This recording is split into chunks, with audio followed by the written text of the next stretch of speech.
Oh yeah. Hi, Are you Emer? Are you? Yeah. Yes, you are. Talk to you. You said Tana. Yeah. It's still the same one. You don't need Yeah, that. Yeah. no. Perfect. And there's no internet No, on it. no. It's plain vanilla. That's all we need to know. Okay, that's all you need. Okay. And in fact, I'll have a wee clicker here Okay. for you because the keyboard's Yeah. here. And there's a It has a lever. Yeah. It doesn't have. forward. Yeah. And we won't allow background. Okay. I never done that. No backwards. Always forwards. Excellent, Emer. Thank you.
He's definitely here.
Do you find her? Good man, for juice here.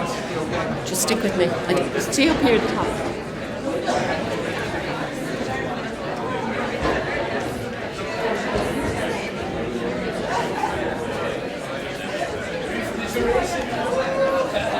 No, how do I need Shelley? I always need Shelley.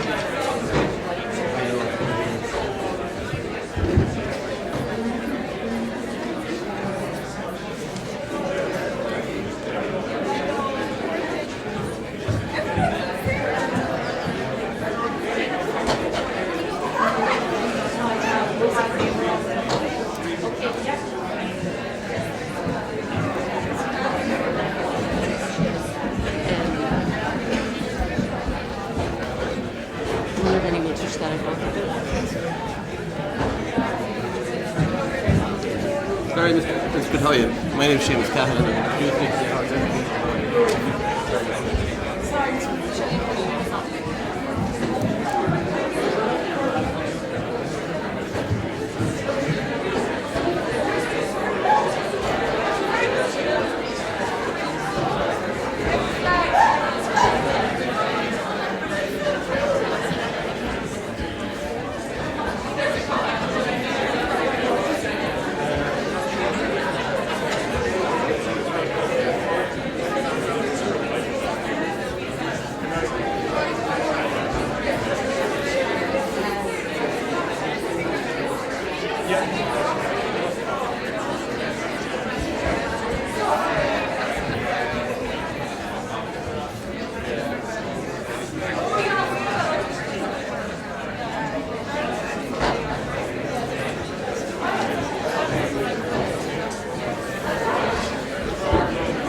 Thanks, President.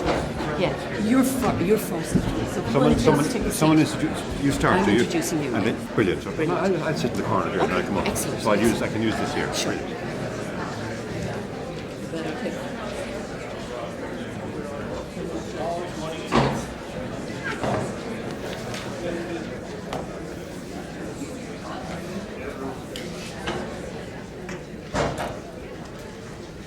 Good morning, ladies and gentlemen. Good morning. It's my great pleasure to welcome you all here to University College Galway, the National University of Ireland, Galway. Go many diu go iva ushla, agus is onor mórdom chura chorivsha an seo go halscalion galiva in you. Be me ido chahirluk irihin lay. So I will be your chairperson today. My name is Fidelma Healy-Eames. I'm a local girl. I'm from Galway. And I have a few roles, but they're all fairly self-explanatory on the paperwork in front of you. I'll be ably assisted today by Seamus Cahallan. Seamus is my co-chair. Seamus is a teacher in the Bish in Galway. He teaches DCG, English, and lots of other things. But what's really interesting about Seamus is he was a former engineer. And it's often a career move we don't hear about, where you go from engineering to teaching.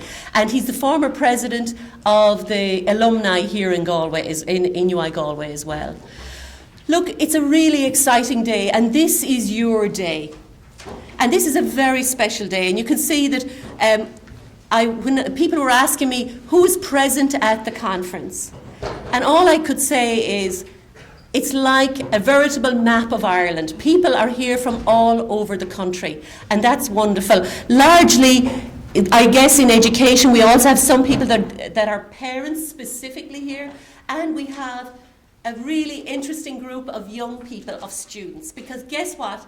Today is about students, and it's about our young people. So I want to welcome the students from Coláiste na Corba, here in Galway City, from Calasanctius College in Oranmore, from Coláiste Ballyclár in Clare, Galway. Could you give me a wave, Coláiste Ballyclár? Oh, fantastic. And from the Bish, we have a student as well, and from Salerno. We also have students from GMIT and from NUIG. And we ran a little competition, so they all earned their spot on the basis of producing a learning idea that would make learning easier for themselves or others. So perhaps at some point in the day, they may wish to share. Look, in terms of housekeeping, we're going to run now till 11 o'clock for your coffee break, and then lunch will be in the Beelin, and Susan, you might give everybody a wave. Susan is my assistant, and Geraldine at the desk, and they will be helping direct people to the various places. Right, so I'm going to kick off because we're already running a little bit behind time. I'm really grateful to all of the panelists and speakers we have today, but we'll introduce them one by one, and to the various supports that people have given us to make this conference possible. I'm going to get started by introducing our first speaker. Our first speaker is Dr. James J. Brown. And he became the 12th president of NUI Galway on the 6th of March 2008. A native of Athlone, County Westmeath, and an engineering graduate of NUI Galway, Jim Brown is a former Dean of Engineering, and may I say, with a very strong interest in mathematics, because we've had this discussion ourselves about the teaching of maths. I want to just say to you that I am really grateful up front in introducing the President to you, that he provided me with this venue today. And unless we had this venue, I'm not so sure that the conference would be happening. So look, it's my great honour to thank the President for your generosity in providing the venue and for doing the opening welcome. Dr. James J. Brown.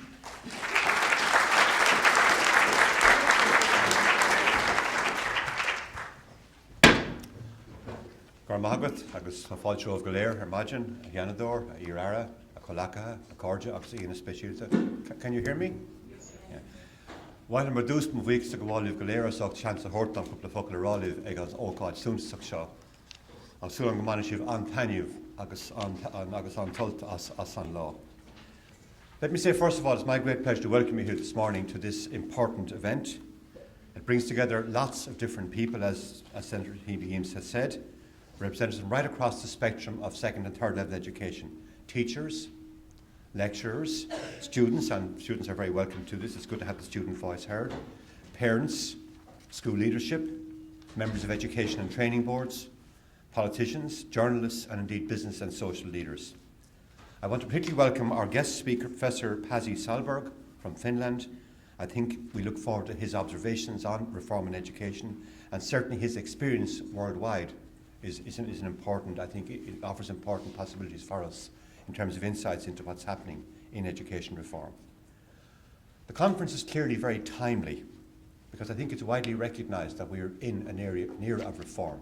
And I think our former minister led that reform for many years. I think we're grateful to him for that. He set in train lots of interesting reforms which I hope we will see to completion in the next few years. So this conference offers an opportunity for real engagement and dialogue around a set of core questions.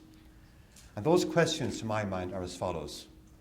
Are we preparing our young people to meet their own needs, to meet the needs of our society, to meet the demands of the workplace, indeed to meet the demands of a changing Ireland? It seems to me there's a fundamental question which faces our society, and that is how we prepare citizens for our future, for our own society. I think education has a huge role to play in answering that question. It's also a question which is getting more complex and more difficult to answer as time goes by. I put it to you that we are in an era of tremendous change in terms of our society. And that change has been captured by at least one well-known author, Robert Putnam. He published a book in the year 2000, and that book was entitled Bowling Alone, The Collapse and Revival of American Community. In that book, he surveyed the decline of what he called social capital in the United States since the 1950s. He describes in great detail, I think very convincingly, how various forms of personal social interaction upon which Americans built their society, on which they built their whole ideas, how they educated their own children, how they enriched their own social fabric. All that form of social intercourse is being gradually eroded. And his central thesis was that the lack of active civic engagement is a threat to democracy and is a threat to our society. Much later, in the last couple of years, Niall Ferguson, British historian, in his BBC Right Lectures in 2012, he published subsequently a book based on those lectures.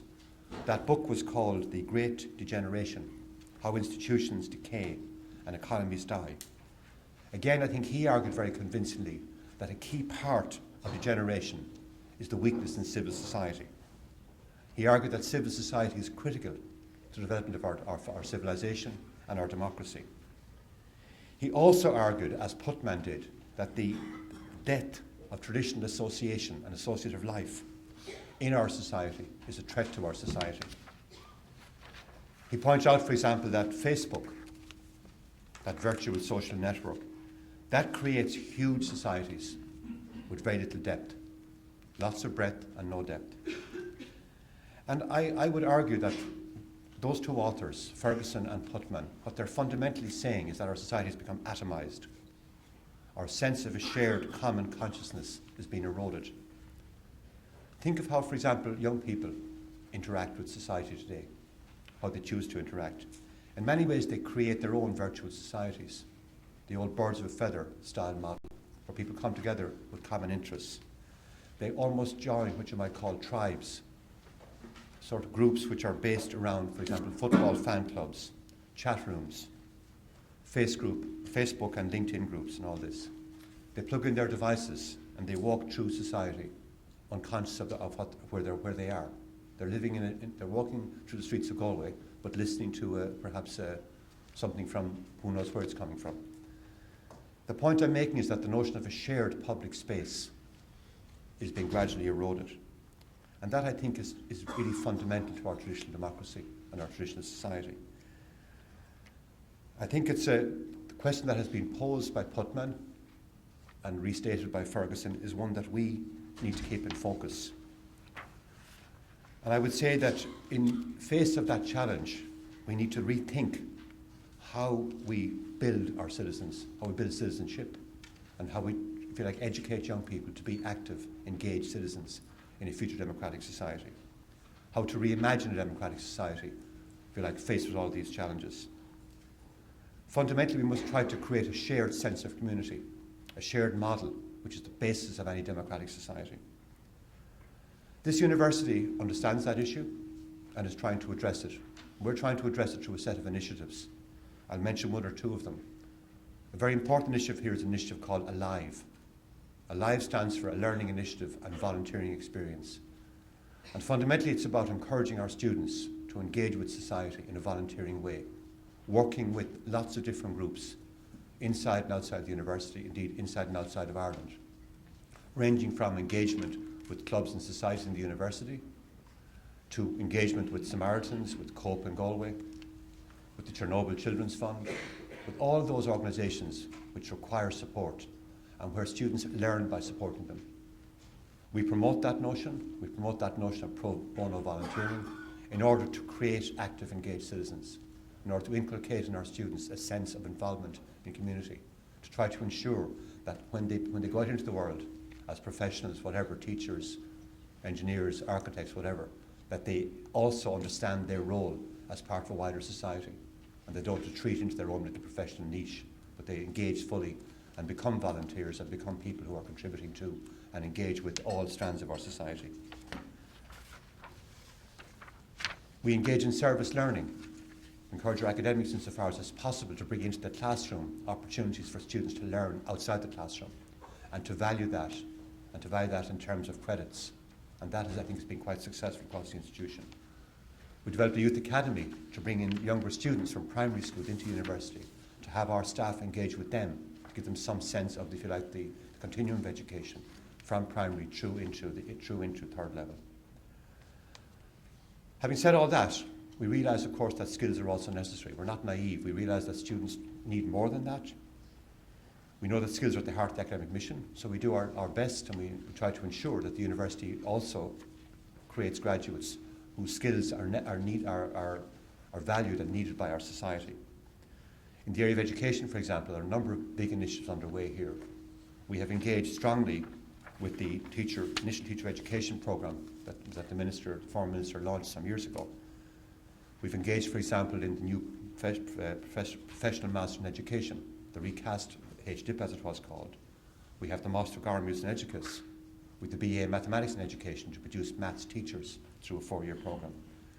We've engaged fully with the agenda around rationalisation across the provision of education and teacher training.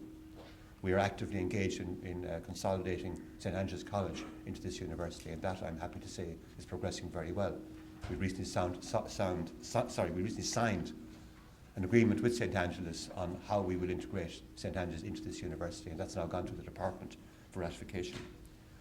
We anticipate, when that is completed, that this university will be producing 400 teachers per year, right across the range I mentioned.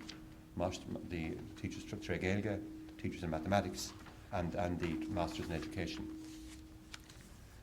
We also recognise the importance of technology to education, and our colleagues in the School of Education have been active in promoting that. One of our colleagues, Sean O'Grady, was recently invited to the Apple Faculty Speaker Series in London to present his work on the use of technology in engaging teachers and pupils, developing systems to allow the creation of apps to support education and an active education in the sense of teachers and pupils working together. So we are, I think, engaging with the challenge of education. We appreciate that the challenge is to produce good citizens who are also part of a well-trained and educated workforce. We also understand that there are many people who can offer us good insights in this area, and we look forward particularly to the insights of Professor Salberg, based on his experience in Finland. He has argued that less is more in terms of teaching time, that better learning and less testing is relevant. He has argued for equity and equality through diversity, and he's also argued strongly for the promotion of teaching as a profession valued by society. We certainly look forward to hearing his observations on today's discussions. I certainly find his comment that the Finnish experience, which adopts a holistic approach, both in content and across the life course, is a very seminal observation, one which I think addresses the issue of citizenships and skills, and one which addresses the notion of preparing pupils and students for life and work at all stages of their lives. So with those few words, can I again welcome you all to the university, thank Fidelma Healy-Eames for her tremendous effort in organising this event, this tough, serious organisation, and I appreciate that, and I'm delighted that the university was able to help her in providing a facility for it. Wish you well, wish you a very both productive and enjoyable day, and just point out to you that the initial event here was scheduled for a much smaller room, and a measure of the success and the interest in this event is that we had to move to such a large room in order to accommodate all those interested. So please have a good day, and Scoramina Market. Thank you very much.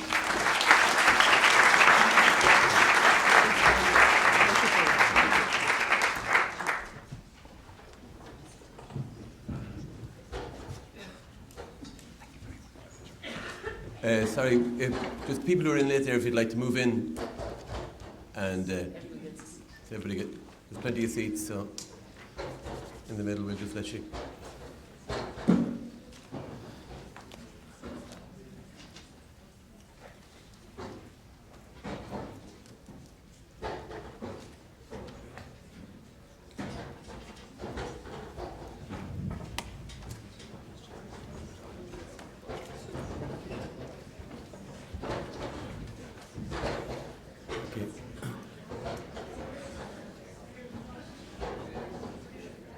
Okay, just before I introduce our next speaker, I'd just like to thank President Brown for his address and thank him on behalf of the teaching profession for what he's done for teaching in NUIG and the initiatives he's taken for teacher education in NUIG. Okay, ladies and gentlemen, it's my pleasure to introduce our first keynote speaker, and that's former Minister for Education, Rory Quinn. An architect and a town planner by profession, Rory Quinn is a graduate of University College Dublin, who taught design for more than 10 years. In his 40 months as Minister for Education and Skills, he saw the introduction and implementation of radical reforms. These included curriculum reform at junior cycle, a new 5-year transparent capital schools building programme, provision for diversity and pluralism in the patronage in the primary school network, and to meet the changes in modern Ireland and the radical reconfiguration of third level education to meet the needs of Ireland as a knowledge-based economy. These reforms and changes, though challenging and controversial, have been politically accepted and are in the process of being implemented. He continues to represent Dublin Bay South and particularly maintain a keen interest in all matters educational. Fidelma, in her introduction, mentioned that I had a background in engineering. And when I worked in that, we dealt a lot with architects, and architects really are dreamers, they're visionaries, and I hope you don't mind me saying that, but really the architect is the guy who comes up with the inspiration, the dream for what things should look like, for how we go on with our building, for how we go on with our societies and that, and it's the engineer's job to try put the architect's vision into place. And education needed its dreamer, it needed its visionary. And controversial as it may seem, it's the dream and vision of Mr. Quinn that has us all talking here today and has us discussing these changes in education. And it's his dream that has us talking about our own house, about the creaky front door and the leaky roof, and maybe in the Jane Eyre scenario, the mad woman that's locked in the attic. And maybe we need to talk about these things and bring them out into the open and discuss them. So it's my great pleasure, ladies and gentlemen, to introduce our former Minister, Mr. Rory Quinn. Thank you.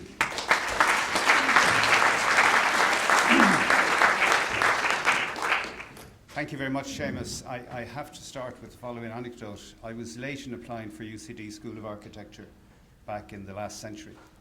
Those young people in the room are looking at points and just won't believe how informal it was. So I didn't get into UCD and I started in Bolton Street. And 5 weeks later, I was told informally that somebody had dropped out of architecture in UCG to do engineering, and would I be interested in applying, which I did, and had a very full university life.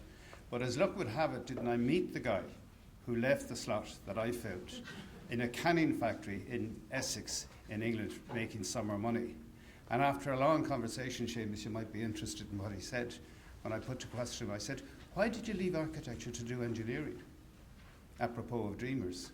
He said, I couldn't hack the idea that there was no correct answer to the question.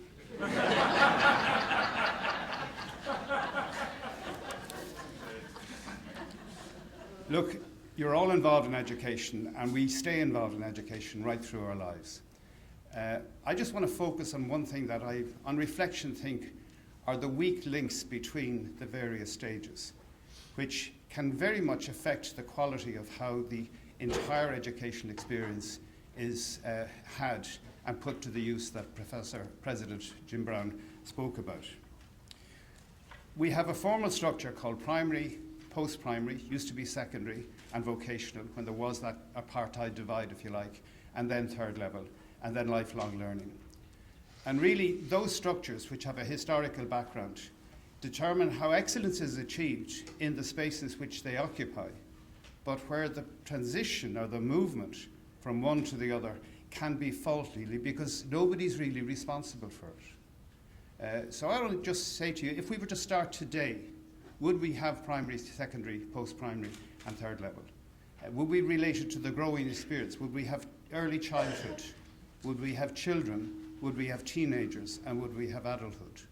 And if you look at the evidence-based research that Emer Smith and our colleagues in the SRI have found, is right in the middle of one of those transitions, the junior cycle of second level or post-primary, which is a politically correct word for bringing the two together, but it is secondary, in and around the age of 14. In other words, in second year, sometime depending on the bodily growth of the young person, male or female, there is a certain disconnect. And the system begins to fail to recognize the span of interests, abilities and talents that young people have. And that's something that we are not fixing. And one of the things that we're trying to do with the junior cycle, and over time it will settle down and will be fixed, will address that particular issue. But we cannot ignore the evidence that the system is wonderfully succeeding some people, but actually not helping a lot of other people. And in an article that I wrote earlier this week for the education part of the Irish Times, I go into that in some detail. So that's one area where I think we have a transition systems weakness. Not failure, because it's not failing, but it is weak, and it is certainly failing some people. I want to give an example of another kind of transition system weakness, and I acknowledge here the presence of the president of Maynooth University, Philip Nolan, who's in charge of looking at how the transitions from second level to third level can be dealt with. Happened to get on the train yesterday with a colleague of mine from Leinster House. I was asking him how his son was. He's doing the Leaving Cert this year, and he wants to do a particular course. And he said, well, I want to go to Dublin to do this course. And the suggestion was, well, why would you like to go to your hometown where there's a university, where they actually have the same course? And he said, yeah, but you know, you only need 400 odd points to get into that course. And you need 550 points to get into the course in UCD. Therefore, the course in UCD, ergo, must be better. Mm-hmm. Non sequitur. No logical reason for it at all.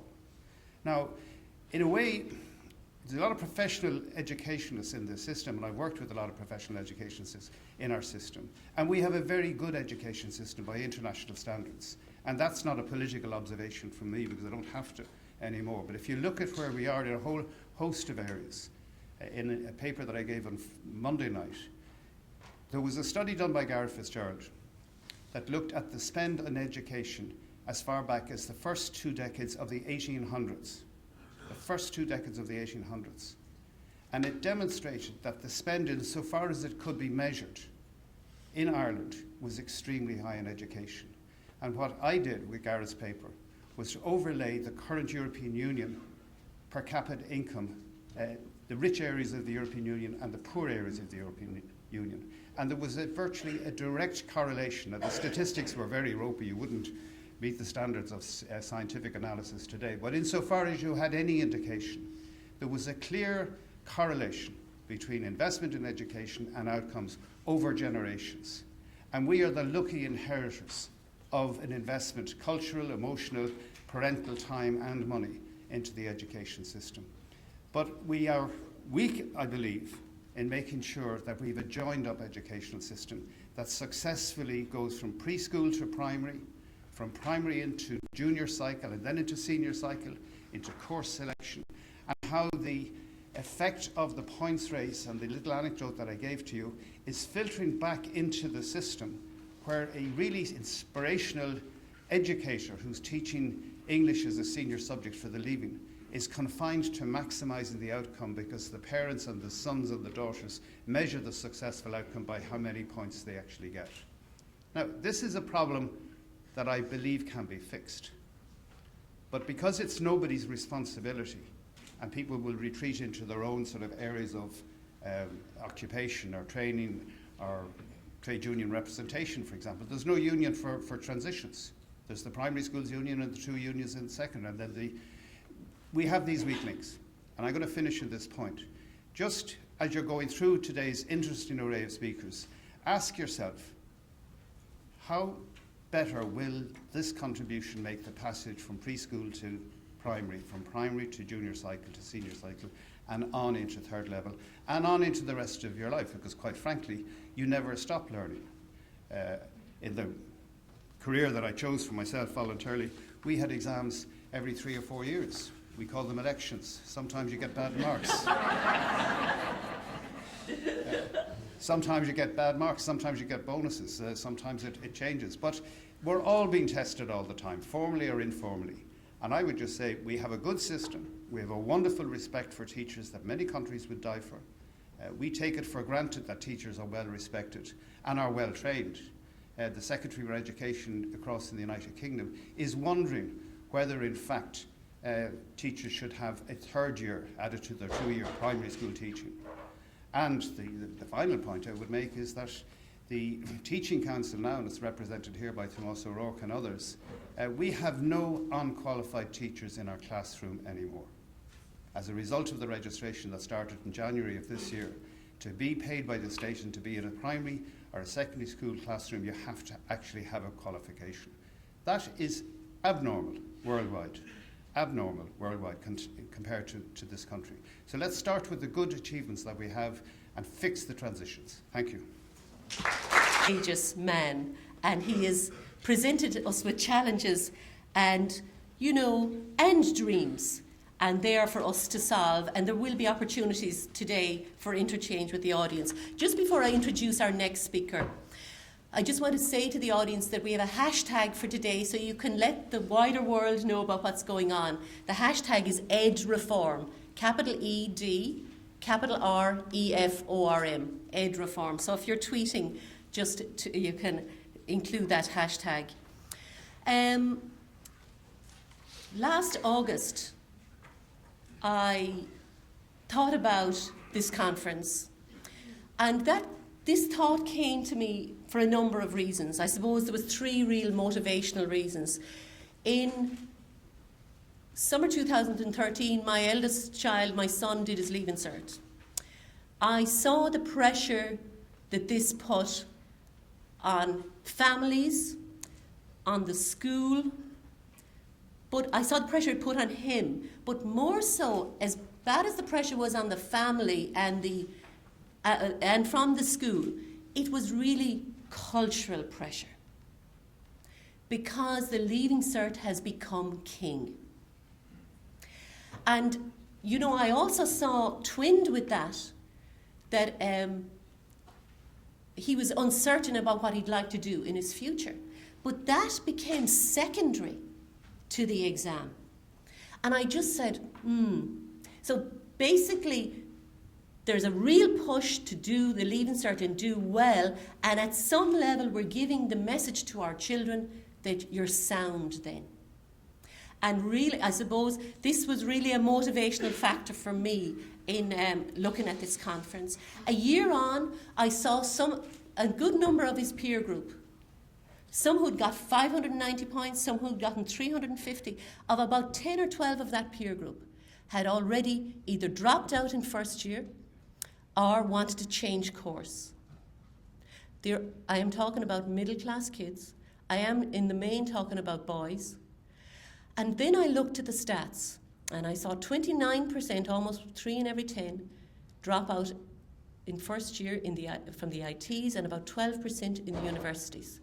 I looked at the cost of that to the system for 1 year only would be at least €15 million. And I said to myself, there must be a different way. Surely we can take that loss to the state, that 15 million, and invest it earlier in those kids. And I know we'll be looking at the area of career guidance and life planning today, because it's so critical. That it's not just about the exam, but like 95%, 98% is about the exam, and maybe about 2 to 5% about their futures.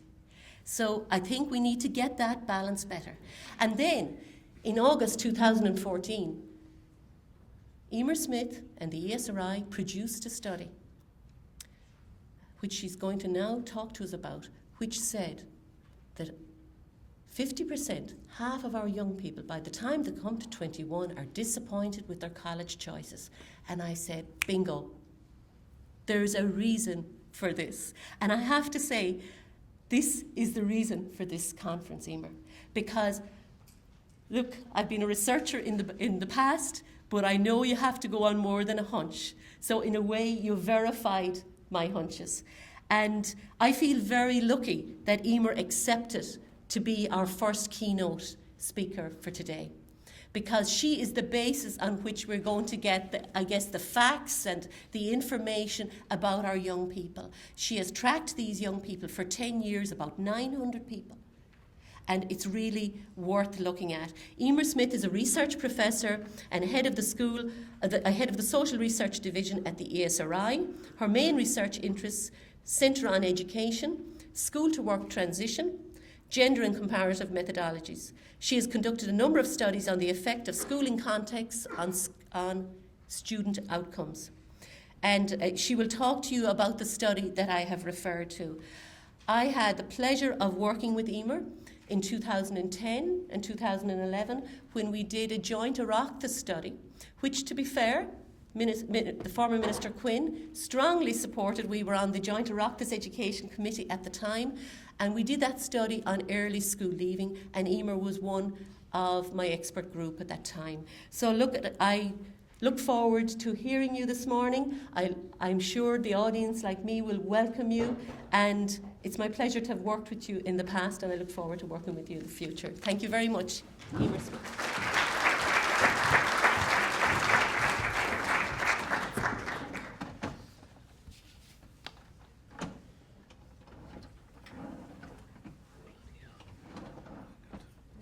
Yeah, no, the thing has disappeared on me.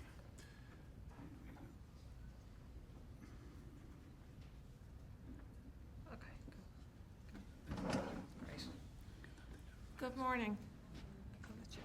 Yeah, fire away. Thanks. Yeah, cheers. Good morning, and thank you very much to Fidelma and everyone here for the invitation today. So, as Fidelma said, I'm going to talk about a study we conducted at the ESRI, which is called the Leaving School in Ireland study. And really, this involved a follow-up of a cohort of young people who took part in the post-primary longitudinal study. So in this study, we followed a group of around 900 students in 12 case study schools, selected to capture different dimensions of school experience, like ability grouping, approach to subject choice, and approach to student support. And we followed those students right away from the beginning of first year through to the end of the leaving certificate. We also followed the group who dropped out of school. And we surveyed those students, but we also talked to them in groups to get their experiences and their perceptions of what works in education. We then followed that group of young people 3 to 4 years after leaving school to look at what they were doing and how they reflected on these experiences. And we supplemented this survey with in-depth interviews with those young people to find out more about their experiences. So I want to just talk a little bit about what lessons can we learn. We're here to talk about educational reform. What are the implications for policy and future directions of some of the evidence that's emerging?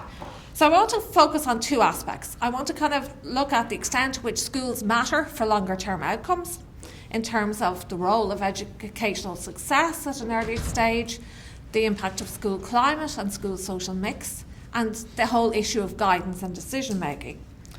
But as Deputy Quinn has talked about the kind of mismatch or the disjuncture between different levels of the system, I also want to provide new evidence on the mismatch between teaching and learning at second level and what students experience on the transition to further and higher education. So, first of all, I want to show you just in a chart, I'm not sure how well you can see this, what the young people that we spoke to, what the young people in this group did when they left school. So basically, the blue figure here is, you can see the majority, over 60% went on to higher education. So higher education is now the dominant pathway. We had another group who went on to PLC courses, post-leaving certificate courses, that was more common for the young women than the young men. And among them, a group used PLCs as a route onto higher education.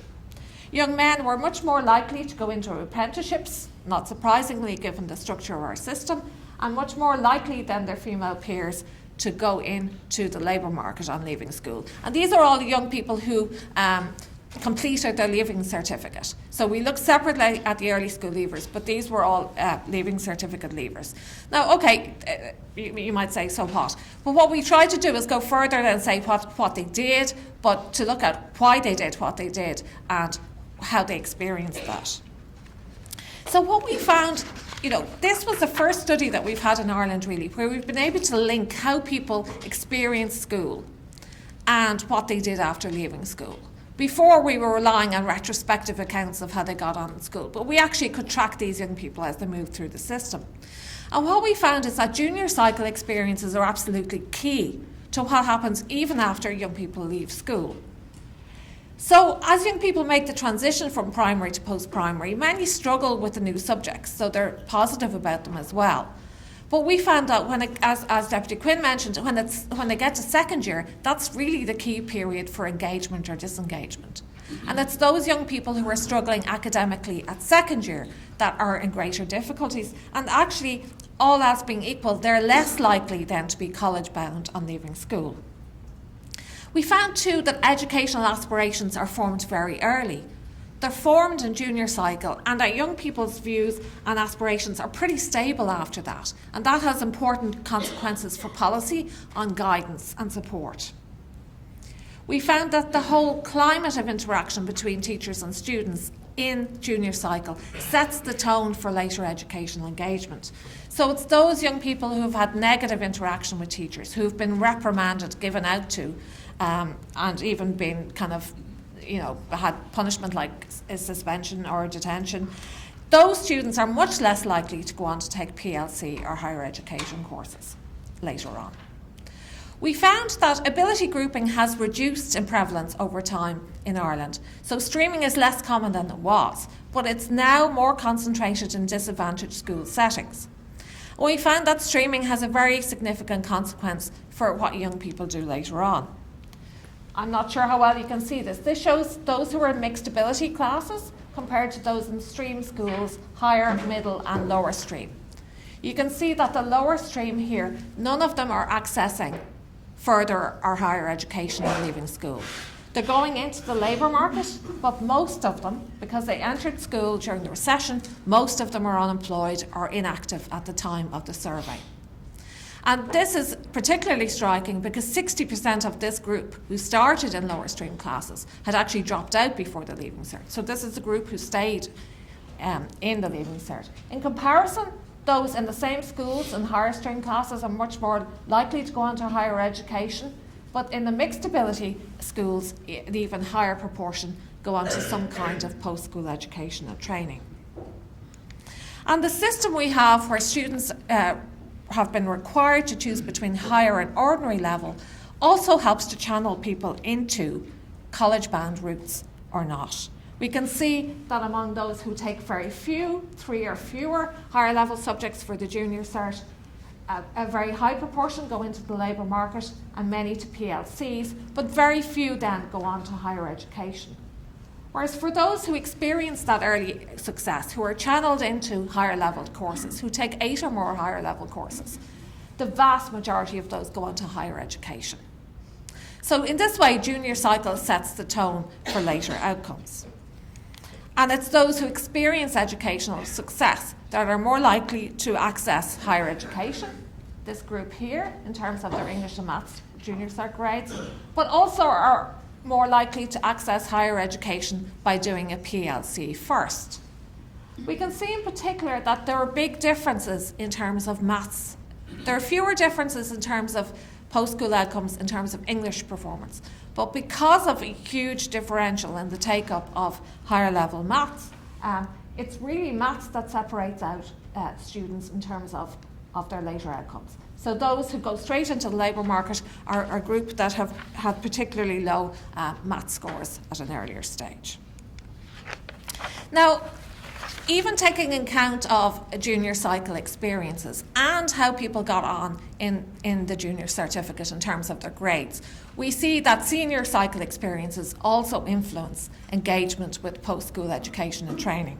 So it's those for whom school is a positive experience at senior cycle are more likely to go on to some form of education and training. Now that sounds kind of obvious in a way, but usually what you would expect would be that group are more likely to go on to higher education because they'd be more positive about school, therefore they do better academically. But this applies over and above their results. So it's also about their engagement and, if you like, them seeing learning as something for them. Whereas those who have a negative interaction with teachers in senior cycle are less likely to go to any form of education or training after school. Now, there's been a large body of research done in Ireland on the effect of social background on the chances of going on to higher education. So that's not a new finding. But there's been much less attention to the role that school social mix potentially plays in the pathways that young people take. So we were able to look at the differences between students who were in more working class or DEIS schools, those who were in socially mixed schools, and those who were in schools that had a more middle class student profile. And we find, even allowing for the student's own social background, that there is an additional effect of the kind of school young people attend. So we can see that for those in middle class schools, by far the dominant pathway is higher education. And only a tiny number go straight into the labour market. For socially mixed schools, the majority go into higher education or some form of post-school education and training, and only a minority again into the labour market. But when we come to working class schools, the picture is quite different. Around half go straight into the labour market. For this group, that involved a kind of very high level of unemployment because they left school in a very precarious climate. Some of them access higher education, but really quite a dramatic difference between those in socially mixed and middle class schools. So the main gap here is between working class schools and all others. Now, why is this the case? It's happening for a number of reasons. First of all, the use of ability grouping. We saw that streaming is more commonly used in disadvantaged schools, and that for the lower stream group in particular, that is very unlikely to result in going on to some kind of education or training. It happens too because there's differential access to higher level subjects between working class and middle class schools, and this results in lower junior cert exam grades overall. Our research also found differences in the nature of relations with teachers, between teachers and students, and that in some working class schools, in particular for working class boys, they often got caught up in a cycle of negative interaction with teachers acting out in response, and then that negative cycle perpetuating, resulting in early school leaving for some, and for those who stayed on, often then resulting in lower performance and therefore lower chances of accessing post-school education. But there's also kind of if you like, the expectational climate of the school. In the middle class schools we looked at, it was taken for granted that young people would go on to higher education. It wasn't a question of whether they would, it was which college and which course. Whereas that was not the case for their peers in working class schools, where expectations sometimes in the school and sometimes in the broader neighbourhood were much lower for those young people. We also were able to look at guidance on decision making and how young people make the decision about what they will do after they leave college. Now, I want to preface this by saying these young people went through school at a time before the removal of ex-quota provision for guidance counsellors. So interpret the results that I'm going to show you in that light, and I'll talk a little bit at the end about the implications of that. So as I mentioned earlier, aspirations to higher education emerge early as junior cycle. So this has very strong implications for guidance provision. In what then seemed like scarce resources for guidance, that meant that provision was often focused on, formal provision at least, was often focused on senior cycle, especially 6th years and CAO preparation. But in fact, many young people have made the decision, or at least the underlying orientation about whether they will go on to college much earlier on. So there isn't the same space, if you like, to challenge those who maybe have lower expectations.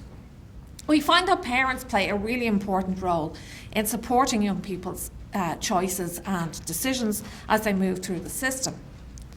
And it's certainly not an issue that working class parents are less engaged, but it is the issue that they have less insider knowledge. They haven't themselves gone on to college. They don't know how to navigate the system in the same way as middle class students whose parents and siblings have gone to college do. And we found that guidance counsellors become more important for young people at the later stages of education, and they're particularly important for disadvantaged young people and those in disadvantaged schools. I'll just show you that pattern now. We asked young people, this is after they left school, we also asked why they were at school, and the pictures are pretty similar, so I won't show you both. We said, what was the most helpful source of advice you got in your final year at school about what you would do after school? So it's the Irish mammy is the top of the pile. Well, there's no real difference. It's mothers and guidance counsellors. Go figure. Fathers are much less likely in the picture. I'm sorry for the men in the audience. Other teachers are important for some students, especially for those who took Leaving Cert Applied, where it was obviously the LCA coordinator. And some young people, especially more middle-class young people, were more likely to know someone who had studied that course or was working in that area. So they had networks that they could use to help them make decisions. Friends are much less important, and siblings as well. But what happens when you look at what kinds of students rely on what kinds of advice? We see a very stark difference across the social mix of the school. So in middle class, among middle class young people in middle class schools, they were much more reliant on their mothers than on the formal guidance counsellor.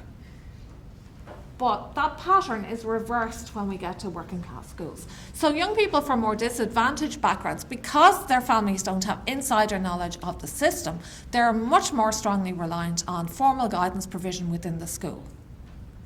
And I mean, that has implications then in terms of the subsequent policy decisions around the provision of guidance. Now, what did young people think of the guidance they received? They were broadly satisfied when we asked them in the surveys, but we got a more complex picture, as you might expect, when you get a chance to probe that a little bit more. So there were a lot of positive aspects that were highlighted. The amount of information they got, the use of aptitude tests to help them guide their decision making. A key factor was access to one-to-one sessions with the guidance counsellor. That was seen as absolutely key. Siobhan, and these are all pseudonyms and as are the school names, she said we could go one-to-one and she'd go through the information with us, what would be suited to us to do in college and how we get into it. And the personal qualities of the guidance counsellor were seen as key, whether the person was warm, helpful, proactive. Brian said the guidance counsellor was probably one of the best people you could ever have. He told us all the information. All you had to do was go to him and say something to him, and he helped you. And from the higher education and FE perspective, it's also interesting to note students were very positive about the role of open days.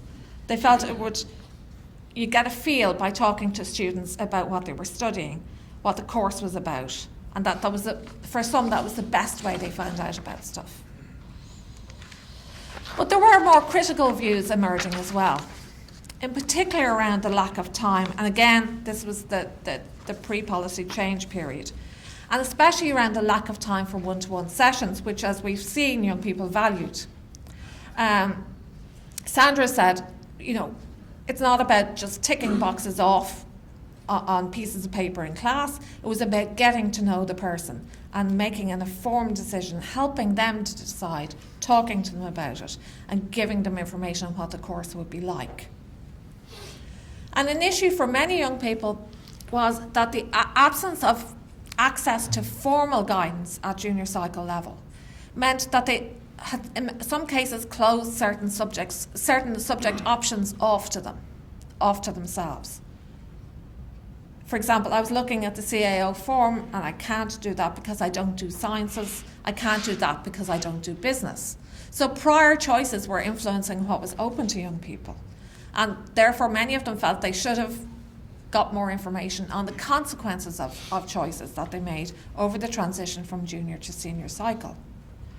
Others felt that there was an overemphasis on the CAO application process from two perspectives.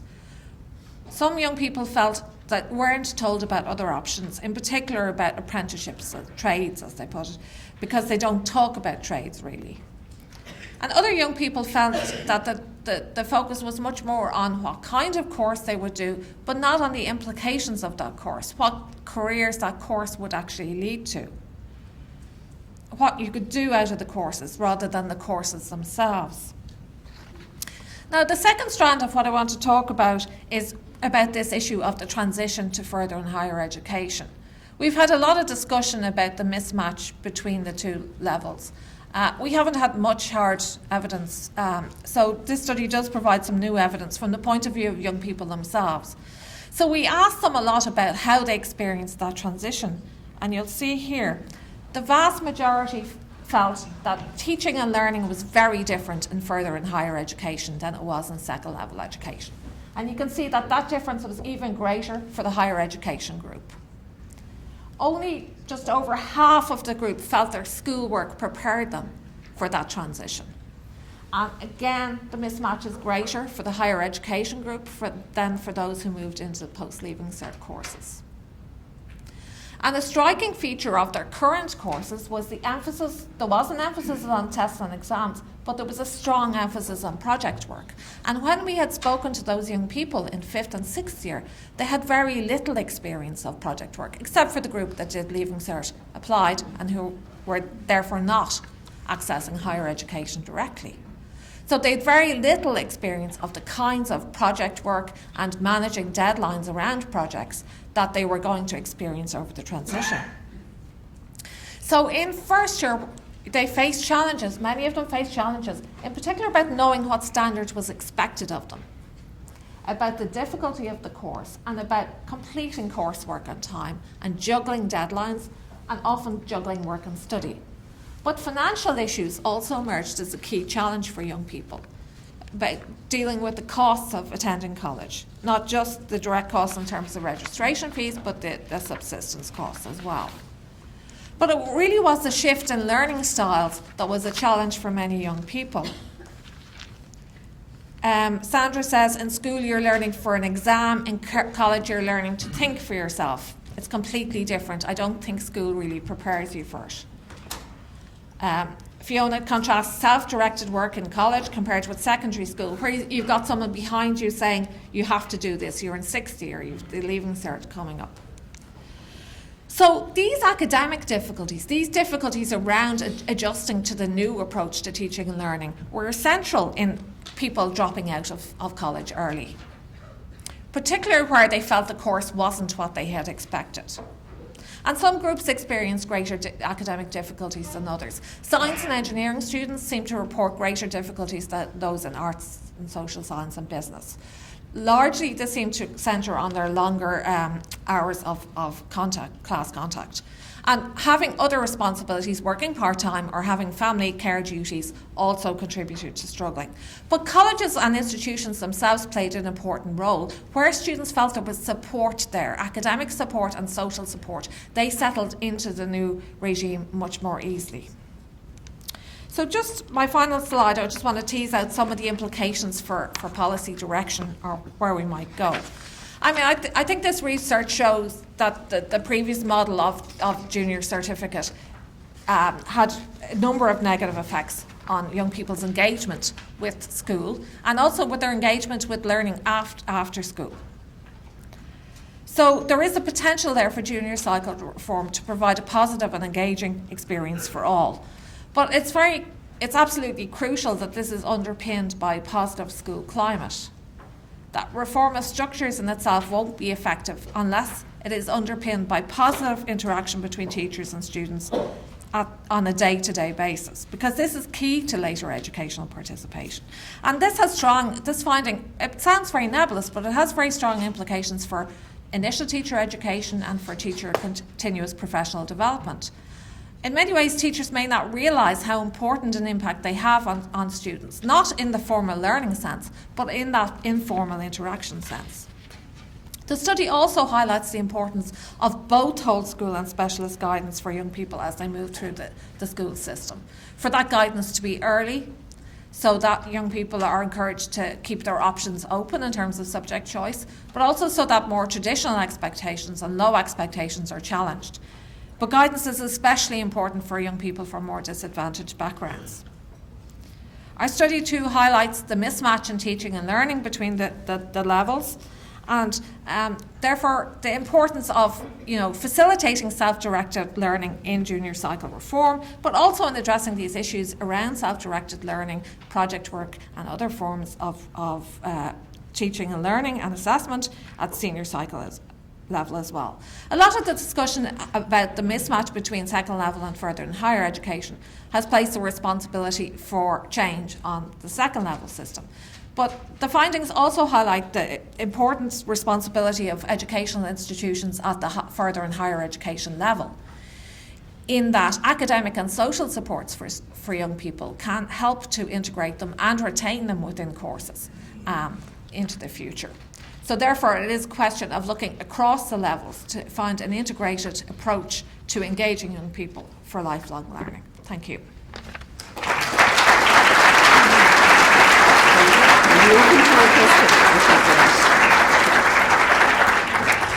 Ladies and gentlemen, I'm conscious that we're challenged for time, but I have built in a little 10-minute window there later. So time is precious. So if you bear with me, I had promised to open this session for a question. So if anybody has one question, because Professor John Coolan will be coming with the next education session, and there'll be an opportunity then to really discuss some of this.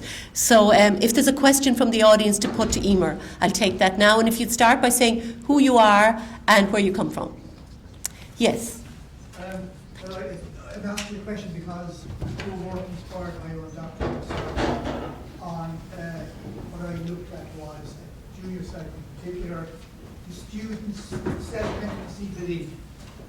The factors which I don't think the system ignores, psychological factors that affect the students' belief.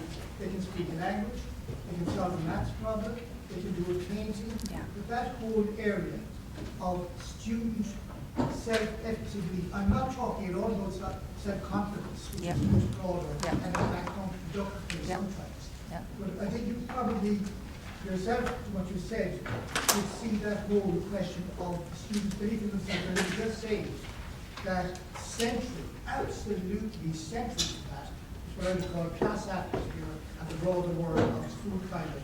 And in my particular research, we interviewed 700 female clinical students. Yeah. The teacher, the relationship, the teacher is a central factor. Presume your research is that. It does. This research and also more recent work we've been doing with Growing Up in Ireland, you find an overall dip in academic self-image over the transition from primary to post-primary. But it's much bigger for some groups than others. It's much bigger for girls. It's bigger for working class students. It's bigger for students with special educational needs. But the real protective factor, or the inhibiting factor in keeping more positive self-image, about keeping young people confident as learners, is the interaction with teacher. So it's their prior relationship with their primary teacher, but it's also the relationships with secondary teachers. So it's those who've had positive feedback, positive reinforcement from teachers, are more confident in their abilities, even controlling for their actual abilities. But those who've been reprimanded become much less confident as learners. So, I mean, you're absolutely key. And then there's differences across subjects. And there are, big issues, about maths self-efficacy as well, which is another issue. But thanks. Okay, Emer will be staying with us for today, so there may be another session that we can bring back Emer into for more one-to-one questions. I'd like now to call Seamus Cahalan, who will introduce Professor Coolan, and if the education panel would come up at this point, we'd be very grateful, so we get you seated.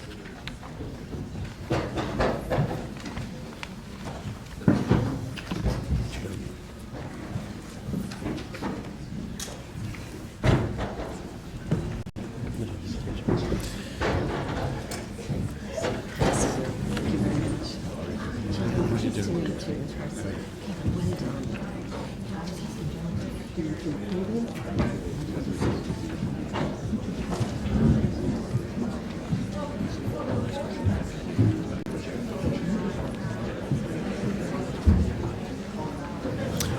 ladies and gentlemen, our panel discussion has been chaired by Professor John Coolhan, and I think if I was to have 10 careers in education, I wouldn't achieve as much as Professor John Coolhan has achieved. He's Professor Emeritus in the National University of Ireland, Maynooth. He's lectured exclusively in Ireland and abroad. He's author of 3 books and has published over 120 articles in Irish and international journals. He was a founding member of the President of the Educational Studies Association of Ireland and was the editor of the Irish Educational Studies. At an international level, Professor Coolhan was leader of the OECD review teams on education in 10 countries and on 4 continents.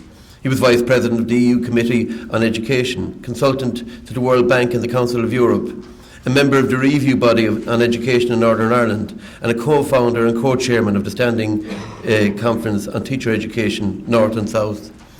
Ladies and gentlemen, I give you Professor John Coolhan. Thank you.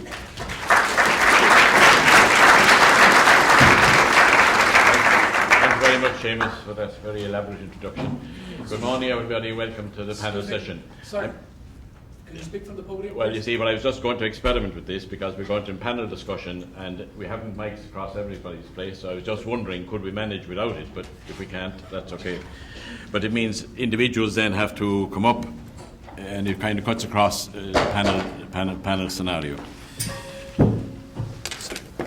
Okay, that's great.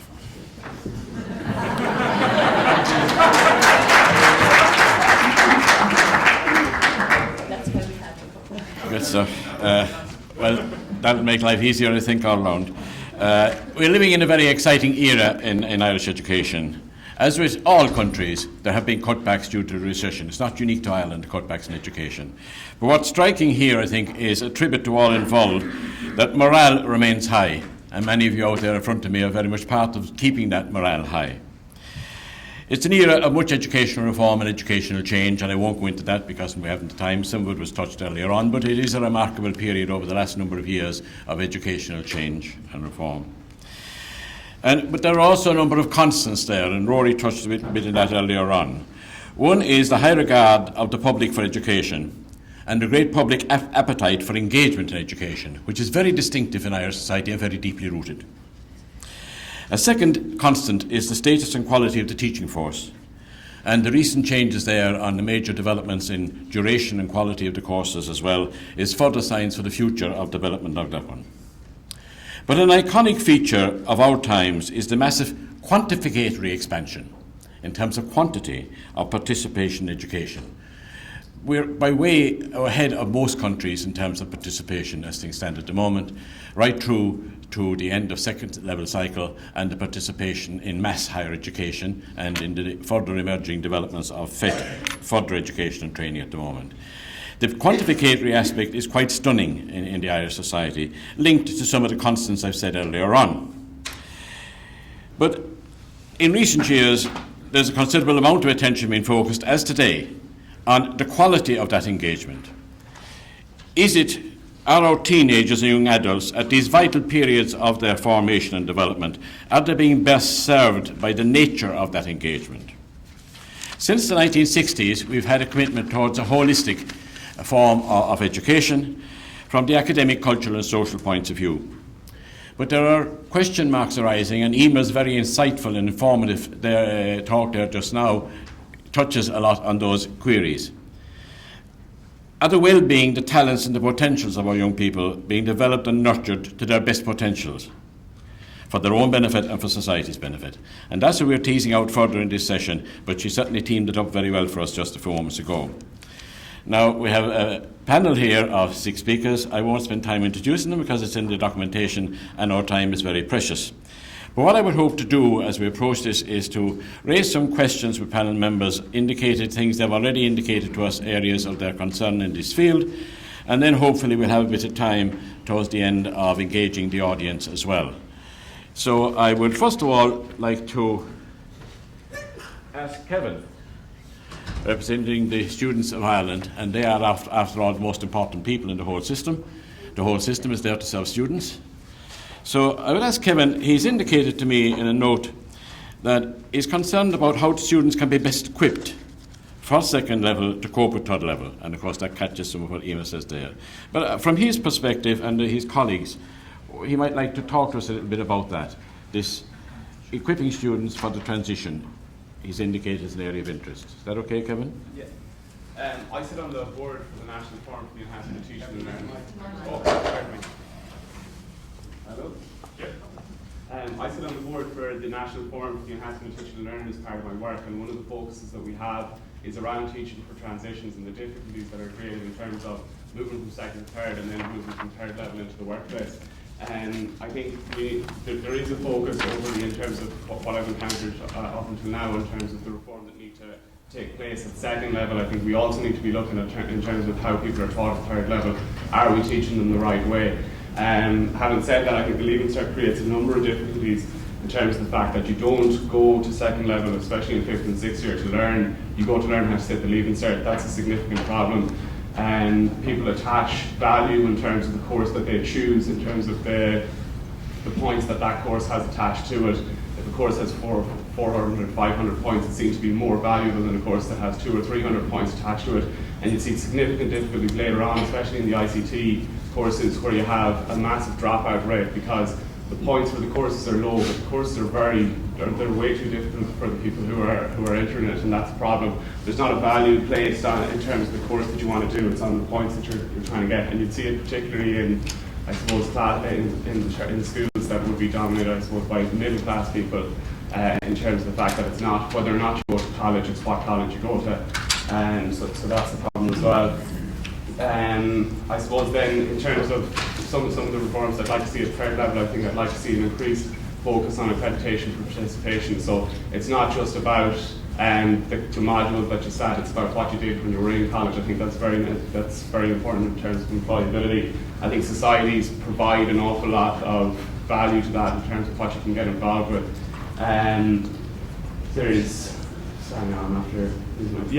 That's just it's something else I wanted to mention. We would have mentioned a number of times in terms of teaching for transitions, this idea of job-ready graduates, and I would be concerned around some of the conversations that people are starting to have around this idea of a good-to-go graduate when people come into college. Like I've been into, or when people move into the workplace, pardon me, I've been into 1,000 homes. But if I go into yours, you're probably going to have to show me where the tea bags are, because there's a certain level of training that needs to be provided no matter what environment you're moving into. And I would be concerned around this focus in terms of students need to be ready to work as soon as they graduate. So that's kind of a couple of the areas I just want to. Thanks very much, Kevin. Could I just ask you as a supplementary there, bearing in mind the group of people you're relating with, have you as an association put together a range of perspectives or ideas that could be fed into the system at second and third level so that they might address these transition problems that you encounter? We're putting together, I suppose, at the moment, something that reforms that we would like to see at Leaving Cert level. We'll discuss that at our National Congress next year. But we'd also be involved with the National Forum for the Enhancement of Teaching and Learning, just as I mentioned earlier on, in terms of teaching for transitions. We're trying to get involved, or we are involved, pardon me, in a number of the research projects that they have going on there. So that's what we're doing. I think that dialogue will be very constructive, and it's kind of new, so we give it every good wish behind it. I wonder if I could ask Helen, representing parents, etc. She too was interested on to preparing her students for the transition, but I think you're also a bit concerned on the guidance counselling dimension, which Emer highlighted so important. You might give your perspective on that and your colleagues. Helen? Good morning, everybody, and thanks for the opportunity. I'm here representing the National Parents Council for post-primary school students, and I think our experience would be that certainly the cutbacks in career guidance in schools has a huge impact on parents, families and students in making career choices.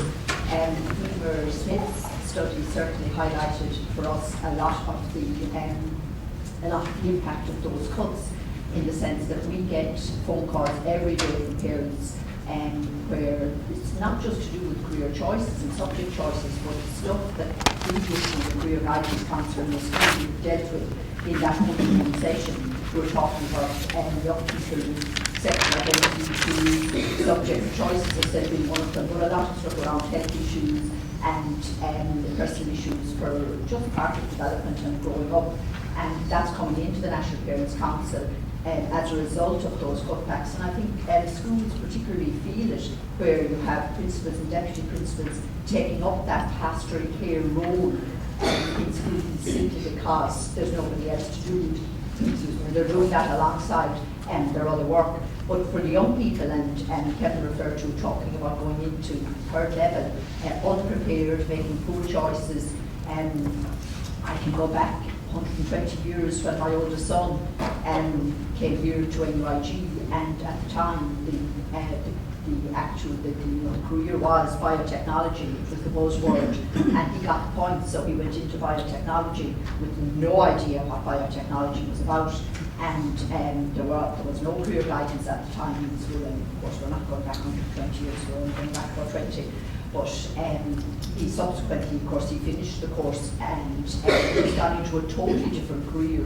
And we're getting that at all levels. And I think Emer's study again highlighted for us how it must actually start earlier. That it's actually too late at transition year and junior cycle. That if students are making choices going into 5th year after the junior cycle, and then they find that they have the wrong subject for whatever career they're opting for, it is too late. And certainly schools in disadvantaged areas are at a huge disadvantage, because you can have parents in a higher economic grouping who are able to maybe pay for career guidance or can get some advice, and parents themselves, I certainly felt ill-equipped, and I was a graduate of NUIG, that was back 120 years ago.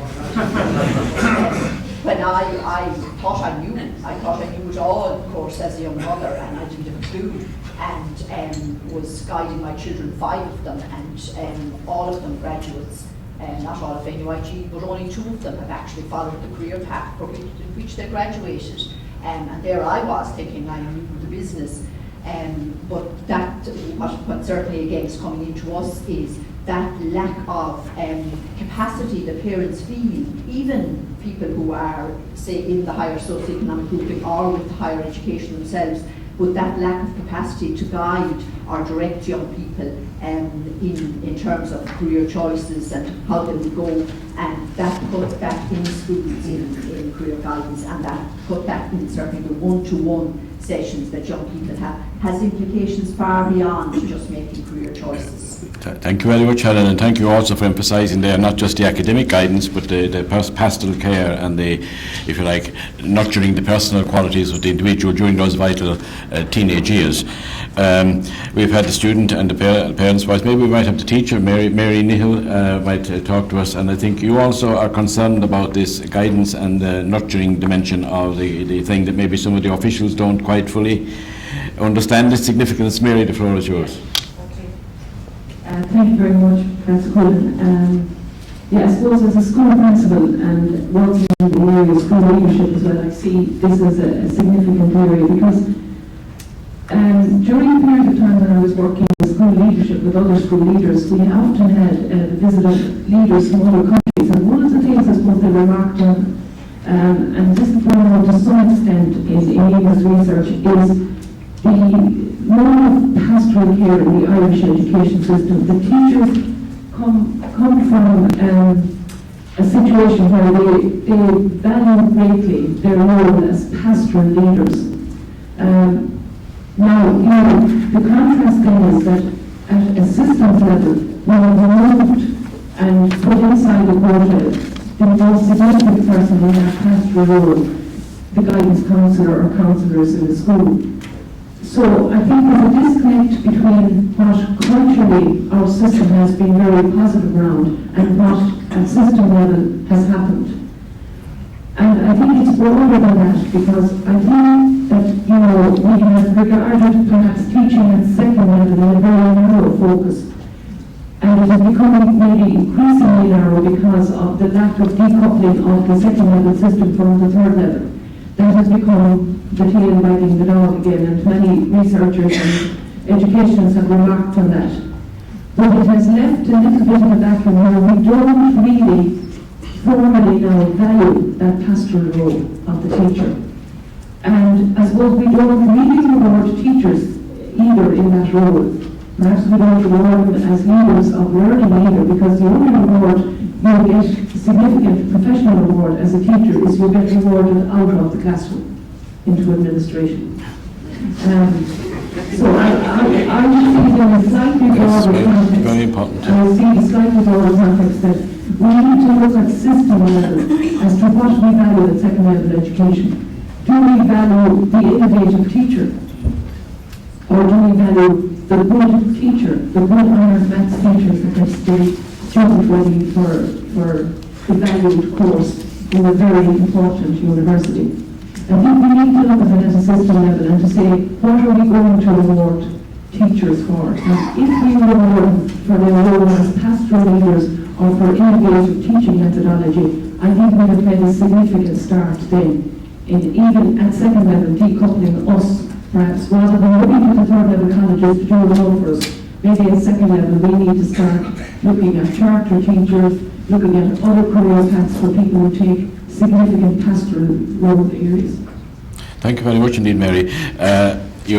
One key thing there you were saying about the backwash effects of the third level entry points, etc., on schooling, as if it was new. I remember editing a book in 1979 where we talked about the backwash effects of the point system as it evolved through the 1970s. We'll stay with it. But also you touched key points there in terms of assessing teaching, the career of teaching in the broader holistic sense. And I think there's some, again, hope here, because of the work of the Teaching Council at the moment and the role of CPD and the idea maybe of not just seeing the very skilled classroom teacher being promoted into administration, but rather gradings for the innovative classroom teachers, a specialist in classroom teaching and things. I think there'd be scope there, but it's very insightful and I think very timely, and thank you very much for that.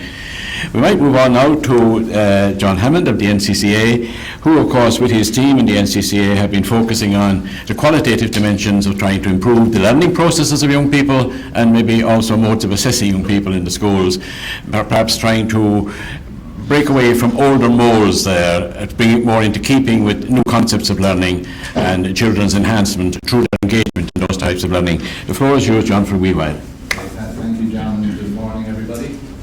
I suppose there are two main points that I want to make, and my apologies for going back into junior cycle territory. I think junior cycle has been a major theme so far in the deliberations this morning, with Dinner saying that sets the tone for the experience of students within post-primary schooling, and the Minister emphasising its importance, or former Minister emphasising its importance too. But I did want to dwell for a tiny bit on junior cycle change as an important point to raise in the context of overall reform. I think the importance of following through at senior cycle and beyond with the main features of the developments at junior cycle is one that we should bear in mind as a theme at the conference. So in this context, we've heard an awful lot in recent weeks about the changes to assessment at junior cycle, but we don't want to lose sight of the other really important features of junior cycle change as well. The greater flexibility and autonomy being afforded to schools to generate their own programs, the clarity around what should be learned and how it should be learned, the role of skills within junior cycle, certainly the centrality of assessment as well as an extremely powerful tool in promoting learning and in helping students to progress their learning. The whole business of access to more varied programs and more varied curriculum components, and the idea through short courses of getting schools involved in their own processes of curriculum development. They're all, I would have thought, very, very important features of the junior cycle change that in time will also carry through into the senior cycle, because once practice becomes embedded at one level of the education system, it automatically transfers to a certain extent into another level. Just turning to the senior cycle, there was one other point that I did want to take about. I'm sure there'll be a lot of discussion later on about the Leaving Certificate, and with a particular focus on the academic strand of the Leaving Certificate. But I think that the publication of the Further Education and Training Strategy recently, and the establishment of SULIS on a very strong footing, it presents really an opportunity to revisit provision at senior cycle, mainly for those students who have not done well out of senior cycle over the years. It's also an opportunity, it's been quite a while if you reflect on it, since the curriculum differentiation that took place in the mid-1990s with the introduction of the Leaving Certificate Applied and the Leaving Certificate Vocational Programme, and the underpinning of the transition year as a main programme as well. Also time, I think, with the mirror of the FET strategy there, to take a look at those programmes, look at what they have achieved, the extent to which they've served a cohort of students well, where they have been lacking. And particularly in light, I think, of some of Emer's research findings in relation to the assistance or not offered to students coming from those programmes in terms of entry to the labour market and mobility within the labour market. So I think the FET strategy does present us with an opportunity to take a look at senior cycle, look at the most important features of vocational education and training, and look at the most important features of further education and training, and see what of that experience can be brought back within the senior cycle. And I think that will be quite an important focus over the coming years. John, I might have to hold you there for the moment, okay. But thank you very much for those two hugely important emphases. Your stress there on the reforms and the depth and the richness of thinking about the junior cycle reform and its long-term impact, apart altogether from the assessment issues.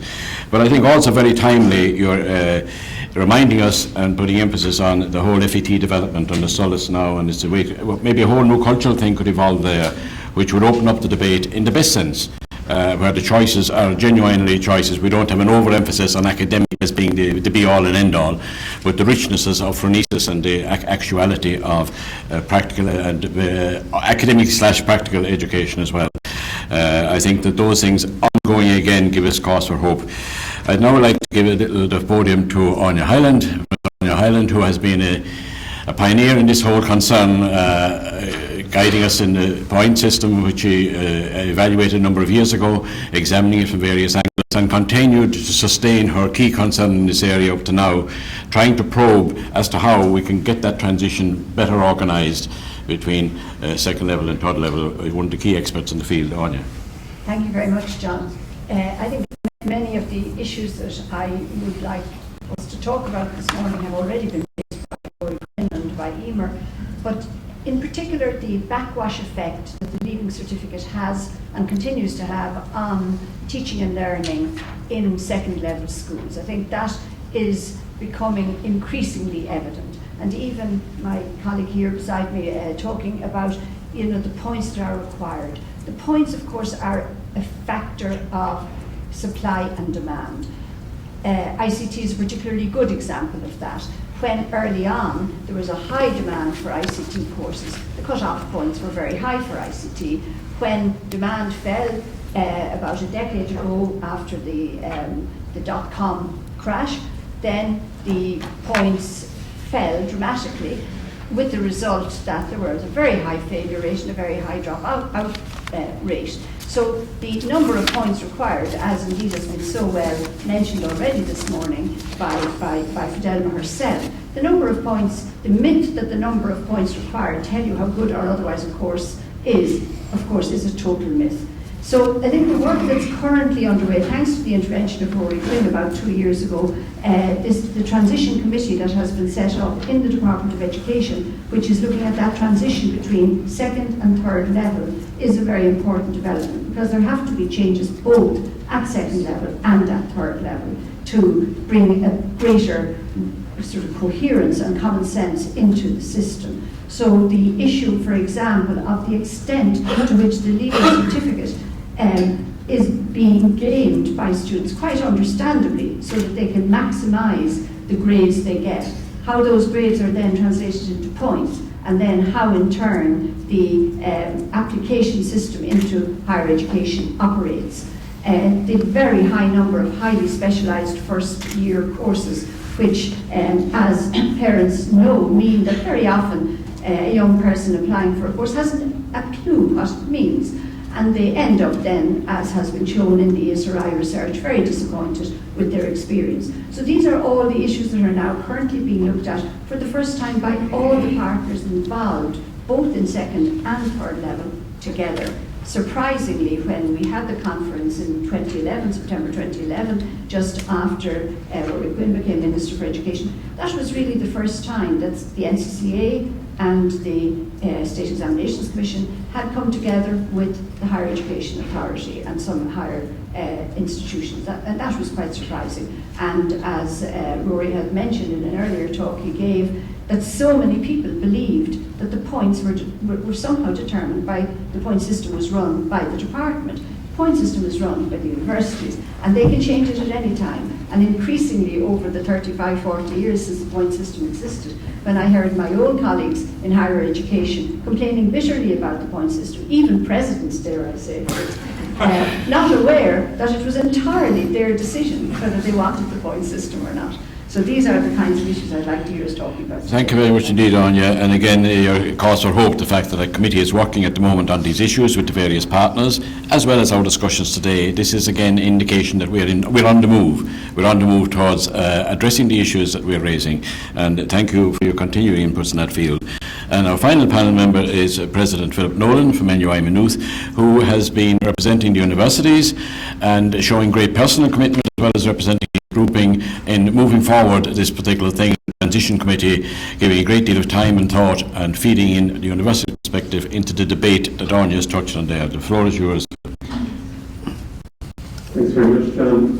Do you mind, before getting into the transitions discussion, I'd like to make a broader point about, I plan to make it, but I also want to react to your opening comments, because for the last 6 or 7 years, my central concern in higher education has been maintaining and enhancing learning and research quality in a system that's growing very, very rapidly, and in doing that in the midst of a financial crisis.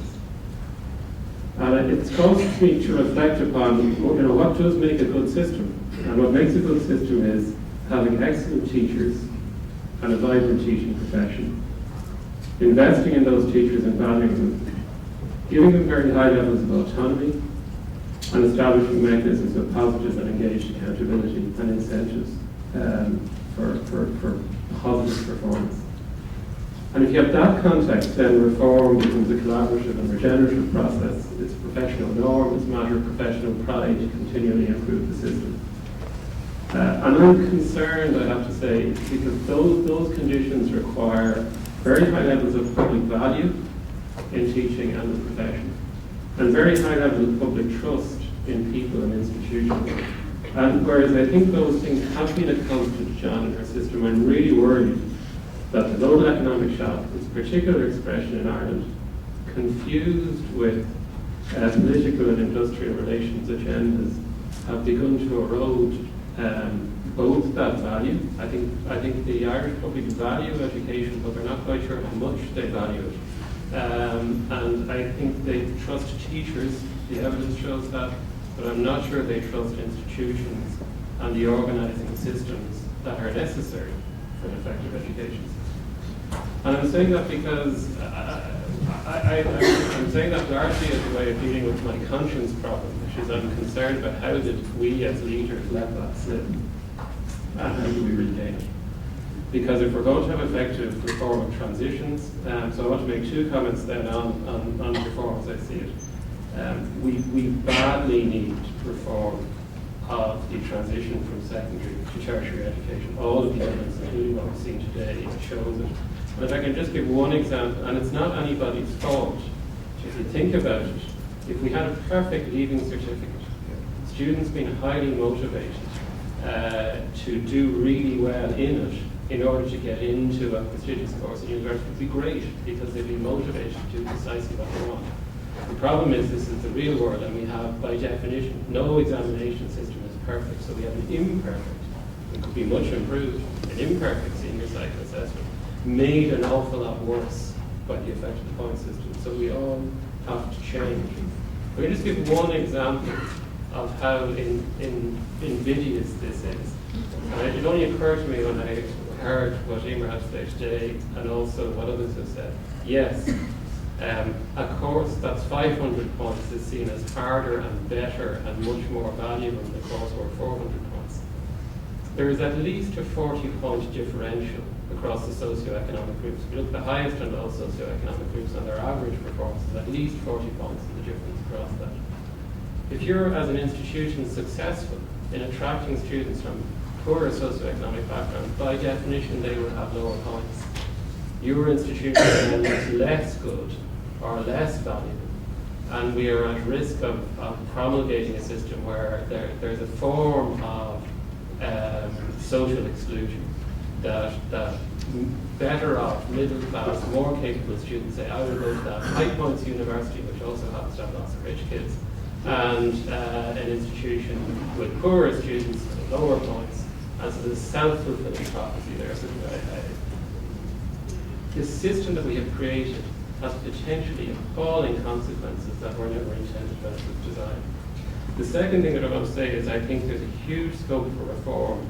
I really take the point about work-ready graduates and the meaning of that. It is not the job of a publicly funded education system to do work that should be training done by employers. On the other hand, it is possible to progress all of the way through a degree in a higher education institution in this country without ever giving an oral presentation with feedback. I know it can be done, it's not common, but you can navigate your way through it without having to do that. So there is scope to ensure that the outcomes for graduates and the readiness for work, entrepreneurship, creativity and active citizenship is better than it is now. But I do completely take the point that doesn't mean that we're taking over the specific training role that individual employers need to do when they take on a new graduate. Thank you very much, Philip, for the range of very insightful and thoughtful, thought-provoking perspectives, and also certain warnings there on the horizon. Now, we've just had 29 minutes of very insightful comment from our 6 panellists, but I will steal a couple of minutes because Fidelma talked about some possibility of discussion from the floor. We're very, very consigned for time. I'm very conscious of that because, of course, these issues are hugely important and people want to say about them. But nevertheless, before we come back to the panel formally, could I take maybe 2 or 3 questions from the floor? Comments? Yes, gentleman in the middle. Could I just raise a point in relation to the point system? And for the first time it's been really clarified by all the side up there that it's not the department, it's not anybody else but the universities. So at least I, for one, understand the ball is in court of third level to decide on this. Whatever the department does, the teachers who've been brainwashed into seeing education as too focused on exams, as this right-wing strike is showing at the moment, to my view. And basically I would suggest that if we introduced, we've got to take, it's not merely about taking the heat out of the system of points rather than replacing it. Why can't the third level people, and obviously now it's a third level issue that they realize, why can't they decide to what are the requirements for a student to enter a particular course such as engineering? For example, they might decide a C grade in honours maths would be different requirements for different courses, and of course to break from the market supply and demand system then, once the requirement is there, why not have then a random selection system, which is already happening, I believe, in actuarial studies and printing. There are so many people going and getting the maximum points. Can you imagine the great backwash effect that would have if they actually took that pressure off the secondary schools? And indeed, I was talking to a primary school principal just last week who said they are actually on guard against that back wave hitting them in what has been a very successful part of our education system, primary sector. So thank- basically the point system. Yeah, I take your point about the point system, and we'll come back to it. Can I have 2 or 3 questions before we ask panelists to reply? Anybody else? Yes, the lady in the centre here.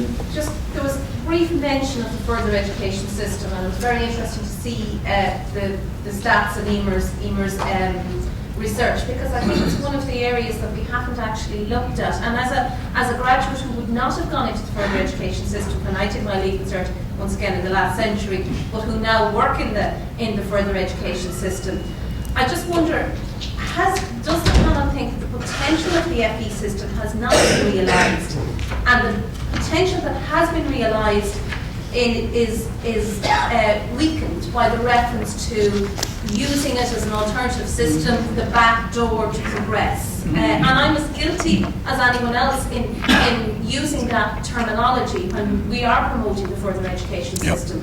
But in light of the fact that further education or vocational training is far more valued in Finland than it is here. Thank you. Can I take a third question or comment? The gentleman over on the left. A bit louder if you don't mind, yeah. A bit louder, yeah. Sorry, I just wanted to comment on Professor Nolan's comment about training in industry. I come from the industry myself, and one of the problems I've found about graduates coming out of university at this level, we're in the medtech space, is that we obviously would provide training through ISO regulations and qualifications. The only problem is with graduates coming out, or with especially PhDs coming out, they don't want to learn. They're not flexible enough, following, coming from the system, not from Professor Nolan's system maybe, but even further back. They're not flexible enough to want to approach a problem, or confident enough to approach a problem maybe and try and solve it. So it's not so much that industry doesn't want to train. They always get training. The problem is that they don't necessarily want to, or most of them don't necessarily want to learn. Okay, thank you for that input. And I'll ask panel members, any of them who wish to respond. We won't take 6 panel members, but whoever wishes to respond to the 3 points. Yeah, may I just respond to Dermot Cush's point about the random selection? I think that's a very good idea, and it has indeed been raised, the question of for each course in a university, the minimum requirements to be properly identified, and then everybody who meets those minimum requirements, there could be a random selection system, and there are other countries who do the selection that way. We had a long discussion about that on the Points Commission, and indeed it has been discussed in more recent years as well. So it may not surprise you, but it's not very popular among schools and teachers. They feel that that would remove the incentive for students to achieve to their full potential. And there was a long discussion about that issue at many of the public consultations 10 or 15 years ago, and it went down like a lead balloon. I was kind of surprised. Personally, I thought it was a good solution as well, but there we are. It would not be favoured very much by schools and by students themselves, who feel that it would remove the incentive to really do well. Yeah, the random system is, there's a lot of literature internationally about it, and but it's another feed into the situation. Anybody else wish to comment? Yes, Mary. Just picking up that last point that was made, again, I think we need to tackle that at second level. And again, I go back to what do we value when we accredit, and to use that term of word of assessment at the moment. What do we value? So I think if our graduates, and I agree with you, it does have to go back into second level and perhaps into primary level. If we value skills like teamwork, innovation, etc., we have to actually formally certify those, because let's be honest, we only value what we accredit, and unfortunately our present system of accrediting is only recognising a very narrow number of, I wouldn't even, yes there are skills, but some of the skills may be, how do I manage to get through that amount of writing in 4 hours. So I think huge advances will be made, and I do believe, I am an optimist, I do believe that when this impasse passes, that we will begin to accredit and recognise key skills as the junior cycle has proposed, and the forward wash, as distinct from the backward, for that will be that the graduates that you're encountering will have some of the skills that will make them more responsive to taking chances and looking at things in a different light. Thank you. But at system level, that's a huge challenge. Thank you. Anybody else? Philip, maybe? Just to again make one very general comment, one of the things that good ideas collides with is national cultures. So that's my comment. For instance, a weighted lottery for selection to prestige courses where your chances of getting in still increase with your performance at second level, but it's not strictly tied. That's a very good system that operates in the Netherlands, but again, it was proposed for medicine here and there was an outcry. It could be said the outcry was from middle-class parents whose kids are going to get into medicine under the current system, but just the political deliverability of some of these very creative but non-native solutions is an issue. And the same applies to the parts. There's something I planned to say. I've had the lottery on television to make sure it was we could run it simultaneously with elections.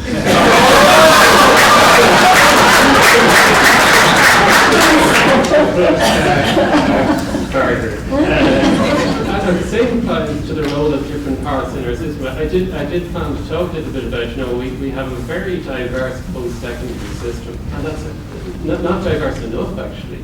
So it should be more diverse. It's a huge strength. We risk losing that diversity actually under some current pressure. So isn't it a wonderful life course to, for instance, do a PLC in business at 18 and decide you might want to do a master's in human resource management at 45, whereas our societal expectation now has become not only you go straight to college, but you go straight from college to your graduate degree. And again, there are positives and negatives to that. Like a very highly educated population, we have the consequences are positive, but we perhaps have overbaked that in terms of our societal expectations. And I completely take the point in terms of, whereas I say we won't do work-based training because that's somebody else's job. I think both second and third level really have to accept responsibility. I have to be honest, far too much university level assessment looks just like the leaving cert. The English data shows it's not the same as far from what it is. So one of my central concerns in curricular terms is what you're talking about are fundamental intellectual and personal skills. And whereas we do very well in teaching people chemistry or history, we don't do as well as we would like to in terms of having them work together on problems and think critically and be flexible. So I would completely accept that charge and our responsibility to do something about it. Thank you very much, Philip. I've been getting signals from the side that the clock is ticking on. So it's a great genuine regret that I pull this to a halt because it's been extremely rich. I think what has struck me about it is the range of rich perspectives that are offered there and the understandings of the holistic education system we operate, but also a certain confidence that it isn't as if we're starting from way back. We're part of a change process now, and there are signs there that we are addressing these issues and that the various partners around the table are addressing the issues, and there's greater understanding of moving forward and hopefully also getting the general culture supportive of the changes. So it's a heavy day's work, so we better round off this session. I would like on your behalf to thank all the panel members and certain apologies for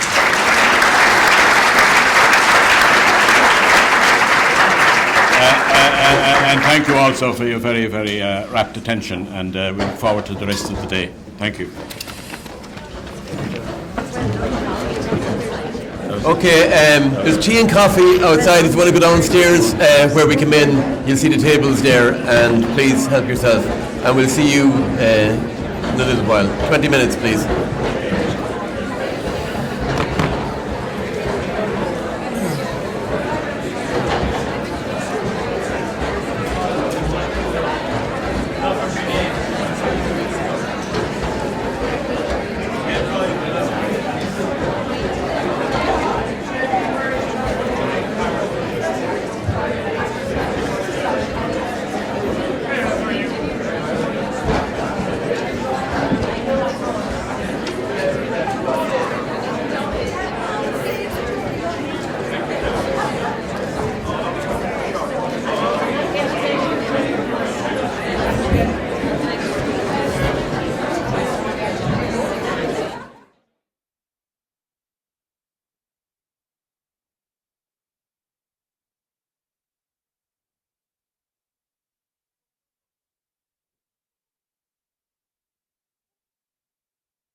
Sean.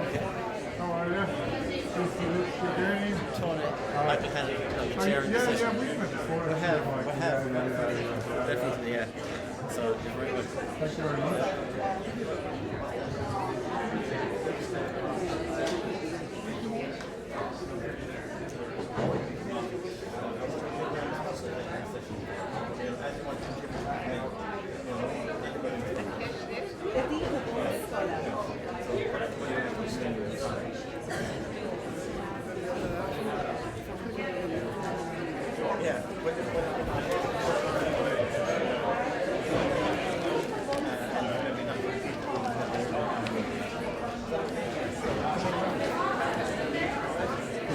Okay, I'll do that now.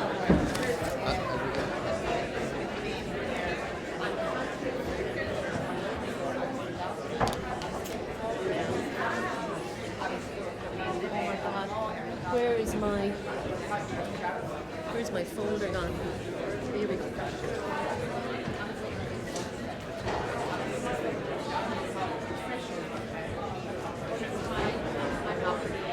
Now, Tony, up you go.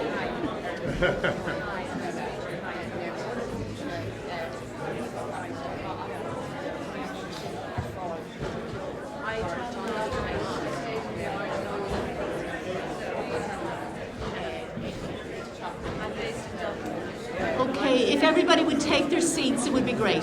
Thank you very much.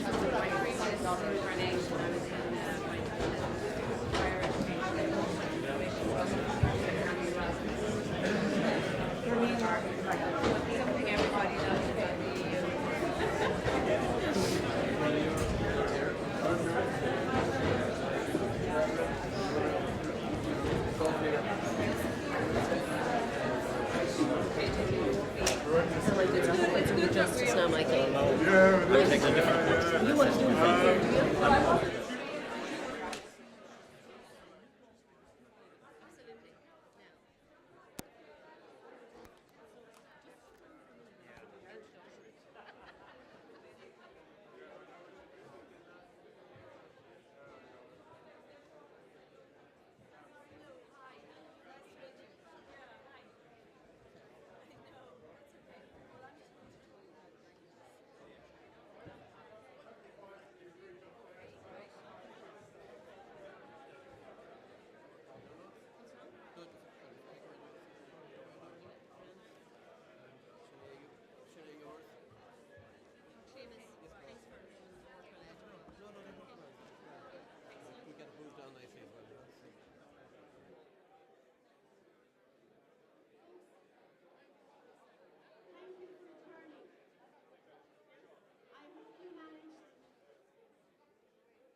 And just while people are taking a seat, I just want to say there's quite a number of people that would have loved to have been here today that had previously committed engagements for today. But we have good wishes, in particular from Professor Sarah Moore, who's chair of Ireland's National Forum for Enhancement of Teaching and Learning in Higher Education.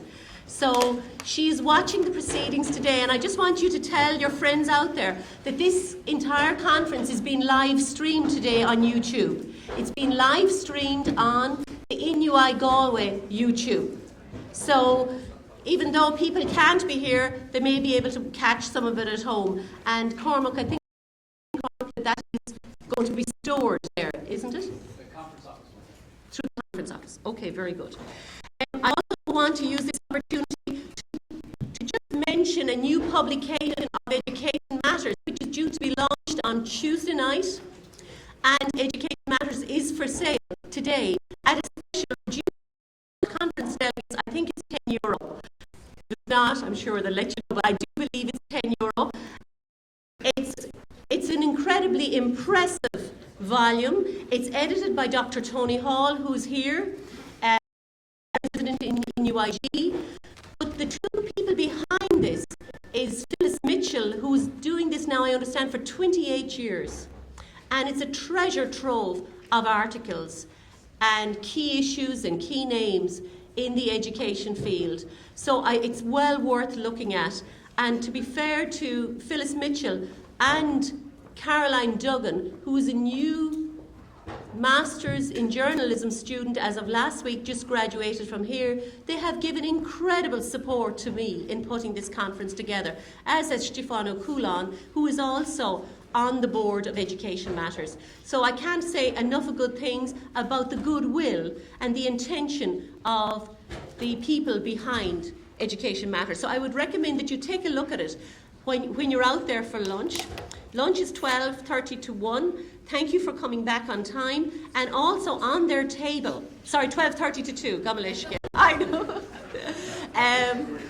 know. I'm noted for working people hard, but actually, like the Finnish system, I do believe in breaks. I believe in relaxing, I believe in play, because it's through those moments and that space that we learn more, because we network more and we collaborate more. But also on the table, the Education Matters table, there's a flyer on Pasi Salberg's new book, Finnish Lessons. So please take that as well when you're out there. Now, it's my great pleasure to say to you what an impressive panel we have here for the business discussion panel. And I'm going to introduce to you the chair of this panel, who is Michael Hannon, who is the academic register in GMIT since September 2010. Prior to this, he was the assistant register there and the head of the department at the GMIT Letterfrack campus, lecturer, and previous to that, post-primary teacher. I first met Michael when he was the department head in Letterfrack. And you know that they provide really interesting courses around furniture design, and the students they attract are often students with learning difficulties, and particularly specific learning difficulties like dyslexia. But as we know, that student, once they overcome the difficulty, their creativity and their lateral thinking is quite incredible. And GMIT has been overwhelmingly successful at capturing that niche, and they've turned out world leaders in this area. I know a student that's a graduate from there, he's been commissioned for his furniture all over the world. His name escapes me just now. But nationally, Michael is a member of the Institutes of Technology Ireland. He's currently one of the 7 national Bologna experts.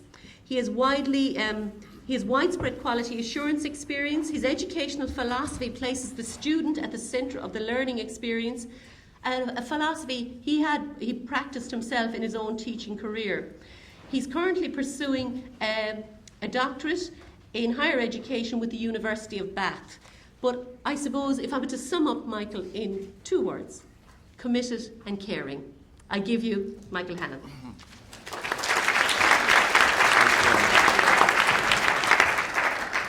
Thank you very much, Fidelma. I'm not so sure about not working people hard when you're asked to chair a panel with 7 members in 50 minutes, but let's see how we go.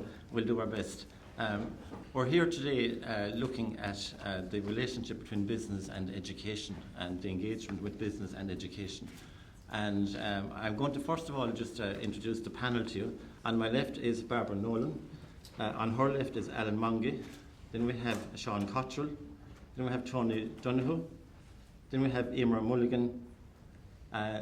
Then we have Colin McDowd. And at the end we have John Power. So before we start, I'd like to give a warm welcome to the panel for being here today and for engaging with the topic. The approach I plan to take during this session is that the panel have submitted suggestions and areas of interest at the pre-conference stage to me as chair, and I've collated those comments into generic questions that capture most of the issues that they have raised, and if I haven't done them justice, they'll have a chance to address that as we go. So I propose to go with a question to the panel, one generic question, they can pick up on it, and then at the end of that question session, we'll get some, hopefully at least one question from the audience before we go on to the next question. We'll keep going in that manner until we exhaust the list of questions I have here, which will probably, the time will come in on us first, I expect. Okay, so to start, the first question I have really is, from an employer's perspective, how well prepared are our graduates to enter the workplace? Is our education system fit for a purpose? We hear a lot of talk that employers give generic skills. that employers value generic skills, maybe even more so than the discipline-specific skills. And a number of the panel members have made reference to this in their contributions at pre-conference stage. From a higher education perspective, and I am wearing a higher education perspective with my own background here, I would argue that we in higher education do facilitate the acquisition of the generic skills in our graduates. But I'm interested to throw that open now to the panel to see to what extent are generic skills covered, or are they covered adequately from an education perspective and from an employer's perspective. So, without volunteering somebody, we'll see who volunteers first. Sean, did you have to go in? Okay, well, seeing as you... If we use the mics as well. Thanks. Seeing as you give me the spotlight, okay. Can you hear me? Yeah. Hello? This is Dave. Sorry. I'll try, wait for a moment. It's on now. It's on. Hello? It's on.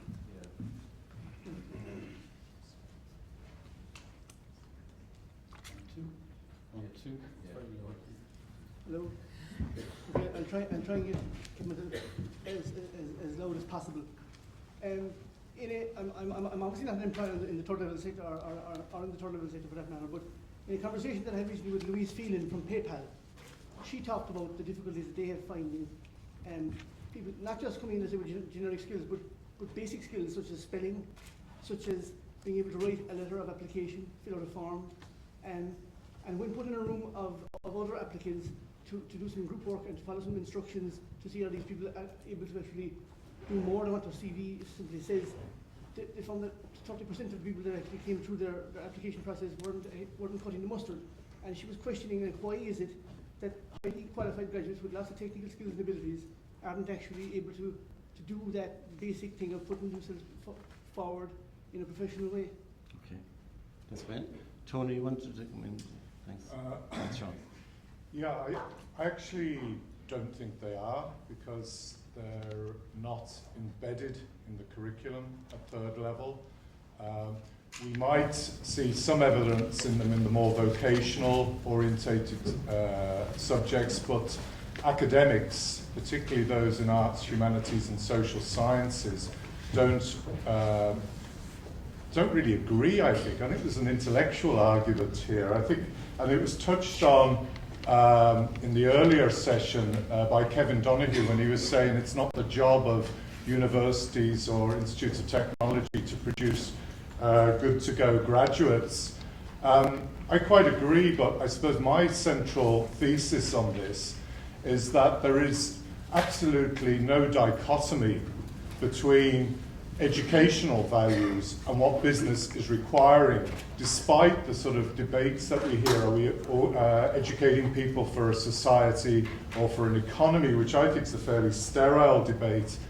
And if I was to look for support on this, I'd go to an educationalist, Howard Gardner, who'd be very well known in this audience and made his name in the 80s talking about multiple intelligences. He wrote a book about 3 or 4 years ago called 5 Minds for the Future, which was actually directed at business leaders. And he suggested that the types of minds that business are looking for, and these are the generic skills, incidentally. Generic skills is a very inelegant word, as is employability skills. It's very limiting. He talks about the disciplined mind, and that's discipline in both senses, master or mistress of a discipline, whether that's astrophysics or carpentry. Also a mind that can manage information. He talks about the creative mind. He talks about the synergizing mind, which touches on interdisciplinary teaching. He talks about the respectful mind, and he talks about the ethical mind. These are the things that business values and should be embedded, whether it's medieval history or applied engineering. And I think the Academy has a responsibility to give its graduates the language that employers could understand around this, because I see no conflict with educational values. Thank you very much, Sean. Eamon? Okay, just to give the university perspective, or I should say probably particularly the business school perspective, I would have to disagree somewhat with my colleague, surprisingly, beside me, in that we certainly put a huge value internally in the business school on exactly these kind of skills you're talking about. We call them transferable skills, so that whatever environment you're in and you're moving into, you bring these with you and they're necessary. What we did find through, no matter how much engagement we did with employers, etc., and with the students and telling them about the benefit of it, it really only gets serious traction when we give the students the currency they best understand, which is we give them credits for it. And that is so over the last about 3 years, we've embedded it in a module. In fact, we have a module in every year of our undergraduate business programs across the full suite of our programs that cover exactly this kind of skill set. It didn't go down very well initially because they couldn't see the value. It was only when they come out the other end of the tree, as is often the case with many students, that they see the value of what we were doing. But because we attached credits to it, they had to do it, if you like, they had to buy in. The other thing we do, and I can't say this happens across every university, but the other thing we do is we bring now a lot of people from industry in to work with us as mentors, and they work directly with the students. Now that does two things. It helps our students, but it equally helps the employers to understand better what we have to deal with, if you like, in terms of what stage our students are at, how they see themselves going out into business. And it's only when the two work together, because I believe fundamentally it's all about collaboration.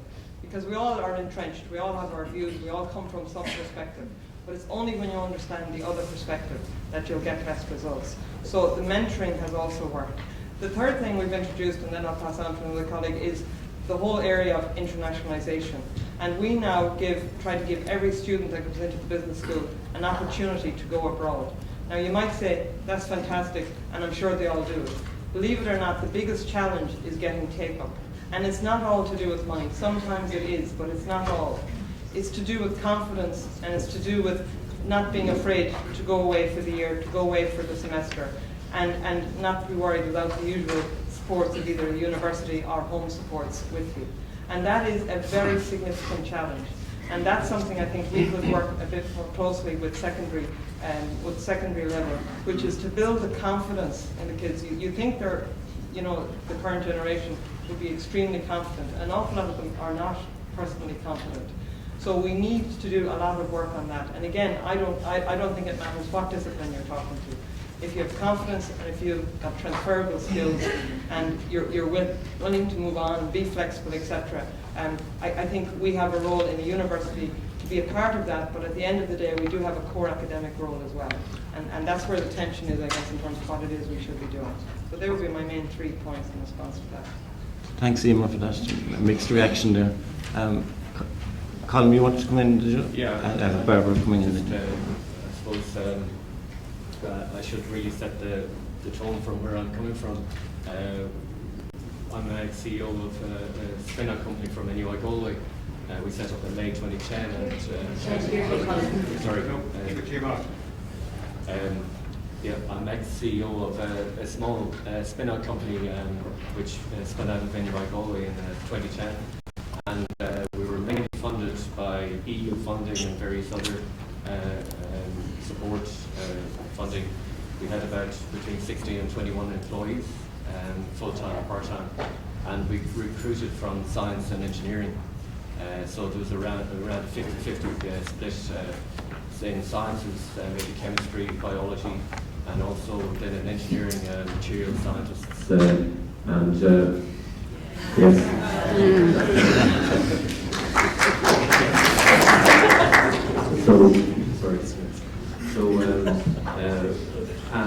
And all of the people we employed had either degrees or higher. So we were employing people with BScs and BHs. About 20% of the staff had PhDs. We were in the fortunate and unfortunate position that we had, we used a lot of secondments from EU projects. So people were given to us or sent to us. We didn't have a choice in what we got. We all, nearly all of the people that we got we were very happy with, and we could work with them. We had coming from across the EU, from UK, EU and Middle East, We had 3 from Israel, for example. We had 15 to 20% of the staff were Chinese, mainly because it was difficult to get Irish staff. Not to be selected, but not many people applied for a position. So, and we also, obviously at the time, were recruiting from JobBridge, and that's where we picked up the Irish graduates in JobBridge schemes. So in the JobBridge, we were using those people to work in more administrative and design, marketing. So we recruited for business, from arts and design courses, and from law. And across the board, we get all great people. And as Minister Quinn says, there's a weakness in the system. It's not defective, but certainly there are weaknesses. That's what we found. That I've just a list of items that have come to mind. Resourcefulness was one of the key things, and that was linked into problem solving and approach to problem solving. People didn't really know how to approach a problem and try and solve it. The obvious thing to do was to go and ask somebody, but that wasn't so much a collaborative goal either. So there was a communication issue as well. People didn't work together on a problem. They wouldn't. Now, I should point out that the Israeli colleagues were very good at collaborative work. They would, in fact, I always try to have, if I had 2 of them, I'd work them together, because they were more, they get together and produce what 3 people produce on their own, probably different, but I suppose the people coming from the typical educational background would try and solve the problem on their own, but didn't know how. Creativity was an issue. I mean, these were all, and you'll hear it all the time about innovation, but when I look at innovation, I go backwards and say, well, we need to be resourceful, flexible, and multi-skilled. That was an issue that cropped up. So when I spoke earlier about the problems I had, it was flexibility at PhD level. People, I think they were traumatized, actually. I think they came through the system and they were in it so long that they just didn't want to be told how to retrain, or even to learn that they had to retrain again. They just had been branded off with it, and they didn't want to listen. That's what I think. I know anecdotally, that there's a lot of companies in the medtech sector who are choosing masters over PhDs because they prefer maybe they think or believe that they're easier to mould into their needs. So I think certainly there are issues there with generic learning, and as I say, there are weaknesses, but not complete disasters. And I was surprised when I went researching this for this, that it actually, I thought it might be more third level issues, but maybe it goes beyond that. Maybe it goes back to, even 7-year-olds, as we were talking there at the break. It goes beyond that. Okay. Thank you very much, Colin, for your insights from the employer's perspective. Maybe Barbara first, and then Alan. Thanks. Thank you. Well, I think when we look across the European perspective, we see that I think the Irish education and training system is failing young people when it comes to foreign language learning. Last month, the Commission published its Education and Training Monitor for 2014, and Irish people do quite well on a number of indicators, higher than average IT skills, etc. But the shocking part of it really is there's a huge gap between Ireland and almost all other member states in the area of foreign language skills. Only 9% of Irish lower secondary school students learn 2 or more foreign languages, and this compares to an EU average of 63%. In 18 member states, the figure is over 50%, and in 9 of these, over 90% of lower secondary level students learn two or more languages, foreign languages. So this impacts, I think, hugely on people's employability later on. It means, for example, that Tony, as Tony has said, I think at a conference himself, that Irish people are not able to sell to many markets in the language of the customer, which is fairly vital. It's okay when you're buying, but not when you're selling. It also means that, for example, many of the multinationals setting up in Ireland are actually importing people for the job opportunities that they've created. I think Google in Dublin only has 30% Irish people working for it. Louise Phelan, who was mentioned here already in PayPal, has made the point several times that you can't find Irish graduates with the languages, with the foreign languages required, and in fact that's an added cost on these multinationals because they have to bring people in, support them while they with where they're going to live, etc. It's not something they want to do, but it's something that they're forced into doing. And I think, you know, I know that Rory knows this from what I've said to him before. Foreign language teaching is very much at the bottom of the pile, I think, in the Department of Education's list of priorities. And nothing will change, I think, until that is actually taken seriously. And we even see it in the EU institutions. We can't find Irish people with the language skills to work in the EU institutions. So Ireland is losing its influence in organisations like the European Commission because they do not have the operational and high quality language skills in 3 European languages. So I just put that out there that it's a major problem and it needs to be addressed. Thank you. No, Alan, thanks for that, Brian. Just to kind of go back maybe to the second level sector, which is the sector I work in, and talking about how well prepared our students for the workplace. I suppose as principal of a newly established school that's only open 2 years, under the GRETB. I would say, as a leader of my school, I believe my 2 students sitting up there will be very well prepared for the workplace. Why so? Because we're a pilot school for the new junior cycle, and many of the skills that are spoken of there around problem solving, collaborative work, students being flexible and multi-skilled, they're the different things that we're trying to develop with our students in our school at present. And I know previous speakers have spoken about the tension and maybe the restrictions of the system that are currently in place, whether that's around teaching to examinations, etc. And that greatly impacts on what we can do at second level with students when those types of restrictions and tensions are in place in particular schools. But I think we probably have a responsibility to do our best for those students that are under our care, and sometimes that means maybe ignoring a circular or 2 from the department.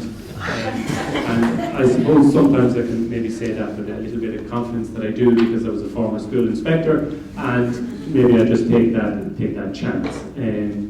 But I think the potential is there with the new junior cycle reform to develop these skills with our students.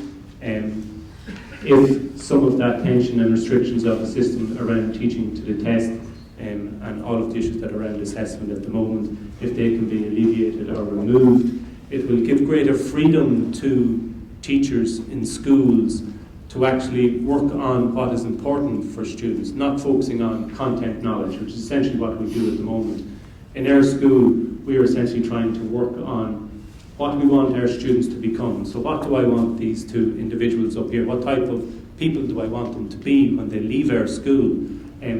That's far easier to do when you don't have to worry about a Leaving Cert exam to prepare them for 3rd level. So going back to what the previous speakers spoke about in previous panels, whether it was Professor Brown or Professor Nolan, around the values that we want to develop with our students are critically important as well. Very good, thanks, Alan. John, do you want to come in? Maybe fine. Okay. Hi everyone. Yeah, just a final word from on this subject as an employer here locally of in the medtech sector. We employ quite a number of engineers, science, business, technical people, and I guess I'd have to say I take the point on the language, but you know, you have to think in business terms, certainly around Europe, and when we're talking engineering, if we go to Germany, they don't want to talk in German about engineering, they'll talk in English, and maybe the percentages should be comparing with foreign language competence of US business people or UK business people, because I'm all languages, don't get me wrong, but it's probably a difficult one. If you're in Spain, you have to be able to speak probably several languages. If you're in France and Germany, you'll have to speak English, so it's almost a prerequisite. So it might be a bit hard judgment-wise there on our language skills. But in terms of communications, it's amazing. You see youngsters coming in. We take in graduates on placements during, third years placements, and it's just a mix of you see all sorts of extrovert, introvert characters, and you bring them in, and it's only once they get into the work environment and they start interacting with the other people in the company, and they start developing their skills of how to communicate. And I guess probably these days with so much computer interaction rather than interpersonal interaction, maybe some of those skills have been lost, and it's only when they get the opportunity and they're actually pushed into the environment where they do have to communicate that you see very quickly all of them come up. So I wouldn't really be overly worried that we're not producing students that will be able to work in the environment when they come into it. We haven't found that as a problem at all, really. So just really, I think the other side of that is the industry's engagement and the industry's responsibility to engage with the universities, with the schools. We bring kids in from secondary schools for a few days, and they work, see what happens down in the labs and with the engineers, and it helps maybe form some ideas for them for the future of the career paths they want to take. So I think industry has to take a responsibility as well. It's all very well pushing it back on the education system, but we need industry to be more engaged and involved, to be more willing to take placements in, to help with the secondary school exposure of youngsters into industry there. Okay. And so, a positive note, I would say, we're not doing too badly. Thank you, John. I'll be coming back to the internships later on with a question, hopefully. Very mixed reaction there, as you can see, to the generic skills question. I'll just take one question from the audience, if there is one, before we move on to question number 2. Student. You talked a lot about generic skills there, and is it the responsibility of schools and colleges to either teach or encourage the learning and development of these generic skills, and which skills should be prioritised versus others, like practical versus social, and that sort of area? Anybody want to pick up on that? Which skills should be prioritised? Is it the responsibility of the education establishments to teach them? Well, I think there was referred to Howard Gardner and the multiple intelligences and also the work of Daniel Goleman around the same area. And like it's not about prioritising, I guess, one skill over another, but I think there's there was some difference in reaction from the panel, but nevertheless there was also a lot of commonality about the idea that in the workplace and in society, and it's not just about the workplace alone, the more people are rounded in their ability to communicate, to be creative, and so on and so forth, the better for themselves and for the world they live in. And I think one of the bits of good news really, which I suppose, I work in the primary sector, and the primary education curriculum, which was revised back in 1999, is considerably, by any measure, an excellent curriculum. And I think it's the discussion this morning was about a lot about transition from second to third level. I think we need to broaden it down to primary level as well, and the transition from primary to second level, and look at what's happening there, because much of what's being discussed about dual cycle at the moment is already happening for years in the primary school system. Yeah. And I think it's probably the best part of our education system, but it's not actually, it hasn't been given the space to be influential in terms of reform from the bottom up. Okay, that's fine. Thanks, Sean. I think to deal with your question, there is a shift from teaching towards learning occurring and active learning at that, where students are engaged as co-creators of knowledge and bearing in mind what employers and the skill set that employers want. I think that then puts the onus on higher education institutions to ensure that graduates have those skills embedded in the active learning that students pick up at second level and third level indeed. Okay, I'm going to move on to the second question, and here it is. Is there sufficient engagement with industry, employers and business in curriculum design, accreditation and evaluation? And I'll give you an example of what happens in our own institution, that of GMIT. Before lecturing staff put forward a proposal for a new programme, they have to research the demand in the marketplace. We then invite industry representatives onto the accreditation panel, where they have an equal voice in whether or not the programme gets approved. And finally, we appoint 2 external examiners to oversee the assessment process, one of which is normally from industry and business. Likewise, the NCCA engage with the employer organisations in curriculum design at second level. And if that is happening, why are we hearing concerns from the panel members in relation to the likes of generic skills and not having the attributes, particularly worrying at PhD level, that employers are seeking and looking for? So I'd like to hear the panel's views in relation to engagement in curriculum design, accreditation from a business and industry perspective. Since I have the microphone, I'll start. I suppose there are opportunities to engage people at second level to engage with industry. In our particular school, again, just taking an example, we started a short course in the area of STEM. So our teachers have engaged with local industry. Our students do go out on visits to lots of different companies around Galway City. So the teachers there have spoken to the people in these industries. They've spoken to people in colleges, whether it be GMIT, NUI, speaking to people in Trinity, in UL, around course content, curricular content around what not necessarily is required of the students, but the kind of activities that will develop problem-solving skills, collaborative learning skills, etc. Within the teaching and learning activities that occur in those particular programs. And I think there's a great opportunity there for, under the new junior cycle, for schools to engage in that level of collaboration with their local communities, not just, say, at national level through the NCCA and employers coming in and speaking to the NCCA at national level. I think there's now the possibility for the central system to give greater autonomy to the local schools and local education bodies to engage with local communities around what students can and should learn maybe in school. Okay, thanks, Alan. Tony, okay, thanks. This is actually quite challenging, and you could have a whole conference on employer engagements. Part of the issues is around the structure of Irish business. Over 45% of people who are employed in the private sector are employed in companies with less than 50 employees, and a third are less than companies with 20 employees.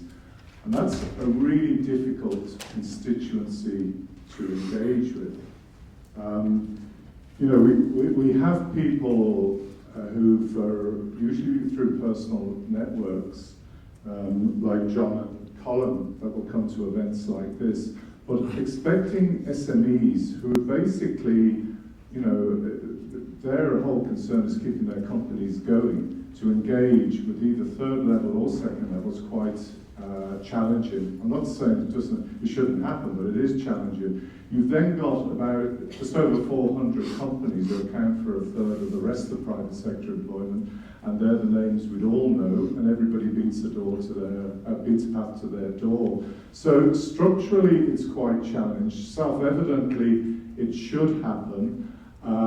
It happens at all sorts of different levels. It happens nationally, and then there's organisations such as my own pay people like me to turn up at these types of events, to sit on NCCA curriculum reviews, etc., etc. But I think We need to go beyond that, and it probably is most likely to happen at a local and regional level, and we need structures to allow that to happen. That's where employers and various strands of the academic system can engage, because again, working in IBEC, I look across the system a lot, and it's an incredibly siloed system. We had some discussion about further education this morning, who really only recently have become part of people's consideration. But we should be engaging with higher education, further education, and indeed secondary, a second level, on a regional basis, because there aren't enough employers to go around to engage with all the different parts separately. Okay, thanks, Tony. I'm maybe going to concentrate with the two employers on the panel first. Colin, maybe just get a word on this perspective of engagement. For our company, in our case, we were involved. We wouldn't have engaged directly with schools or whatever, but we would be involved with the Irish Medical Devices Association, which is part of IBEC, and they would have developed a policy through our meetings on issues, and I know flexibility, skilled,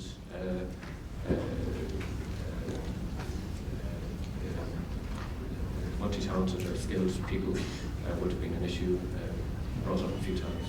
And maybe John would probably know more. Okay, that's fine. Thanks, Tom. Certainly, yeah.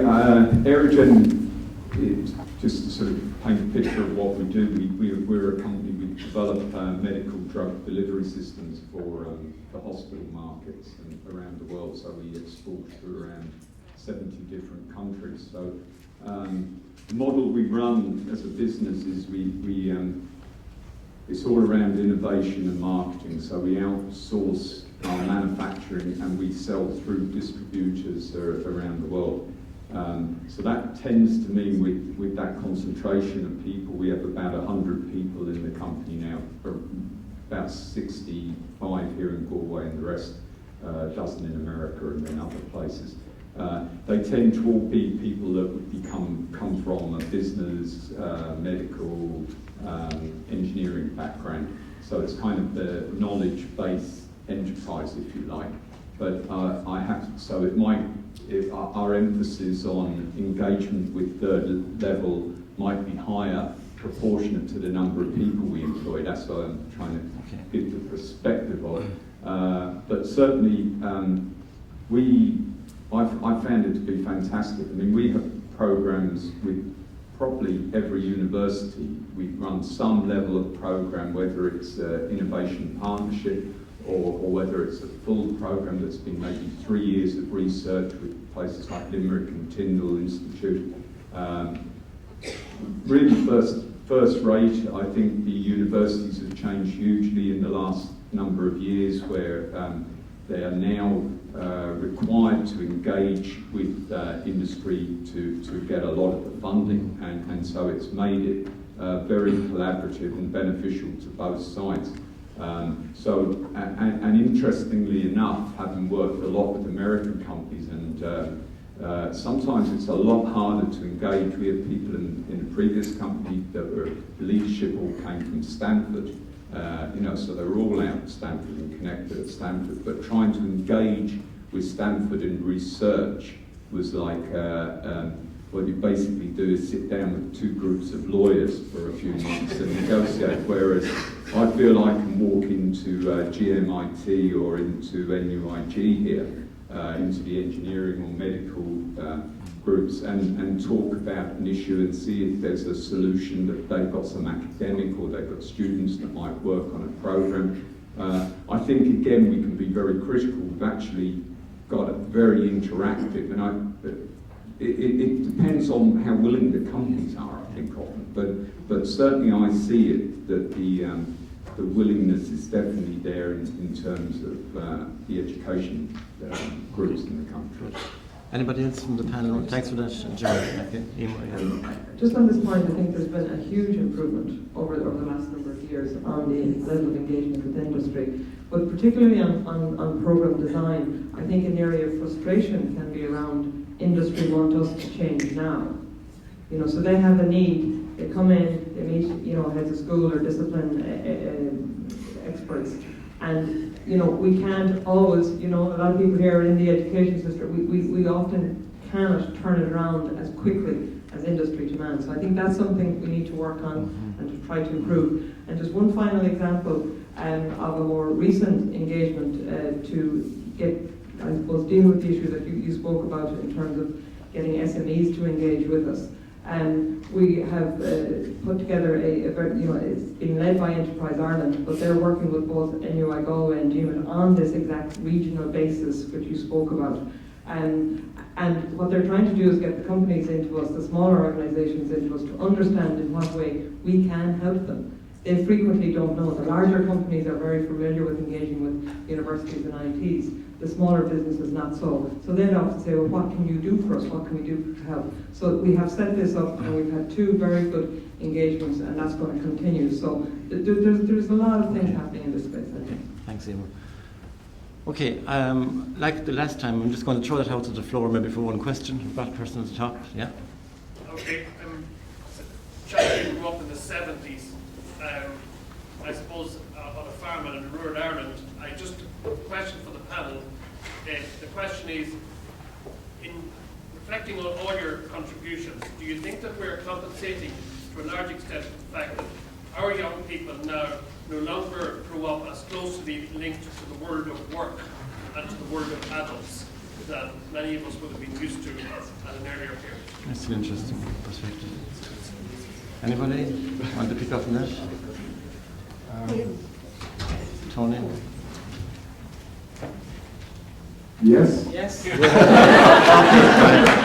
couldn't agree more. And I think, you know, we just have to look at our own kids, and I always try and resist policy by anecdote, but I think there's lots of evidence of that.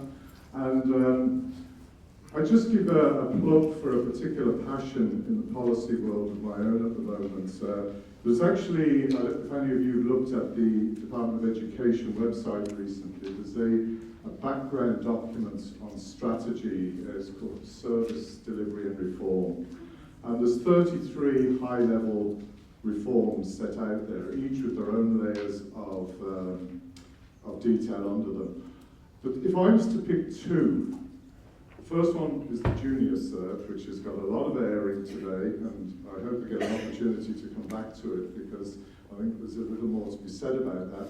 The second is apprenticeships.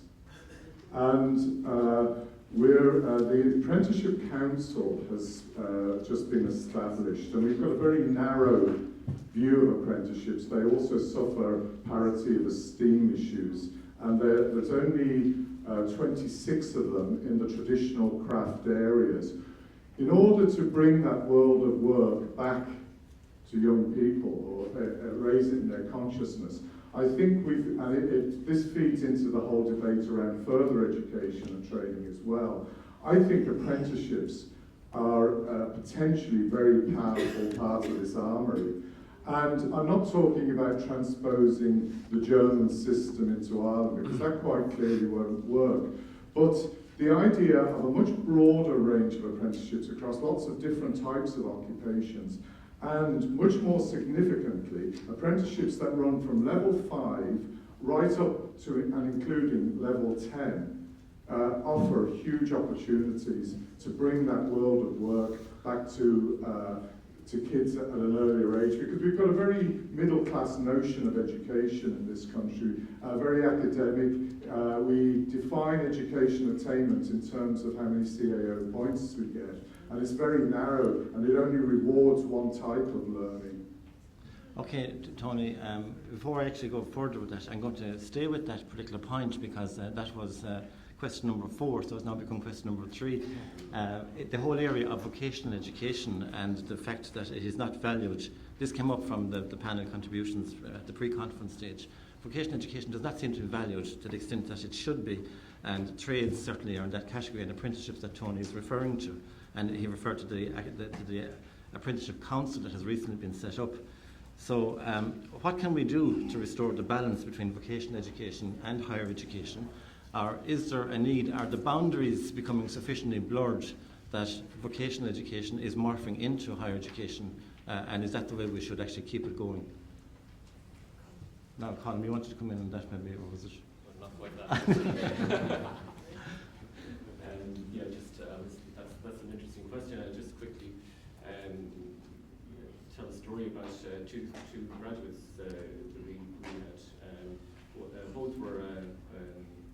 Both had distinctions from the course. They both did the same course, and I got one in, and it was so good that I said, "Well, find another one," and we got another one, and so they have the same backgrounds, Gordon himself, farming backgrounds, and almost, there was no difference except one was really interested and one was not interested, and they're really nice guys. I couldn't figure out the difference.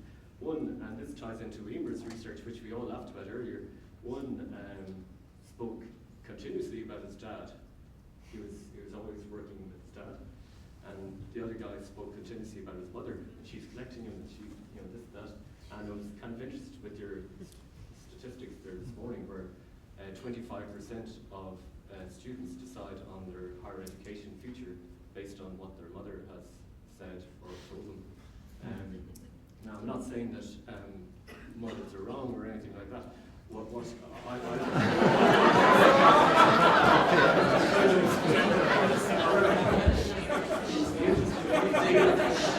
The interesting thing for me, I think, is that maybe these students spend a lot more time in the room under the watchful eye of their mother, whereas some of the students go out and work with their dad on whatever, repairing tractors or doing some woodwork or whatever, and they get this influence and training from at home, and maybe that's an area that should be looked at as well. Okay. Maybe I'm not quite sure how you'd address that, but I know that a lot of mothers obviously, and I know. Come to the whole. Yeah, no, thanks, Colin.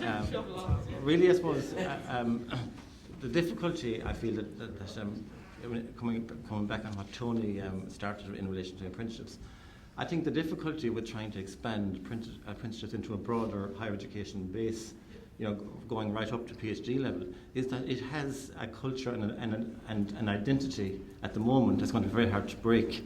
And if you say you're doing a doctorate as an apprenticeship, I think that's going to be a hard sell. So how do we get over that cultural identity with the phrase and term apprenticeship? Well, the concept of an industrial PhD is in Denmark, it's quite taken for granted. So, not disagreeing with you around the culture. I was actually on the apprenticeship review group, and I argued, which kind of in turn led to the recommendation of the Apprenticeship Council. I suggested that we abandon the word apprenticeship, and I lost that debate. Other people around the table said, well, look, for people who do apprenticeships, they do have high currency.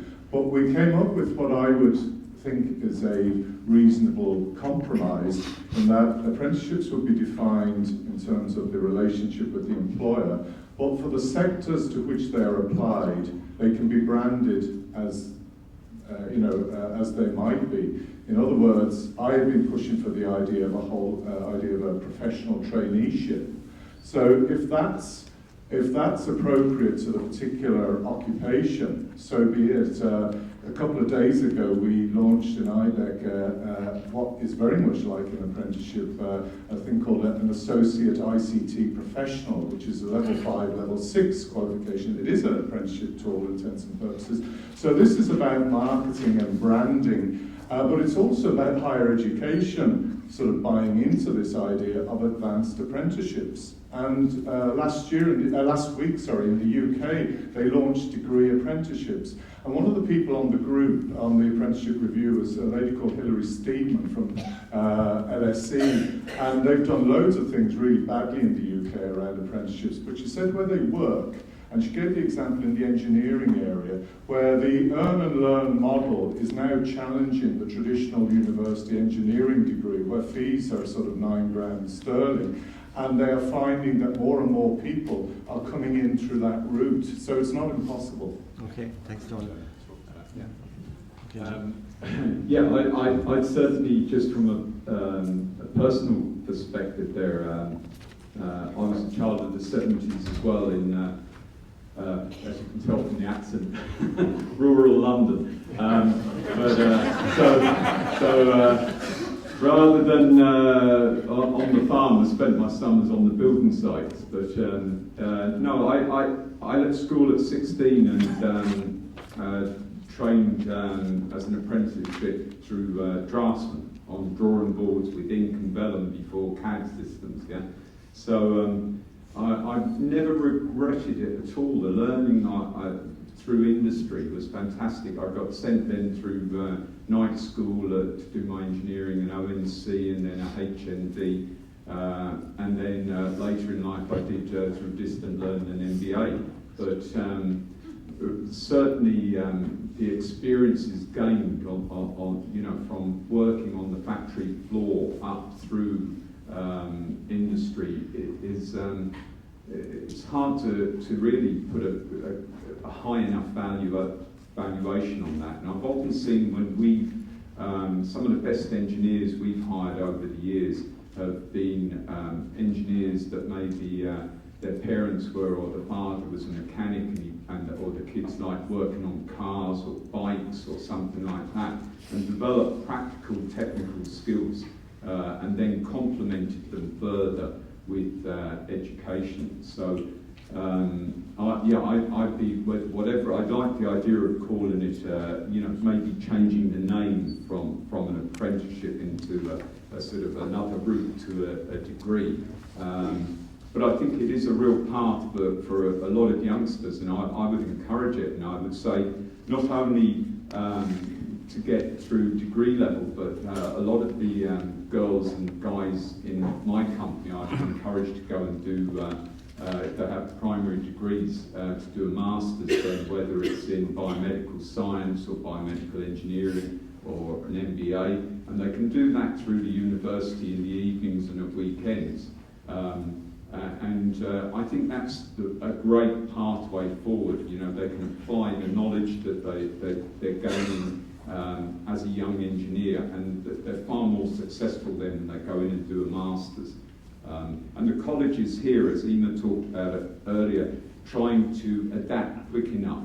I mean, I would say, we probably don't rate ourselves highly enough here, but I mean, if you look at Galway and see the courses that are run now around bioinnovation, biomedical science, biomedical engineering, and truly the university, and again and GMIT as well, gearing itself towards putting out graduates in those areas for the hub and the cluster that is here in the west of Ireland. I mean, I think we've done a tremendous job. So again, I think we're doing the right things. I think if there is more of a structure put on this continual education from a government level, I think the colleges, universities, and employers will all work towards making that a success. Very good. Thanks for that, John. Our panel members okay? Everybody else okay? I'm just going to throw it out for one last round to the audience if anybody has a last question. Yes? Yeah, it's just, I suppose in the current context of the conversation that we're having, I think it's very that industry benefits as much as anybody else in terms of getting people ready for work. And we were talking a lot about collaboration and things like that. I'm just wondering, what reforms do you think industry could make themselves in terms of how they provide for graduates coming into the workplace, or how they improve work learning skills?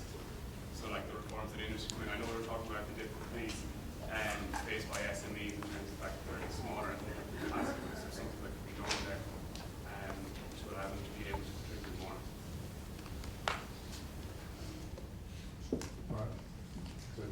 Yeah, it's one for. I suppose I better answer this one. And I'd slightly disagree with the question itself, or the assumptions underlying the question. I mean, you've got to step back. And this came, just to drag it back to apprenticeships, this came to me fairly clearly last year when I went round to companies and I said, what would get you to the table in terms of apprenticeships? What would interest you? And 3 themes emerged from those sort of consultations. One, they have to have a genuine skills need. It doesn't matter what supports are in place, what government supports, how good the education and training system is working. Unless they have a skills requirement, they're not going to engage, because that's not what they exist for. I mean, you get a certain number of companies who take a broader view, have a sense of CSR, etc., but they are not solid reasons for employers engaging on a systematic basis. The second factor was genuine influence on the curriculum, and I think we've heard already good examples of where that's working. And the third is around support from the state in terms of provision of education and training. So all 3 have to be in place, but the most important is the skills requirements. We would try and encourage companies, and the much maligned job bridge internship system, which I think actually delivered some great results for individuals. Engaging with that kind of activity is what they need to do, but we've got to never forget why businesses exist in the first place. Okay, we're at the end. Maybe you just got in on time about. Just make a comment on Tony's. I think it's ironic that 40 years ago, the BEC sector had the apprenticeship under its remit. And 40 years later, with the onset of ANCO, it was stripped from the sector. And 40 years later, we have Solus bringing it back in under the sector. In the process, I think education was forgotten about in that transformation or transition period. I think it's important, now that it's back in under the ETVs, that the education remit plus the training remit will be properly merged, and that the funding required to carry out these remits is put in place. Currently there's no capital funding, and the structures need an overhaul. And I agree with Tony, we're going to get one chance at this, and we better move quickly to get it right. I'll take that as a comment. Thank you very much for that. Right, we've seen generic skills where we have come to the conclusion that there's more work to be done in that space. We're making reasonably good progress in relation to employer engagement, and we have to recognise the difficulties that it poses for employers to engage with education, that they have a business to run. And I think we've had a very interesting wrap-up in the last question in relation to apprenticeship and the possible need to rebrand it as professional traineeship, and that a new approach is definitely welcome for all the stakeholders involved. So with that, I'd like to thank the panel and yourselves for your engagement in this session. Say that we have a very fine panel. The breadth of experience and lifelong learning that's here, and practical experience as well from the world of education to the world of work. It's really valued, and perhaps you'll get an opportunity to intergage and to have exchange one-to-one at some stage. I'd also like to thank your chair, Michael Hannon, for his very leading questions, which obviously is key to bringing out the answers really and the information. While I have the panel here, I want to note the support in particular of 2 people for the conference. Barbara Nolan, who's the representative here of the European Commission, has very kindly been a sponsor of the conference, as has Sean Cottrell and the IPPN, the Irish Primary Principals Network, and ably assisted here by Virginia O'Mahony in the audience. Everybody has been overwhelmingly supportive, but these things only happen, as you know, when people come behind you for around a common goal. Look, I think the thing that has been really uplifting for me listening to this panel is the need for us to look afresh with new eyes at the positivity around the apprenticeship model. The apprenticeship model used to be looked on really favourably, but I think with the dominance of the third level sector, it has been lost in there. And why it shouldn't be lost is because our kids need it. It's about what will grow their innate talents and skills. And ultimately, everything we're doing today is about how to develop our young people for their futures, and a place will be found for that. So look, without further ado, I'm going to ask Susan up there. She's going to take you to the BLN for your lunch and lead the way. And Mary Fleming over here will take our speakers and our contributors. Dr. Mary Fleming, who's the head of education here in NUIG, and she'll be chairing the next panel. So if we could make sure you go with the right person. Thank you very, very much. Enjoy your lunch.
All right.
Again, Stefan is going to be there, and Judd.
Don't tell him it's health and safety.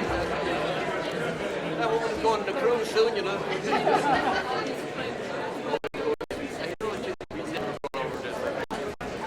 I wonder how agile he is.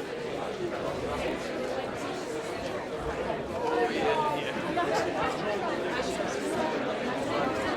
Never see that division. Never see that division.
gentlemen, welcome back, and I hope you feel nicely full and satisfied after the lunch. And I hope you've had a chance to talk and to, just have an interchange with your friends and colleagues. Just before I let Seamus introduce this panel, one thing I wanted to share with you by a student who had no choice but to leave. She said to me, "It's just been really great being here today," because she said, "I never knew adults were as concerned about us." And she said, "I never thought that you thought about things the way we thought about them." So it really shows the need for us to collaborate much more and to bring all the partners into the learning process. So I just thought it's a little bit of a reward for all of us to have that type of comment from one of our young people. Thank you. Seamus, Catherine.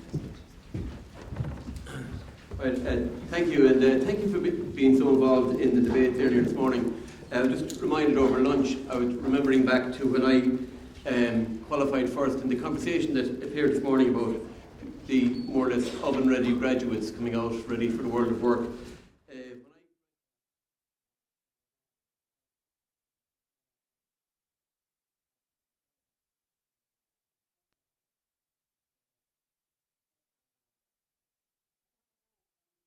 Forget everything you learned in that college.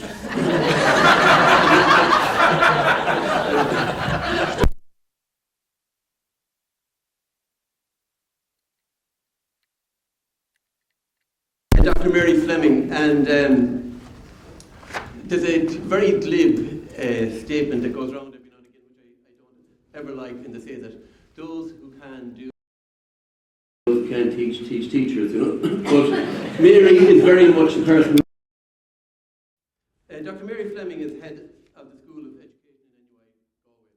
As the Director Teacher of Education within the school,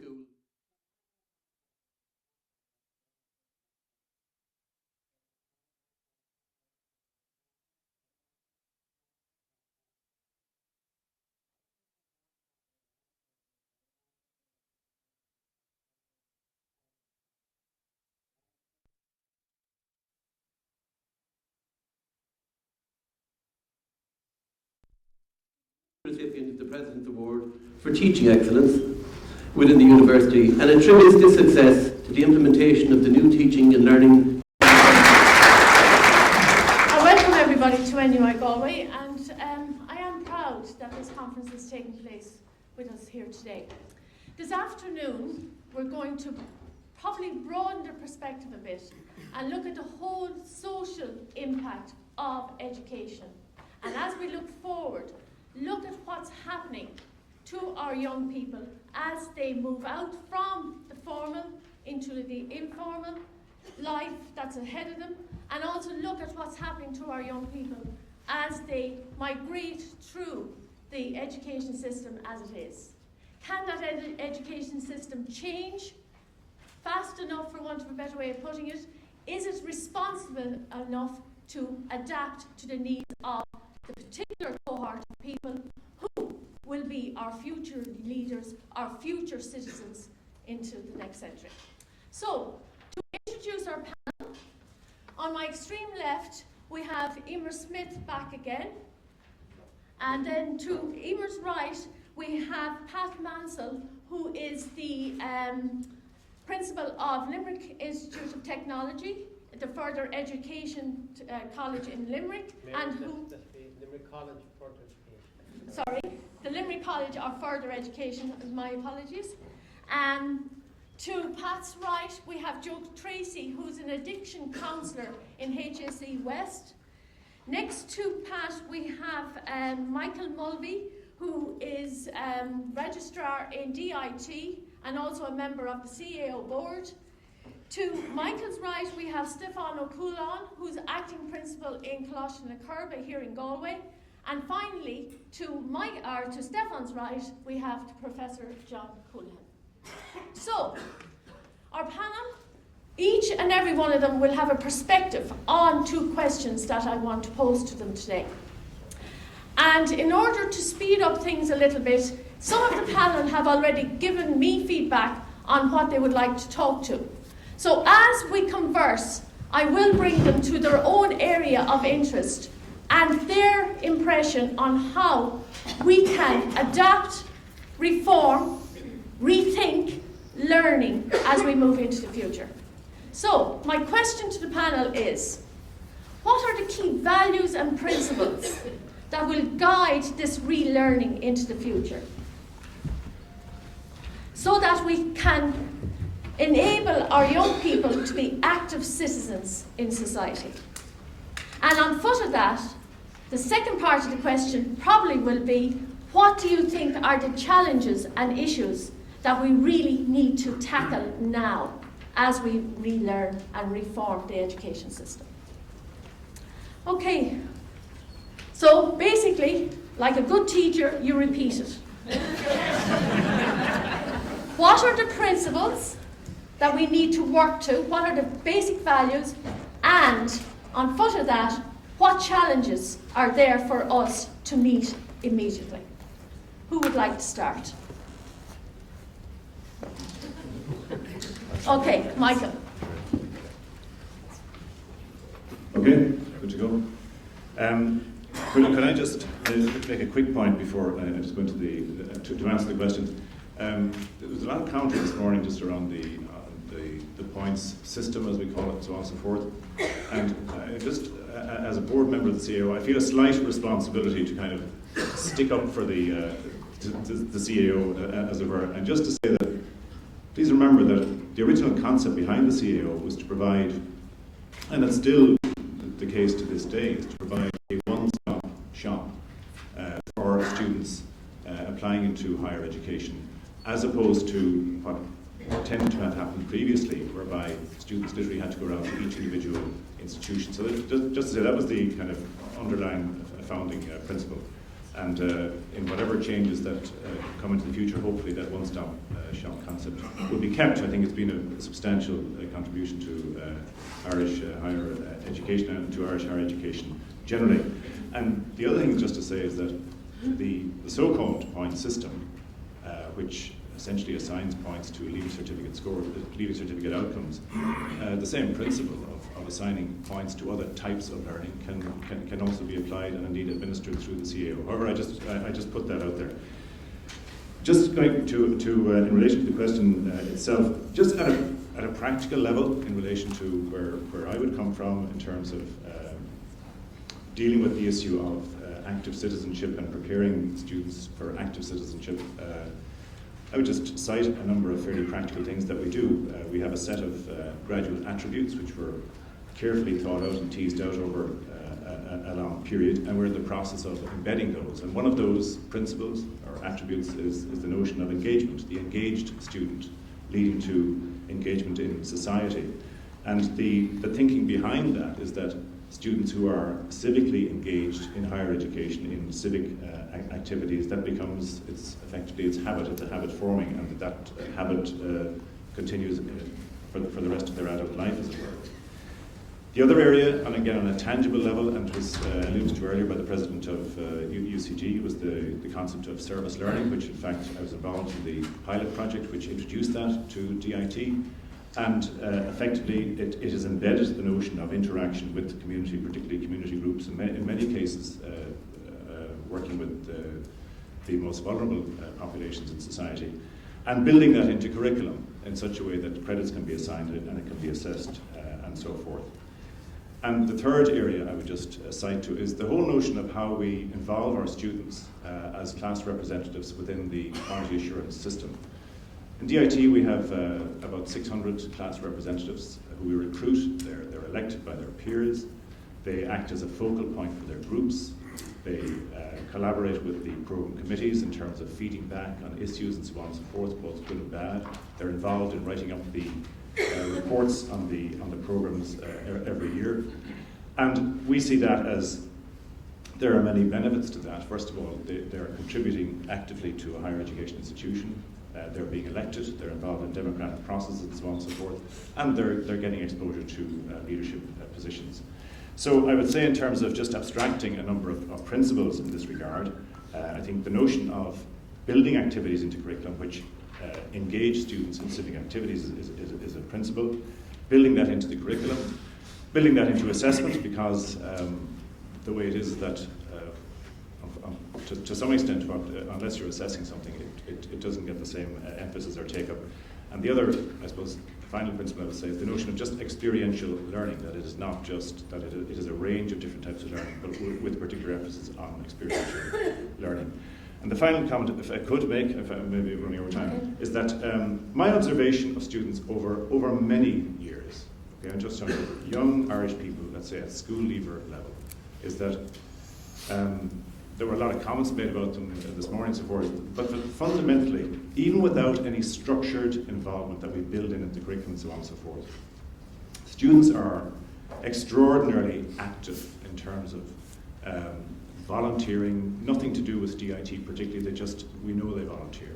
They're extraordinarily active in terms of taking on charitable causes and working for those and so forth. So that I think it's inherent in the nature of Irish students indeed, that they are fundamentally, I think, very good citizens. So I'm stopping that. Thanks very much, Michael. Joe? Thank you very much. My name is Joe Tracy. I'm a clinical specialist. I've worked in Galway for 20 years. I have an association with the college through a referral source.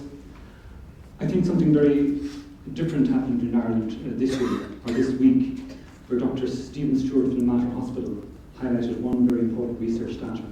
And the data said, disturbingly, whether we like it or not, that young people are now dying from cirrhosis of the liver. This was START. We had our conference on Tuesday. How do young students fail to maximise their full potential in college? It is my very, very strong opinion that a lot of that is down to substance misuse, alcohol, an inability to problem solve, and an inability to match themselves with the world of work or college.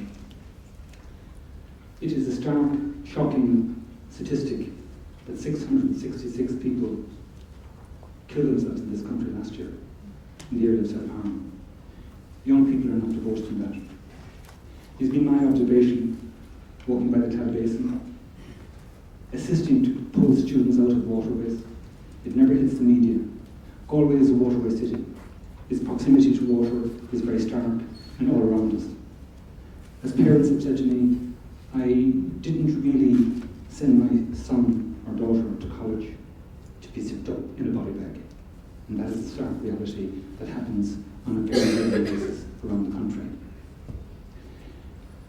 I am staggered and amazed how parents send their children to college without any social skills, without the inability to perhaps negotiate a washing machine, or to laugh themselves, or to mind themselves, or to be prepared.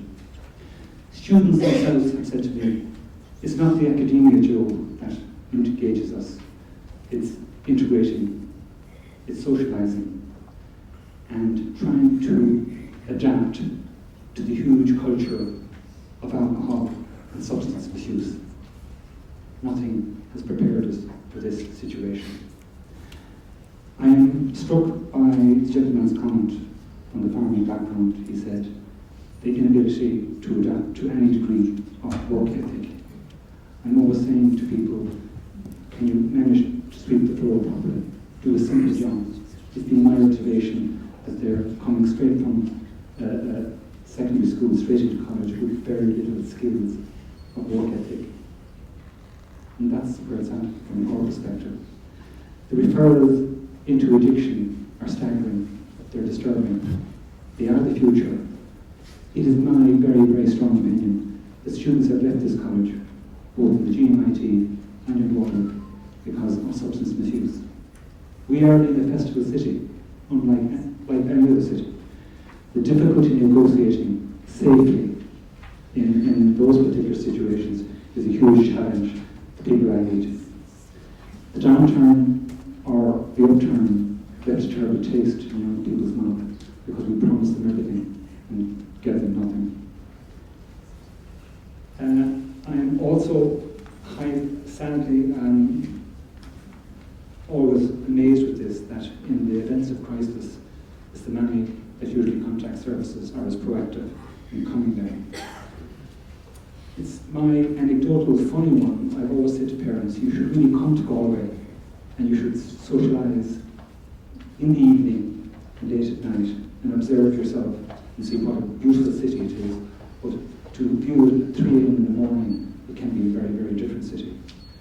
I'm also saying, on a practical point of view, that students or parents should familiarise themselves with the pharmacology of the ingredients of cocktails that are available in our food outlets, in our petrol outlets. And that's why Dr. Stephen Stewart has now arrived with very, very hard research, which is saying that young people as young as 18 are now dying of cirrhosis of the liver. The concentrates of alcohol that are being dispensed and promoted around the peripheries of colleges is disturbing. And we have met with the City Watch as part of Chamber of Commerce, as part of the police. The concentrates of freebies, of promotions that are being peddled on the peripheries of our colleges, and maybe in our colleges, needs to be looked at. If we're really going to say how students of the future should maximise their full potential. It is a tragedy, and we will wait perhaps post-Christmas and meet or view the many people that will leave their colleges due to substance misuse, unhappiness, inability to adapt to their present situation. And that's my speak on that particular topic. Thank you.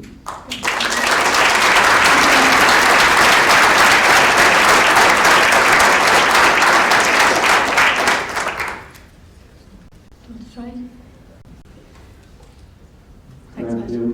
My name is Pat Manson. I'm principal of NUI College for Further Education. It's a very large college in Limerick City. We've about 1,200 full-time students and about over 2,000 part-time students. First of all, I was glad to hear the references to further education and the changes that are happening in further education in terms of the further education training strategy, setting up of solace and the changing of in the ETB structures and developments in QPI, etc. We welcome all of this. For far too long, I think further education has been the Cinderella sector in Irish education, and I think that's now changing. In terms of the students that we take in and the type of students there, I was very struck by Emer's research, which showed that a high percentage of our students would be coming from the working class background, etc., whereby they might have got a great deal of direction from parents, but rather for guidance more. We see that. What we see, and I'm speaking anecdotally as a principal and as a teacher, we find a high percentage of our students coming where they find it extremely difficult to engage with us in the type of assessment and project work, etc., that we do. We have students who are indifferent, total lack of interest, extremely challenging for the teacher because you have this as well as you have wide range of age range from 16 of course up to 70 really, because you have mature students coming in as well with a lot of foreign nationals with language difficulties, etc. So just from a teaching perspective, it's extremely challenging in that perspective. And of course as well, increasingly in the last number of years, what we see is students with a lot of mental health issues and other social, financial problems, of course, that the recession has brought on. And I think that's probably present across all sectors. But of course, that puts huge strain then on the whole teaching area, on the supports, etc. And our sector is structured as a second-level school. Therefore, the guidance and supports are the same as a second-level school, and therefore the allocation of guidance, which is now gone into the teaching allocation, we have to put our guidance teachers teaching. In some instances, it often happens where an incident happens, where a student badly needs support and help immediately, where an incident happens where a guidance teacher could be in the classroom. This is not really on in today's age. It's not right. And if it's the case, as Emer's research shows, that in further education there's a far higher percentage of working class and disadvantaged students, is it not therefore the case that there should be far greater support for that cohort of students and for the teachers who are teaching them? Surely Isn't it time that a change should happen there? On other issues, yes, in terms of guidance support is critical, and we'd like to see more engagement from second level with further education. It's developing in an ad hoc basis. I prefer to see more formal structures there and greater integration and perhaps greater knowledge transfer from the different sectors regarding what's happening, because there is a high cohort of students and applicants or learners who wish to go to further education. And as far as I can see, being in education for a very long time, every individual is different, and we know that higher education isn't for everybody, that the bottom line is what you're trying to do is develop the individual, the skills, and trying to get that person to grow. Because when persons are growing, it means they're more fulfilled and therefore more better and active citizens in their families, in their communities, etc. And that's what we're in the business in. We're in the business of growth and leading people and showing people the way, guidance, etc. Trying to, from the teaching perspective, trying to engage them, get them curious of what they're interested in, to get them interested in something so that they can move and feel confident in something that they do well. Equally, I think progressing, transition to third level, we have done some work with the NAPD subcommittee from transition from further education to higher education, and in particular to the Institutes of Technology. And Michael Hannon there from GMIT was one of the first persons I actually contacted regarding that. And our subcommittee at the NAPD has met the Institute of Technology registrars, and we're progressing in that. For example, in Limerick, we are currently working with the registrar there, where there would be automatic progression to third level if you receive a full award in further education. We're coming back to finish off, basically. I resonate a lot with what Joe said there in terms of the social skills of students. It immediately reminded me of myself. I remember that I went to TCU way back in 1981, and instead of going into digs or class, I went to an landlady. So I came from a very warm, large family into another large family. So I was raised in TCU. I did very well while I was with the warm family, but I had to fend for myself when I went out into the world of work. And I remember I got a job. I was lucky to get a job with a large accountancy firm and got my own flat, etc. But I couldn't cook it in a bean. I was no good social, so there's a list there somewhere. So, but we come across, it is very serious, all right, in terms of the type of the problems that the learners have and the supports that we have. We don't have them, and it really needs to be looked at because the need is out there and it is growing. Okay, thanks, Pat.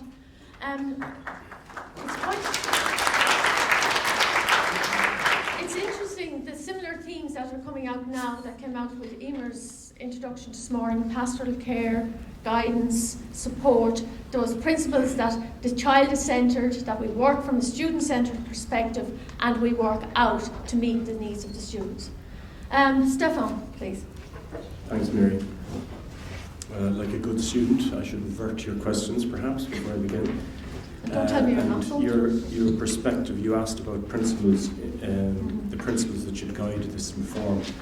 The principles that I think need to be addressed or that need to inform this process is the promotion of key skills. There's no doubt about that. The evidence is compelling. There's an onus on us to just get on with that work. Collaboration, self-regulation of schools, and I'll talk about that in a second. Addressing teacher morale and the adequate resourcing of schools. They are my points. I'd like to just say before I begin that reform is afoot. Schools are increasingly adopting a culture of self-regulation and internal accountability. Accountable to themselves and their learners and communities as opposed to an external agency like the inspector, for example. One of our colleagues earlier mentioned the ignorance of 2 or 3, or I don't know, there's a couple of circulars it's quite startling that apparently 450 of these such circulars have been generated through the doors and by the department and into the doors of our organisations in the last 7 years alone. So I think you'd be forgiven, Alan, for letting one or two of them slip. This is, an organisation which is accountable to itself as opposed to looking over its shoulder or looking at the front door wondering when the next inspector is going to arrive, is obviously going to have a lot more benefit for their learners indoors. Schools are engaging collaboratively in locally devised school-wide improvement plans in September through the framework of the school self-evaluation, looking at areas such as literacy, numeracy, or teaching and learning indeed, with locally devised plans to address the needs of their schools. So this is actually already happening. The reform of the junior cycle is also underway, despite the recent, this week's media coverage, which focused on one area, assessment. But many schools have already engaged with the promotion of the key skills in their schools, skills such as managing myself, just in case people aren't aware, managing myself and staying well. And I think some of our colleague Joe Tracy's, sharing there will, they are skills that will be needed going forward for sure. So to start, I think our esteemed colleague from Finland, Pasi Salberg, states that a key ingredient of an effective education system is the value society places on its teachers. And I want to address that one because I believe that in Irish society there's an ambivalence, to say the least, about about our teachers and how whether we value them or not. And Professor Phil Nolan made reference to that earlier. This is, I suppose, borne out by the constant reference by society in general to teachers' time off. Not a teacher in the country, survives a jibe or sometime around May or June about the level of holidays the teachers enjoy. Inherent in the suggestion, perhaps, is that the Irish taxpayer would like more value for money or more bang for their buck when it comes to teacher output. I'd ask the question: is this sentiment reflected at department level? And if so, has it been? Some of the initiatives that we've seen in the last few years in order to address this and increase teacher output, perhaps, I believe have been fragmented and piecemeal. I refer to the Croke Park hours, for example, which have resulted in the gradual erosion of teachers' goodwill, the decline in the level of voluntary contributions that teachers make to extracurricular activities. It has damaged internal relations in schools, where it promotes an us and them culture between management and teachers. And it has placed additional administrative burden on school managements, which are extremely overstretched as a result of the moratorium. And it results in industrial relations issues from which teachers rarely emerge in a positive light, and we've seen that this week. So this all leads to low teacher morale, and I would, I'd question our esteemed colleague, Professor John Coulin's assertion earlier that morale has remained high. As a practitioner, I see that morale is not, brimming in our schools as we struggle through this era, hopefully coming to an end of a financial crisis in our country. So to revert to the notion that society is ambivalent about the role of the teacher, society has bought into the Leaving Cert, let's face it, and society values teachers on the basis of their ability to work that model. And somebody a statement was made earlier to the tune of innovation collides with culture. I think that's the culture that presides has to be changed, and that's not going to happen overnight. So the question for leaders of learning and leaders of schools is: what are we asking of our teachers in order to engage in this reform in a meaningful way? We are asking our teachers to take an alternative view to teaching and learning. And I'm not against that. I'm pro the reform, of course, but we have a question to be answered there. The very last point, Mary, if you allow me, I think that without adequate resourcing, no reform can take place, and schools will have to be resourced. We'll have to replace and restore the ex-quota provision of career guidance that has been referenced. We'll have to restore the middle management structures which have been eroded through the moratorium, and we'll have to provide the adequate resource for the new initiatives then, and perhaps even on a temporary basis we'll do it again when the reform is complete. Okay, thanks very much.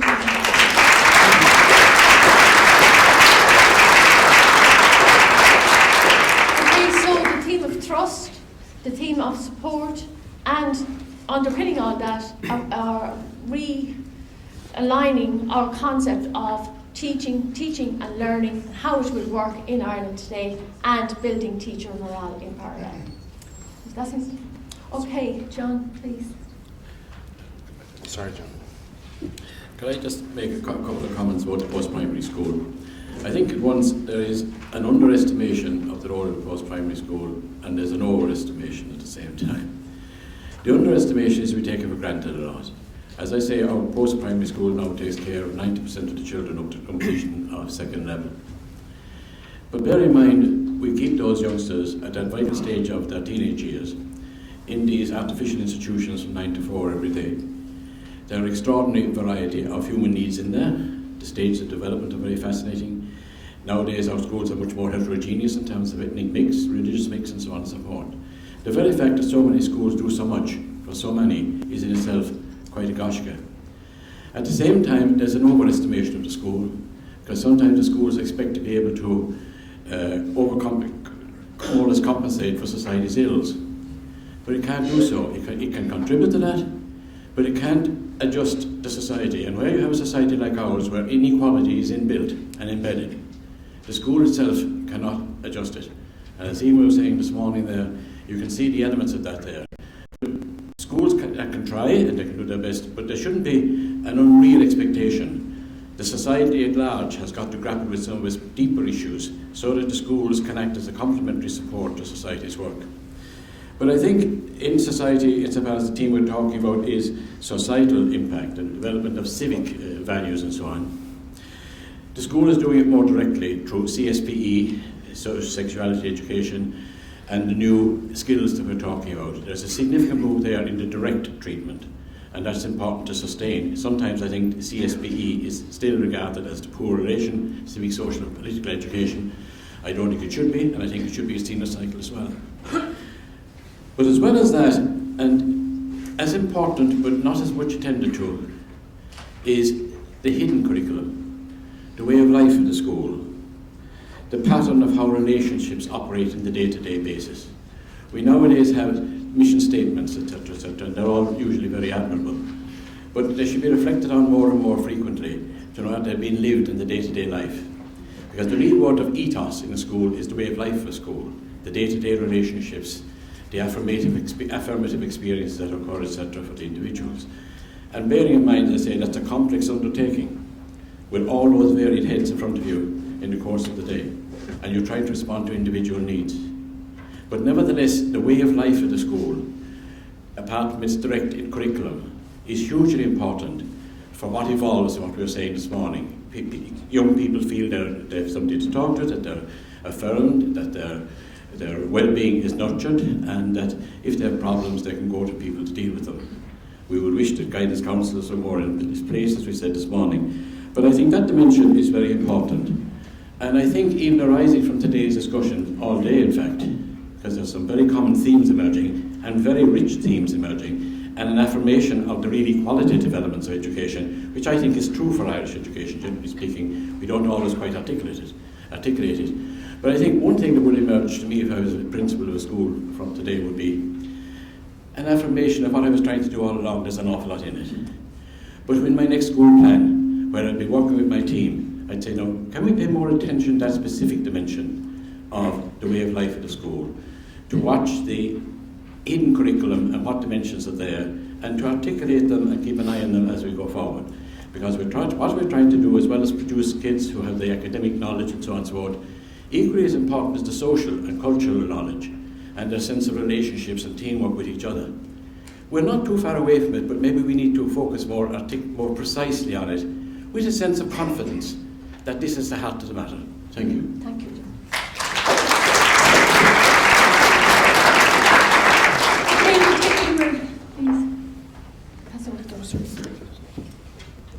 Sorry, thanks. Just very quickly, because I had lots of chance to talk earlier. And just related to what John was saying, and just a word that I'd like to name as a principal would be respect.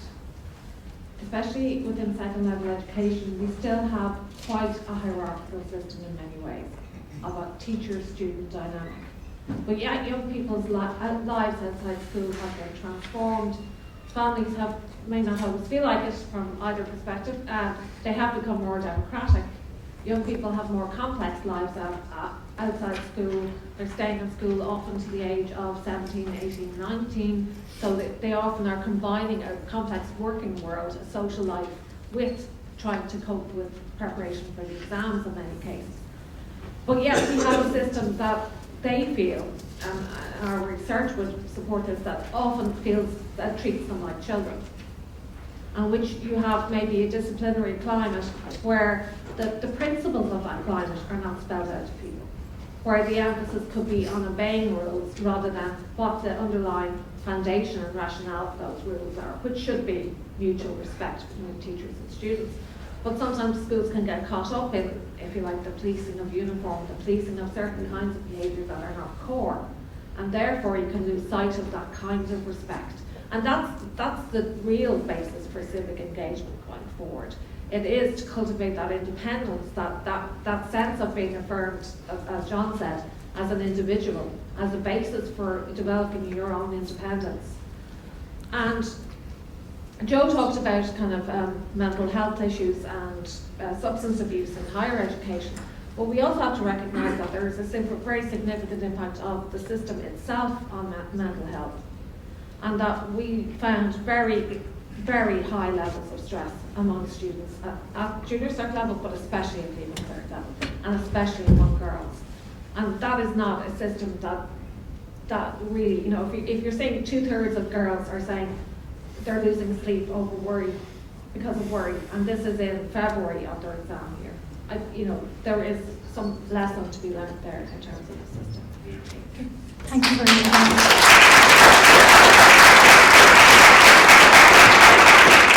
Thanks very much to everybody. And again, respect, trust, integrity, care. What's the fifth one? Of the teaching profession. Okay, they're there. We should really start to embody them, articulate them, and dialogue them both within the formal and the hidden curriculum, I think is the message from the panel. Just one question from the room, because I'm quite conscious of the time. What provision should be made for the spiritual development of students so they were able to find their place in the world and establish a moral basis for how they treat other people? Okay, what provision should be made for the spiritual dimension so that the individual can find their place in the world and develop? John, you're on. Well, I don't think it's necessarily a special discrete provision. In a way, the way of life of the school itself, the range of subjects, the academic, be they religion, civic, social, political education, literature, history, etc., they all contribute to the broad perspective of cultivating young people who have a sense of awareness, a sense of perspective, a sense of values, and a sense of heritage.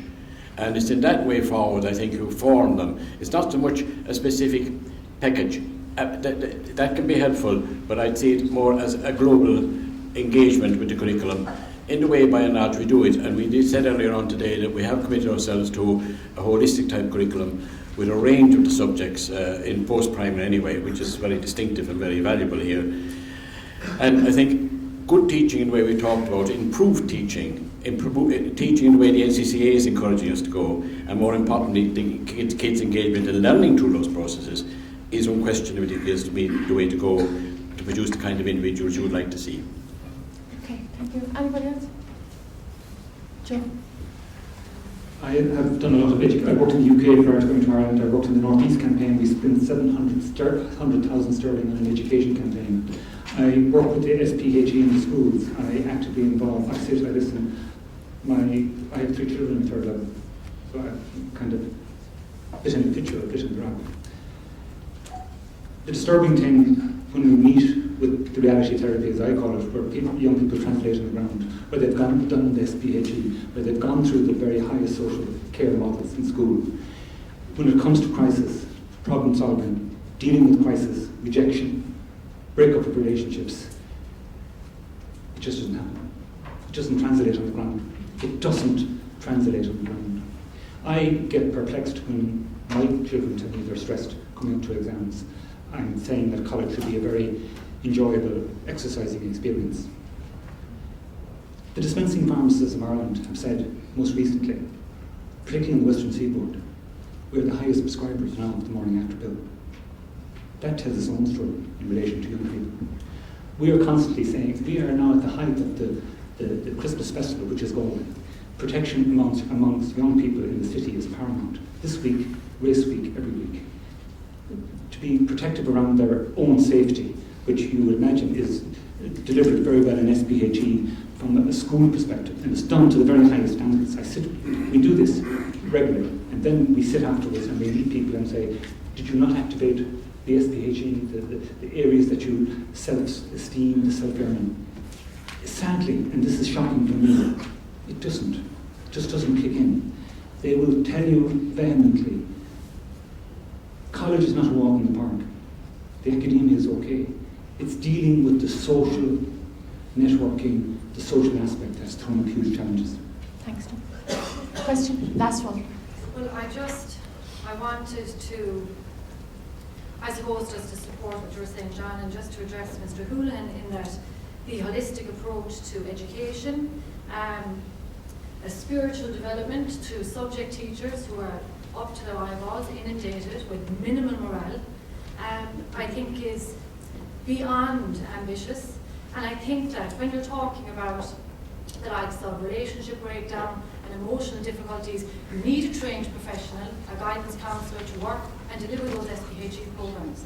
If you're talking about spirituality, ideally in a dream scenario, you need a chaplain, and you need time, and you need space, and you need resources. And those things cannot be delivered by subject teachers whose morale is very much on the ground and who don't themselves have the time. All right, so we're back to this.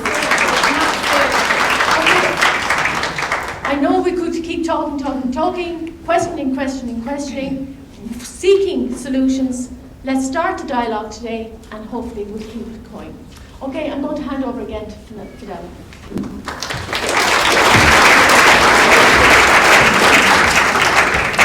Well, ladies and gentlemen, I think we are really coming down to the nub of many things, and I want to thank the chair of the society panel, Dr. Mary Fleming, and again our very fine panelists. I think you heard a lot of realism here, because as I started off this morning saying my motivation for this conference is because I see young people, my own son's peer group, and while they can manage the exams, etc., it's integrating it all with a very hectic social life and with all of the challenges that Joe Tracy presented to us.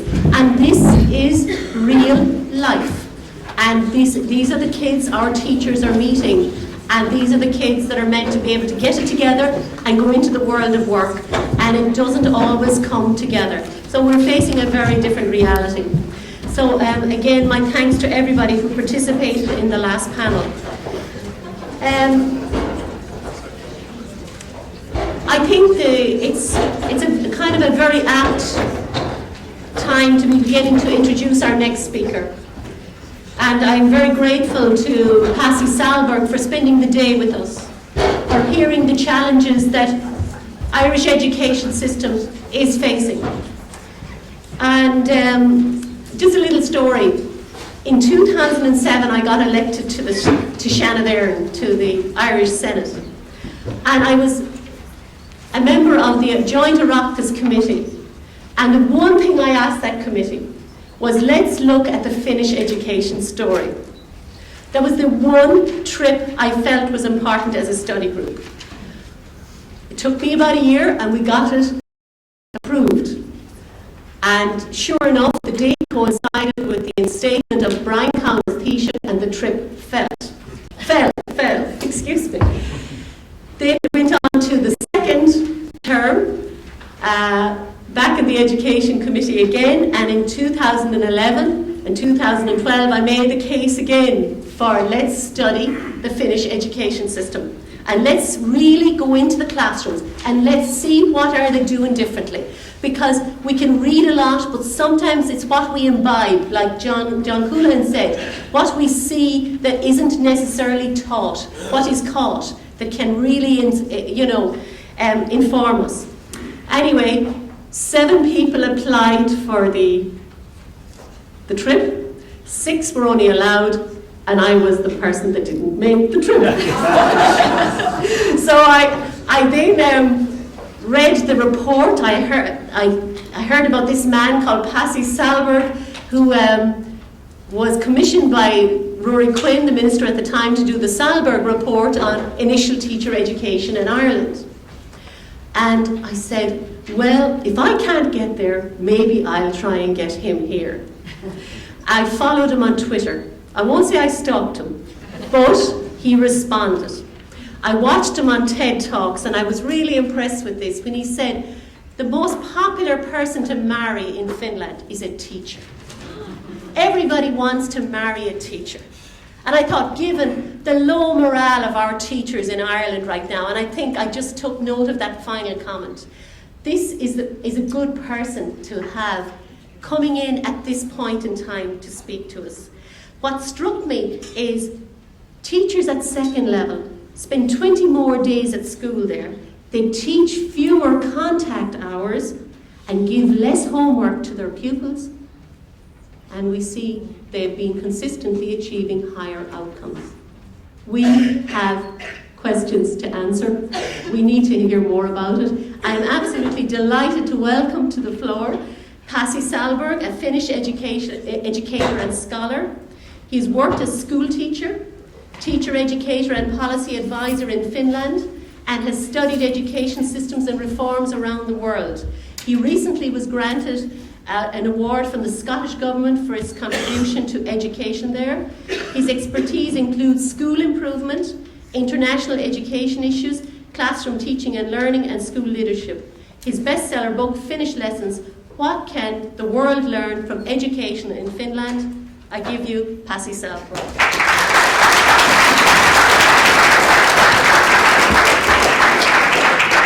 Okay, thank you, Fidelma, very much. You are my new Irish friend. I have many Irish friends here. I have John Coulihan and Jean Cottrell and Virginia and many others. I'm particularly delighted to have young people here. Can I have the raise of hand of students in this room, if you're a student? Okay, raise your hand if you would like to be a student. Not too many people. You know what, I'm going to give you 1 or 2 minutes of my own time, my personal time, to you right now, so that you can turn to somebody who is sitting next to you, somebody who is interesting, somebody you don't know yet, and just reflect a little bit on these very, very interesting and important things that you have heard in all of these panels today. And I had to set up my technology here. Okay? Just a minute or two, just to turn to and have a little chat. You can stand up also if you feel like you have to move a little bit. I'm going to break you in about a couple of minutes, all right?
so much. Thank you so very much. And thank you also for staying here. I know it's Friday and late afternoon. I try to entertain you a little bit. First of all, let me thank also Fidelma for this wonderful event. You know, I have a privilege to travel around the world and meet people everywhere, basically, and I've been in conversations and dialogues all over the world, but this is one of a kind. So I think it's wonderful to see people who represent the school principals and teachers and have students here and politicians and business leaders, everybody. This is wonderful. So I think you are doing very, very good job. I will speak about something about the Irish education, but I didn't come here to give you advice, tell you what you should do. Definitely I didn't come here this afternoon to try to convince you that Finland has the best education system in the world, because in Finland we don't think like this. Most Finnish educators just couldn't care less about where we are in these international league tables. As soon as we are better than Sweden, everything is fine. But don't misunderstand me. I do not think that we have the best education system in the world, because simply we don't, and that's not the important thing. If we have a school system that is making our children and students happy, and particularly if more than 90% of Finnish taxpayers report every year to our treasury that they trust and can rely on our public school system, that's the accomplishment.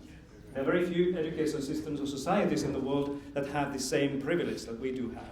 So, you know, given all these things, we don't really care so much where we are in the PISA or other league tables. Other thing that I'm not going to try to do with you this afternoon is to tell you that if you just do what the Finns have been doing during the last 40 years, everything will be fine here in Ireland. It doesn't work like this. You know, many of these things that you see in my country, when you come to see our schools, Fidelma, I'll show you everything there, but many of those things only work in Finland, or they work in other places with a certain type of set of conditions, and many of those conditions are cultural things. So I'm often telling people when they ask me, particularly people from North America, is that if you want to look like Finland, you have to take our culture and tradition and little part of history too with you, and try to do all those same things that most people cannot do. So that's why, now I know that some of you are asking, so what the heck we are doing here, if we cannot learn anything from one another. We can learn many things, but we cannot copy, we cannot imitate or try to be like other countries or other systems. And that's a kind of an interesting thing here, that we have to try to understand why, for example, why Finland is doing many of these things so differently than you do here. We are similar type of countries, we are part of the same union here, and same part of the world. But we still find that we are doing much less many of the things that you do much more. And you are having many more things like all these examinations and inspections and testing and standards and many other things that we just don't have. So I think the good question to ask is that why countries that are so similar in many ways? You know, you have a great empire next to you, and so do we.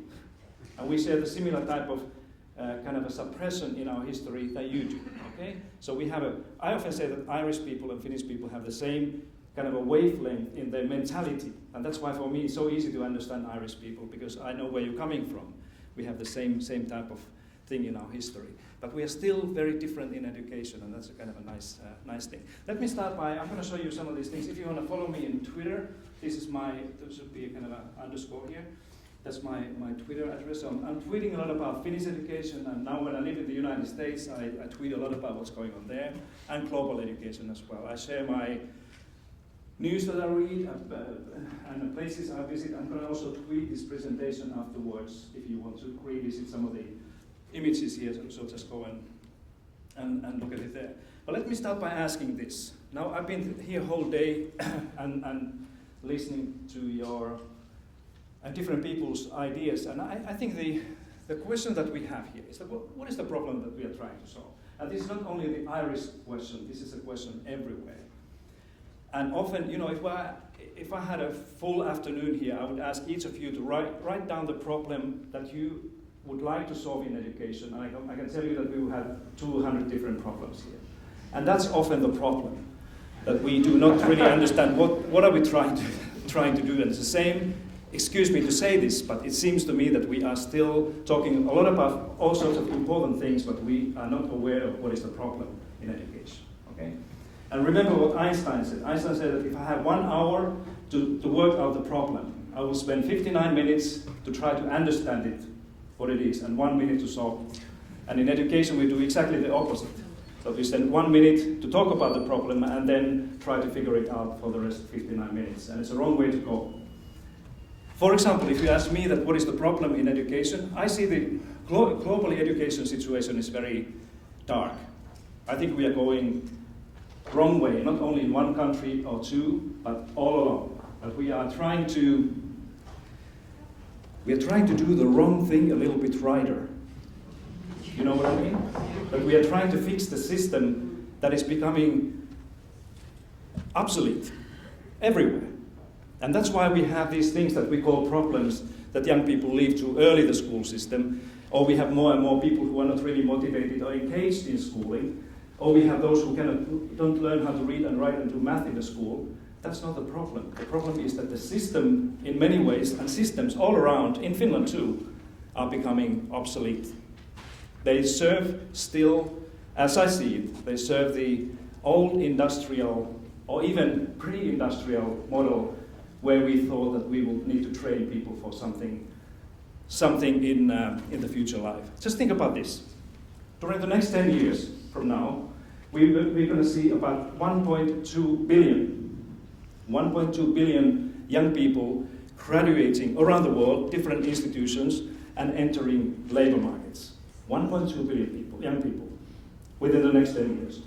And as we see it now, there will be jobs available for only about 300 million people, young people. So my question is, what are we going to do with this almost 1 billion young people during the next 10 years who cannot find a job? And this is the first time in history when we are in a situation like this. So, in a way, this question of, are we providing young people with the right skills for jobs is not relevant anymore. Because most of these kids will never find a job.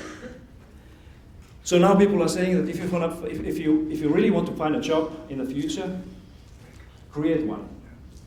And that's why, one of my lessons here is that we need to give away part of this old paradigm and to think that we are training and educating you people for the jobs that you're going to do at the end of your lives. You're going to have probably about 10 or 15 jobs during your working career, okay? And they can be very different, like mine. So that's why the question is that what should we do with this place called school to make sure that people can create their own jobs and also be employed by others? And therefore, many of these old models that we have in mind, including qualifications and examinations, are gradually going to disappear. Not probably completely, but their value is going to diminish. Somebody mentioned Google this morning. Google is often used as an example of a kind of a modern knowledge or innovation employer.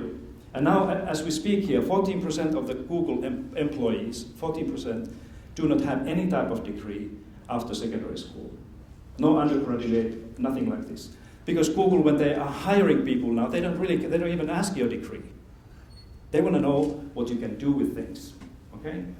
And this is based on the research that somebody did within the Google, and when they were comparing what is the correlation between young people's college degrees or university degrees and what they can actually do in a company, and there was no correlation whatsoever.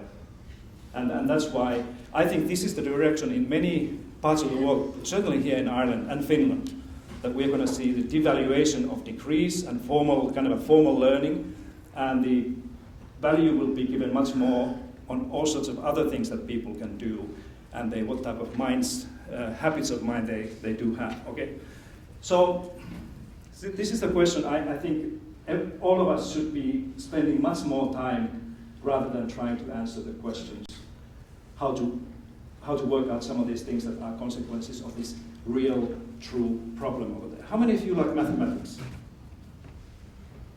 Half of you. How many of you think that you are very good in mathematics? 4 people. Okay, let's see. I have a little math exercise for you, if you don't mind. Friday afternoon mathematics, right? Are you ready?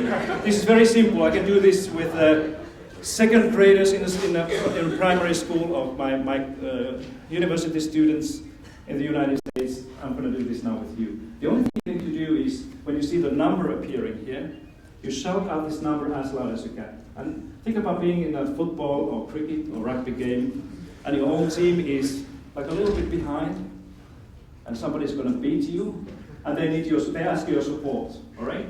So you have to use loud voice, okay? When you see the number coming, shout out the number. When the next number appears, add that number to the previous number that you called, okay? And when the next number comes, do the same. And this is not going to last the whole afternoon. It's going to be an exercise.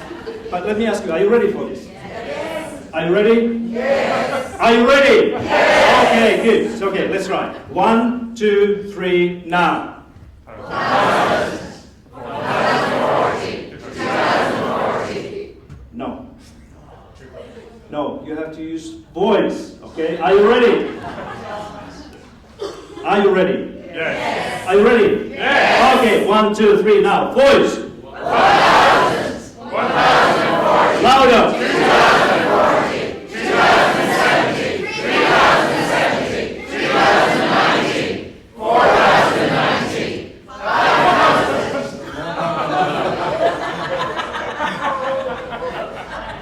Oh, very good. All right, now.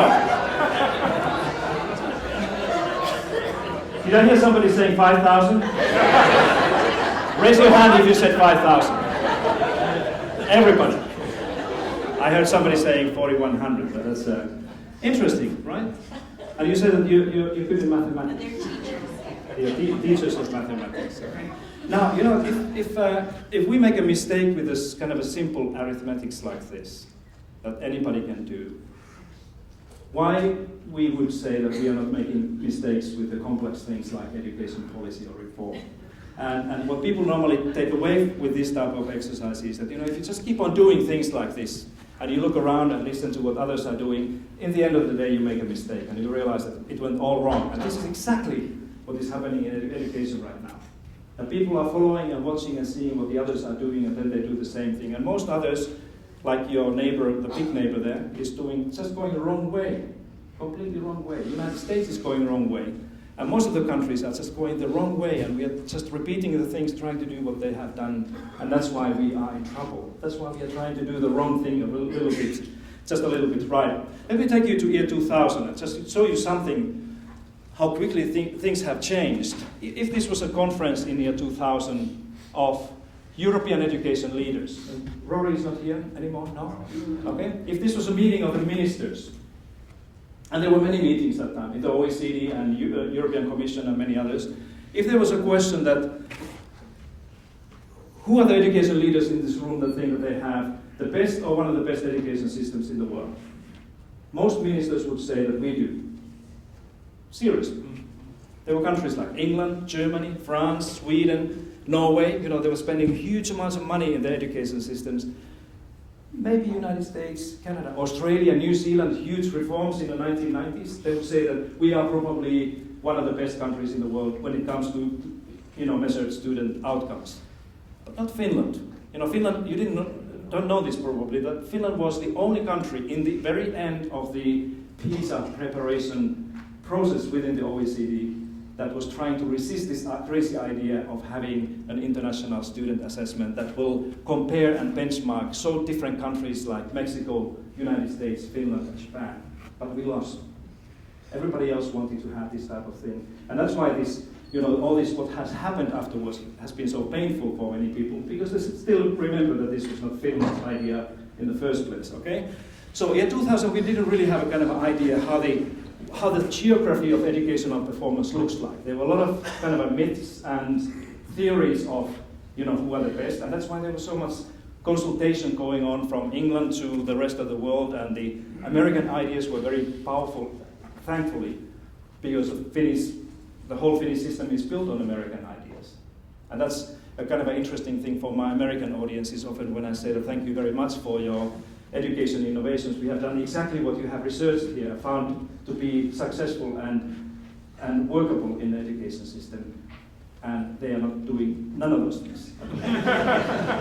So we have saved probably about $2 billion just the research and development money just by taking their things. But this is what happened in December 2001 when the OECD came up with the first PISA studies. My presentation is not about PISA, so this is about the only thing. And I don't like these kind of a league table things that you can see. But you see there that Finland became on the top, and this was a huge shock in my country. I was a university professor in Helsinki that time, and in the morning when this news came, my colleagues and we started to make phone calls to one another and said, so what happened? How do we explain this? And then a little bit afterwards, the first phone calls from Germany and Netherlands and other countries came, and they asked the same thing. So what is your secret in Finland? How did you do this? And I said, we have no clue.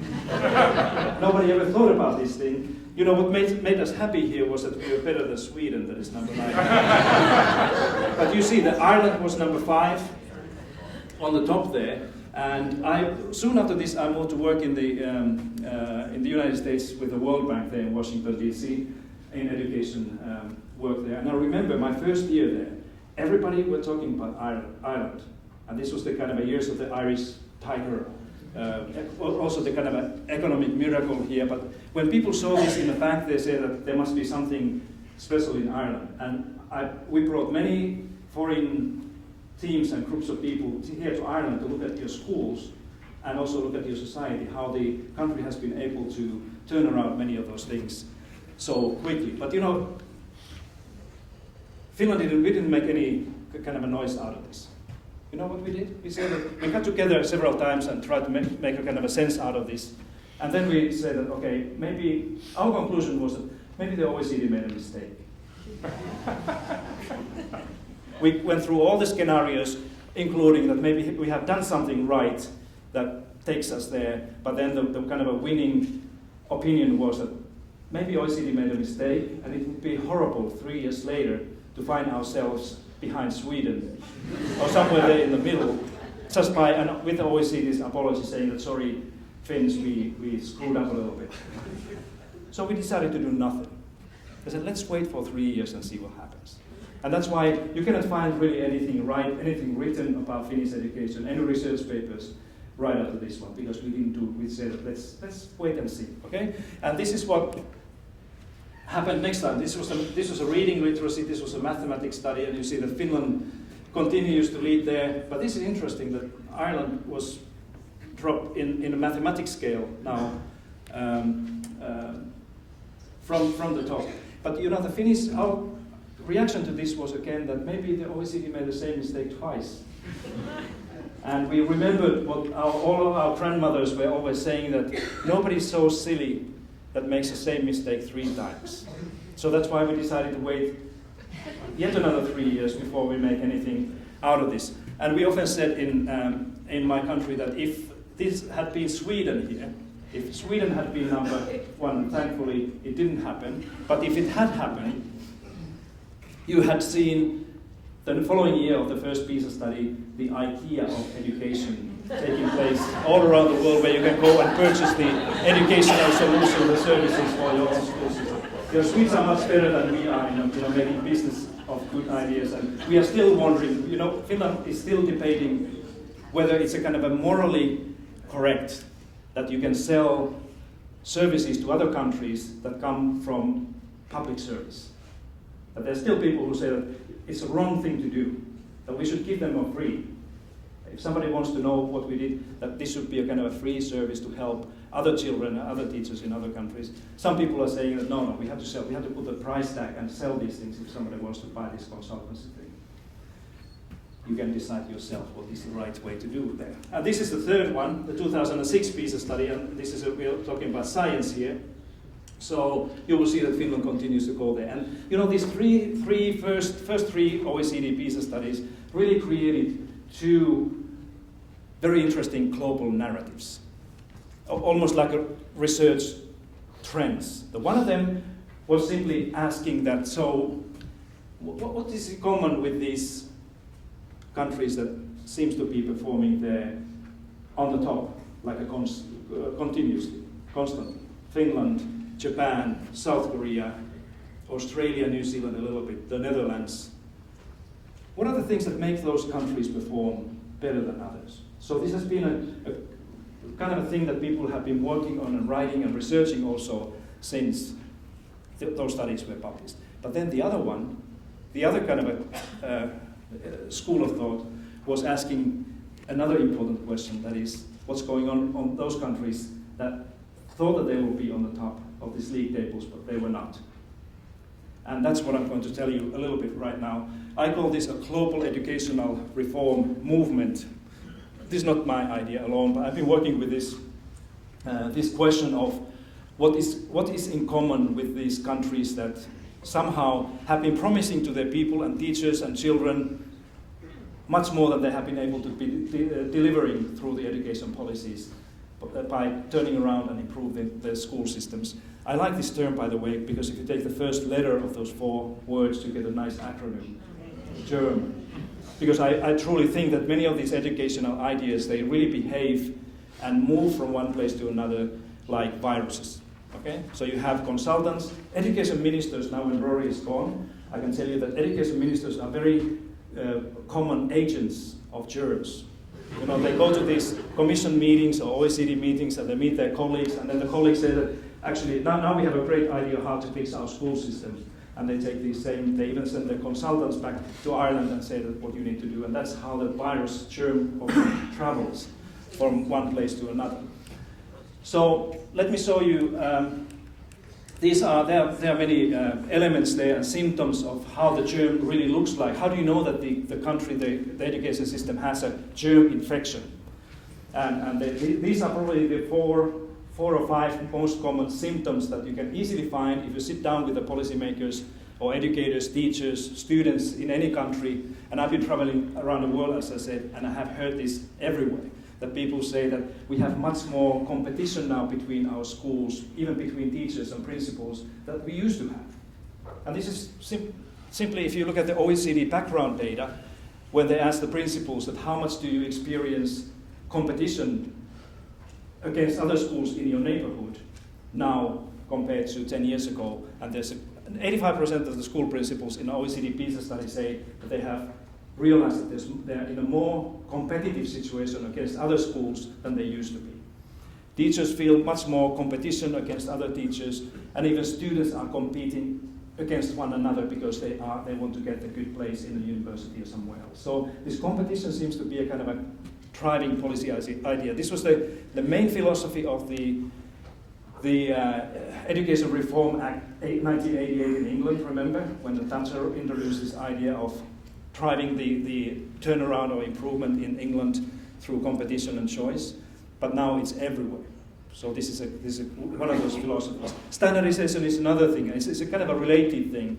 Many people think that the problem in our education systems and lower than expected performance or weaker performance is that we don't have high enough standards or clear enough standards. And that's why many countries, now Germany even, United States, are in the business of creating standards for teachers and schools so that they know what is exactly the expected outcome. Okay? And more teachers today than ever before are teaching to externally given standards that they have in many subjects, not all, but many of them. And that's why the standardization of curriculum, standardization of teaching, and even standardization of assessment or testing is become a kind of a very common thing around the world. A good sign of the germ infection. Test-based accountability includes 2 ideas, the kind of increasing role of standardized testing, and then the accountability systems or mechanisms that have been built around this data coming from standardized testing. And commonly, teachers and schools are held more and more accountable for students' learning by using the data from standardized testing. A common thing everywhere around the world if you travel. This is what systems are trying to do. And then the school choice. People are saying that when parents can choose their children's education, it enhances competition, and when the competition is there, the quality will improve.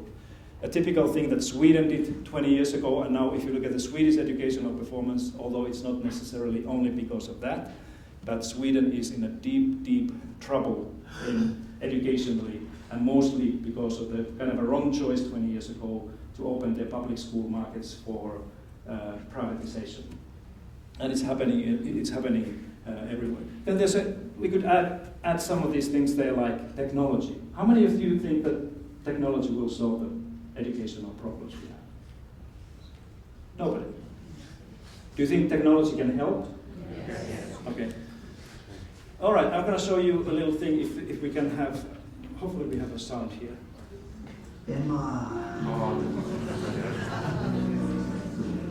Just a reminder.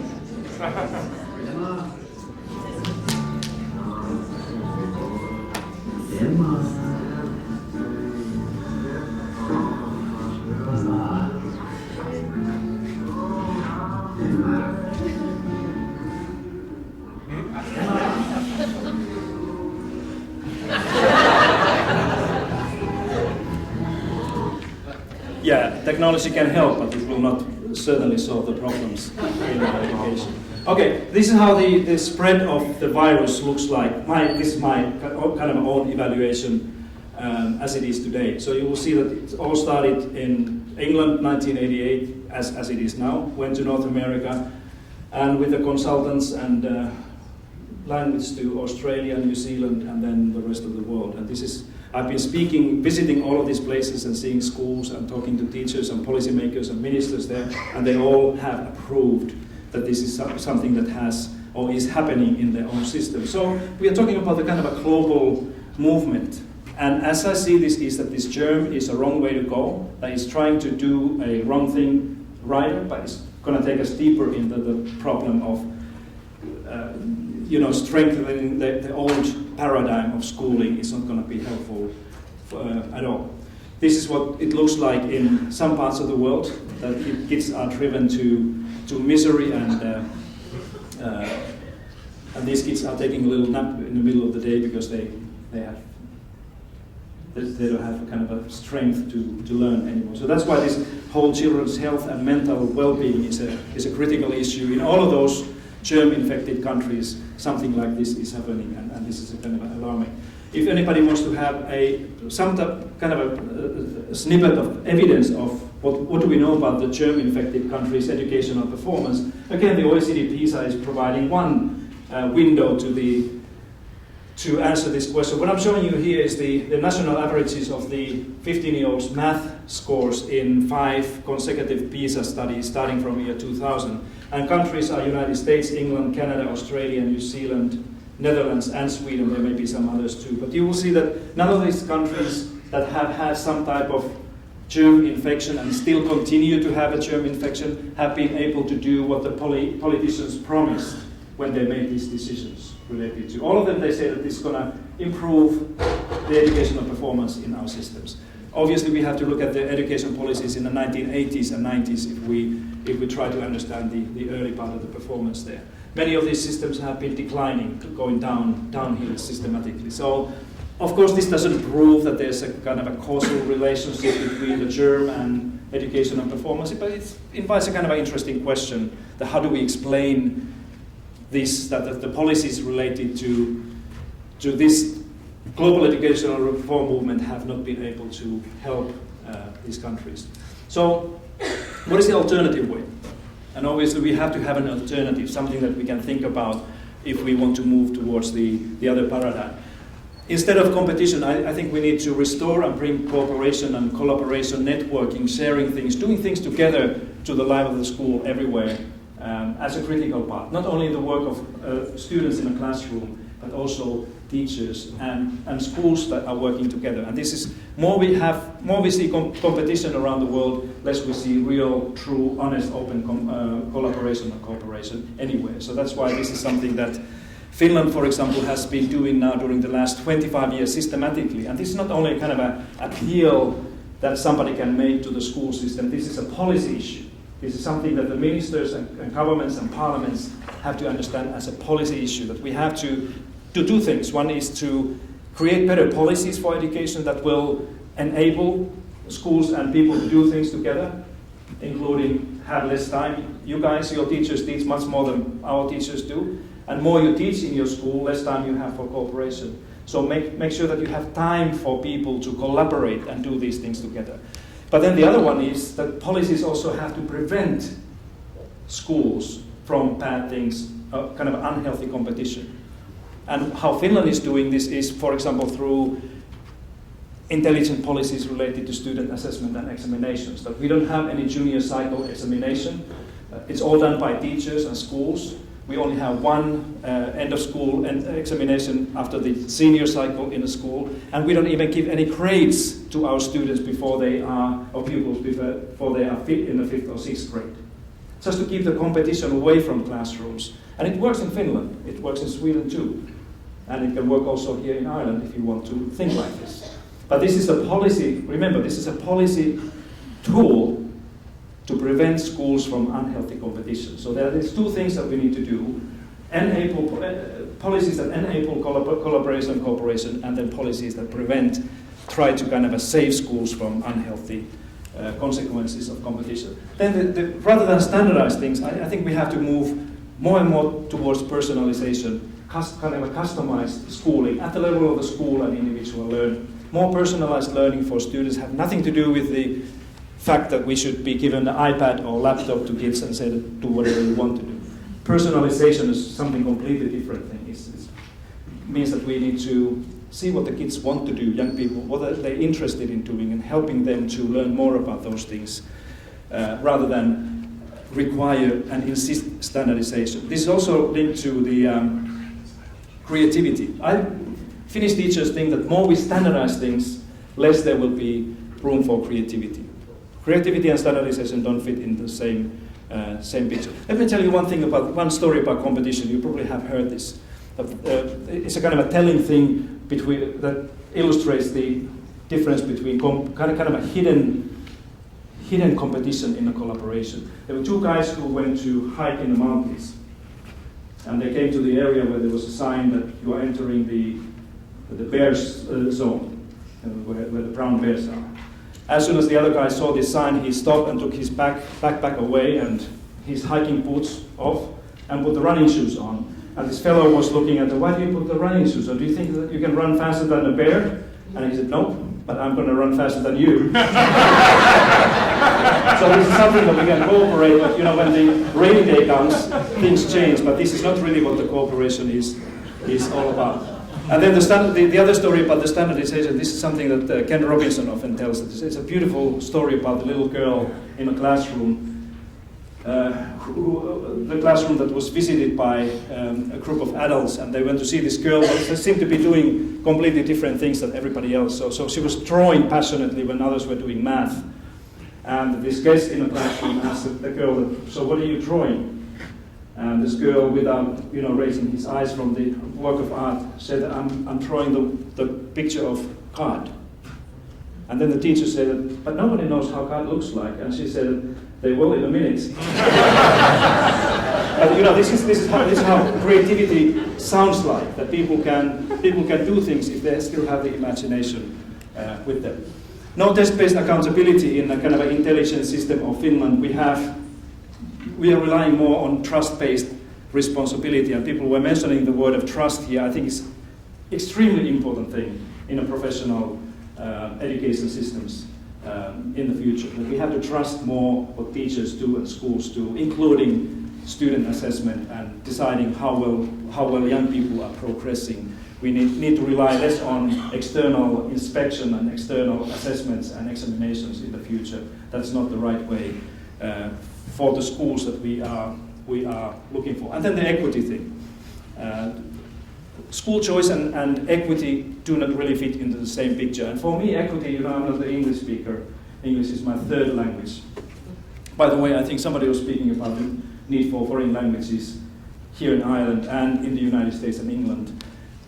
I think learning, insisting that every child should learn another language is a great idea.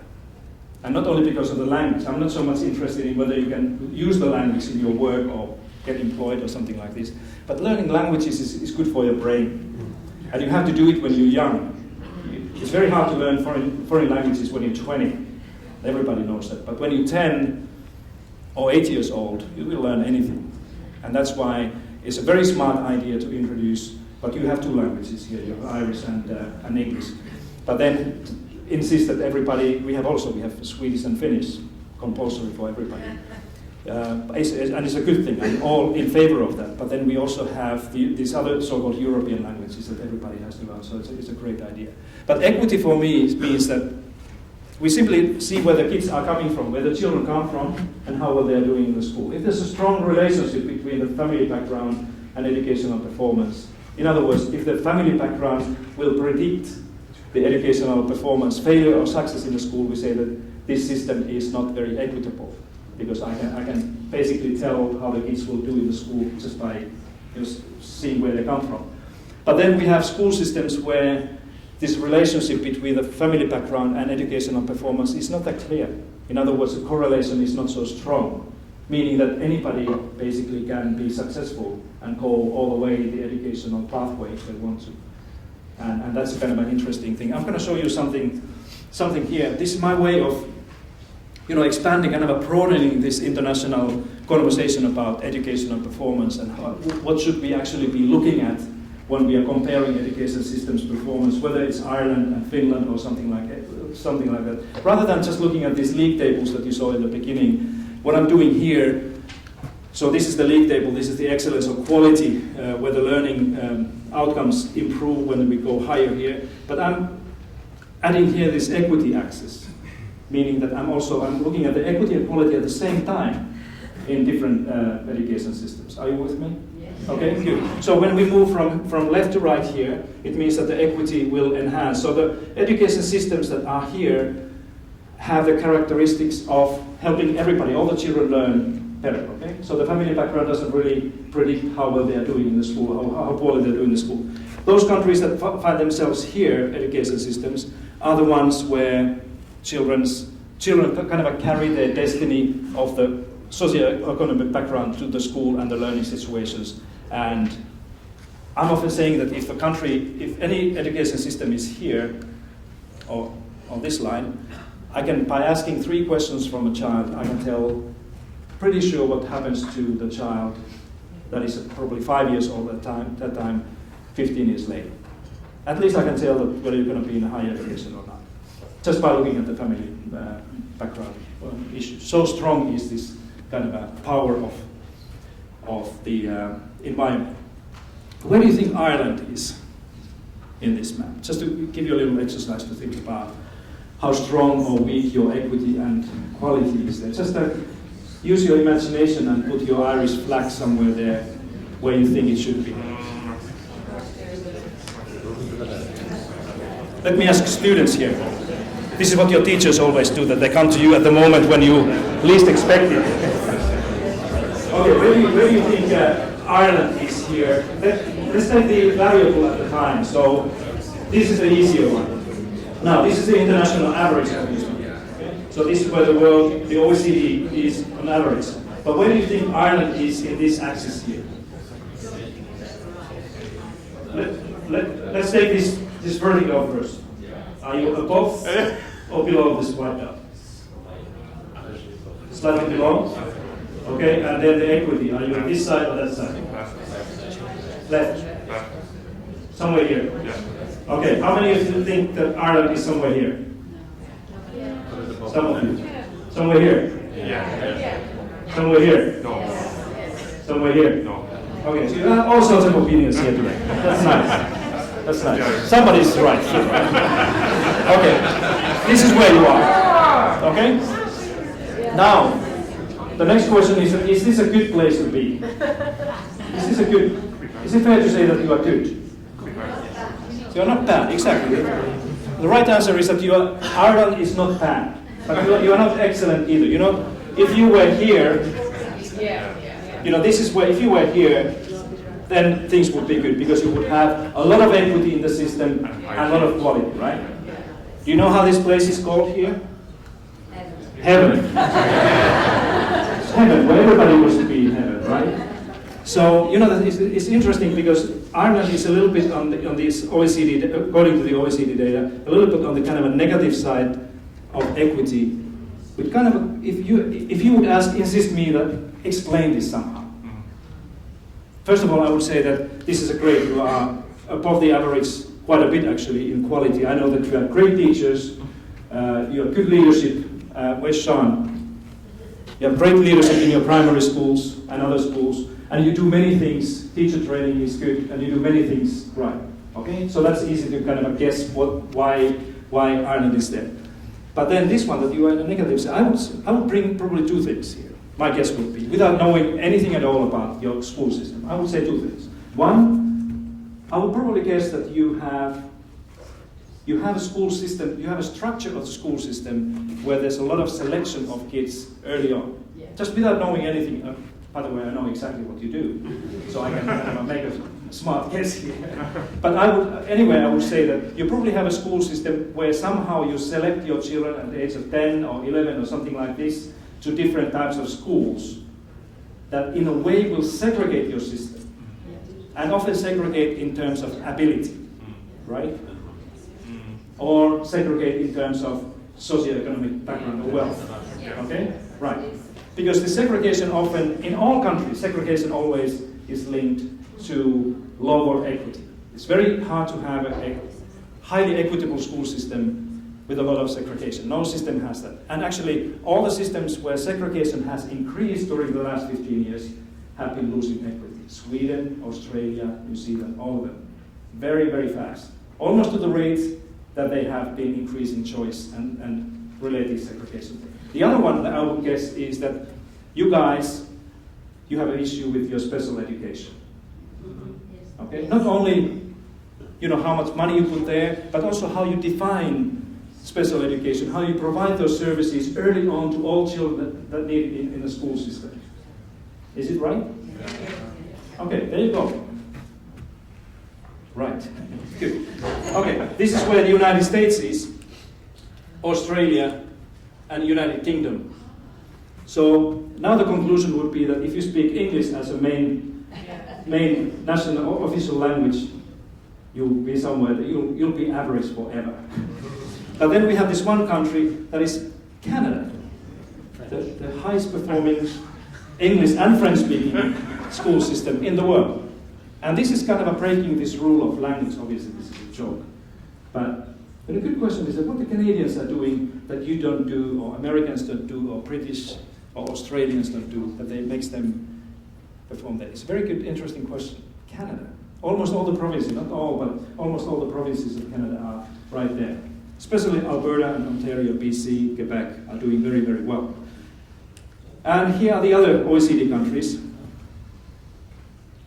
And you will see something interesting. First of all, there are South Korea, Japan, Estonia, and Canada here in heaven.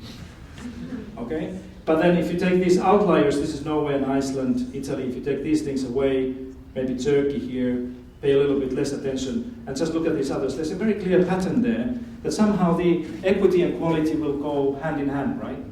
Again, be careful with making any causal connections there. This is correlation, and correlation is not always causal, as everybody knows here.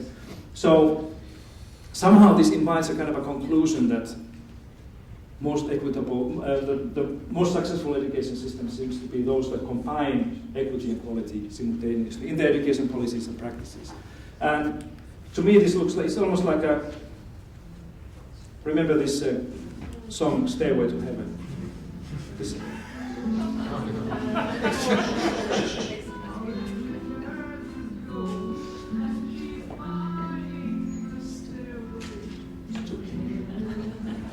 that's the stairway, yeah?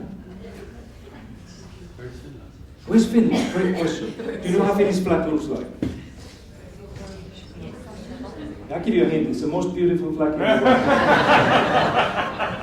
And Finland is celebrating its 98th Independence Day, 97th Independence Day tomorrow. It's almost like these flags here. So this is how Finland looks like. And Finland was there 40 years ago. And you know, if anybody here wonders what is the kind of a big issue in this whole Finnish story, why people speak about Finland, it's exactly this. But this is where we started 30 or 40 years ago. We had a very, very huge issue with equity and also quality at the same time. And this is what has happened to Finland during the last 30 or 40 years. And you'll see that there's this loop. This was in the mid-20, 2000s, 2005-06, and then we have been losing equity and also losing quality a little bit, according to the OECD PISA data. But Finland is this fifth member that is is in heaven. And this country here is the Netherlands. And Netherlands is knocking on heaven's door. Right. Okay, but this is a kind of an evidence if you want to keep this with you and think about it, because anybody who is in favor of evidence-based policies rather than policy-based evidence that is also exists, this is good to remember. And for those who want to know how these usual suspects from Asia do, this is Hong Kong is the only one that is in heaven, Singapore and Shanghai is here with our chart. And that's why, anybody who's telling me that Singapore or Shanghai is a good kind of a high-performing education system model, I said, no, it's not, because they have a huge issue with equity. And you will see this when if China will join the OECD PISA as a country, you'll see that they'll have a huge, huge problem with equity. That's why China doesn't want it to be measured as a nation, because they have this huge thing with the equity. They will probably be somewhere here. And it's the only country that has such a huge issue there. This is where the UK units, Northern Ireland, Scotland, England and Wales are. So they are all there around the average. Do you find this interesting? Yeah, it's interesting stuff. And I didn't make it up. This is all something that you can find if you want. So let me speak very quickly about the 3 key elements and then wrap up this thing from Finland. So just to give you an idea what we do. This is how the education system looks like. And let me just point a couple of things there for you that makes it probably clear that we are talking about very different systems between you guys and what we have in Finland. So first of all, we have this comprehensive school system that we call a basic school system that starts at the age of 7 and ends at the age of 16. So this is a compulsory comprehensive basic school where all the children go. We don't have any private schools. We have very few independent schools, like we have a couple of Catholic schools, and we have an Orthodox school and Jewish school, and a couple of Islam Muslim school for Muslim children, and Steiner schools and some others, but it's a handful of so-called independent schools. So all of the other schools are kind of a comprehensive school. So this is one of those, the other secret that Finland has, if there are any, is that we insist that every child will go to the similar, kind of a mixed, socially mixed school in their own communities and neighborhoods. Parents can choose between one public school and the other, but they cannot choose between private school and privately funded school. They can never pay any tuition. That's strictly illegal in my country, including higher education.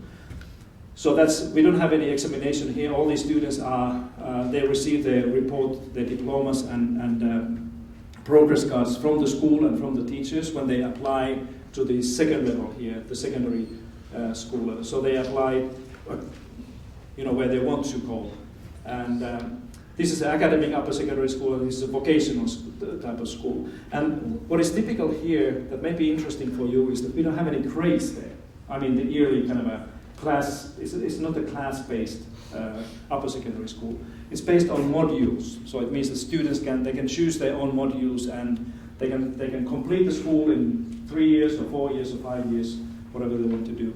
And then there's the only external examination we have is at the end of the upper secondary school. It's a very high stake for the students. They need this successfully completed matriculation examination to get into higher education and universities. And then we have this dual system of universities. And this is the solution of the OECD review in late 1980s, when we had an expanding upper secondary system in Finland, and we asked the OECD to help us to see that what is the kind of a sustainable way to provide educational services for the increasing number of second cycle or second level graduates.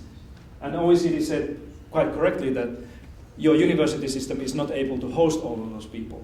That you cannot have an academic research university system where 60% of secondary school graduates will enter. That doesn't exist. You should not do that. OECD said that you should establish this, what we call now universities of applied sciences, a kind of an alternative dual system of higher education that is primarily serving the graduates from vocational schools.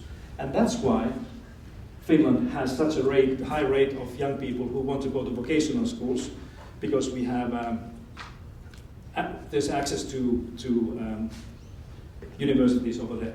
Okay, so this is how the system looks like, and obviously the special education is a critical element there. So let me show you how the matriculation examination looks like. This only, we don't have the junior cycle examination, only the senior cycle examination there. The examination has 4 compulsory parts. These are the compulsory studies there that all the students have to take. They're all one-day studies, maximum 6 hours. All written, it's not multiple choice things, so they're all essays that the students have to write. This is done by the external examination board. And then all the students, they can take optional studies as they wish, whatever they're interested in doing. So they can be history, physics, chemistry, religion, whatever they think they want to take. Again, 6-hour full day exam that they can take at the time when they want to do. And the nice thing that Finland has done is that we don't have like one time when the students have to sit this examination, but they can do it in 3 consecutive semesters, either spring, autumn, spring, or autumn, spring, autumn, within the 1 year, so that it will take away a burden of students when they are entering this examination. Just to give you an example, this student took the exam 1 and 2 in the fall of 2013, and then the rest of the exams next spring, okay? And so they can do it as the students can choose how they want to do this.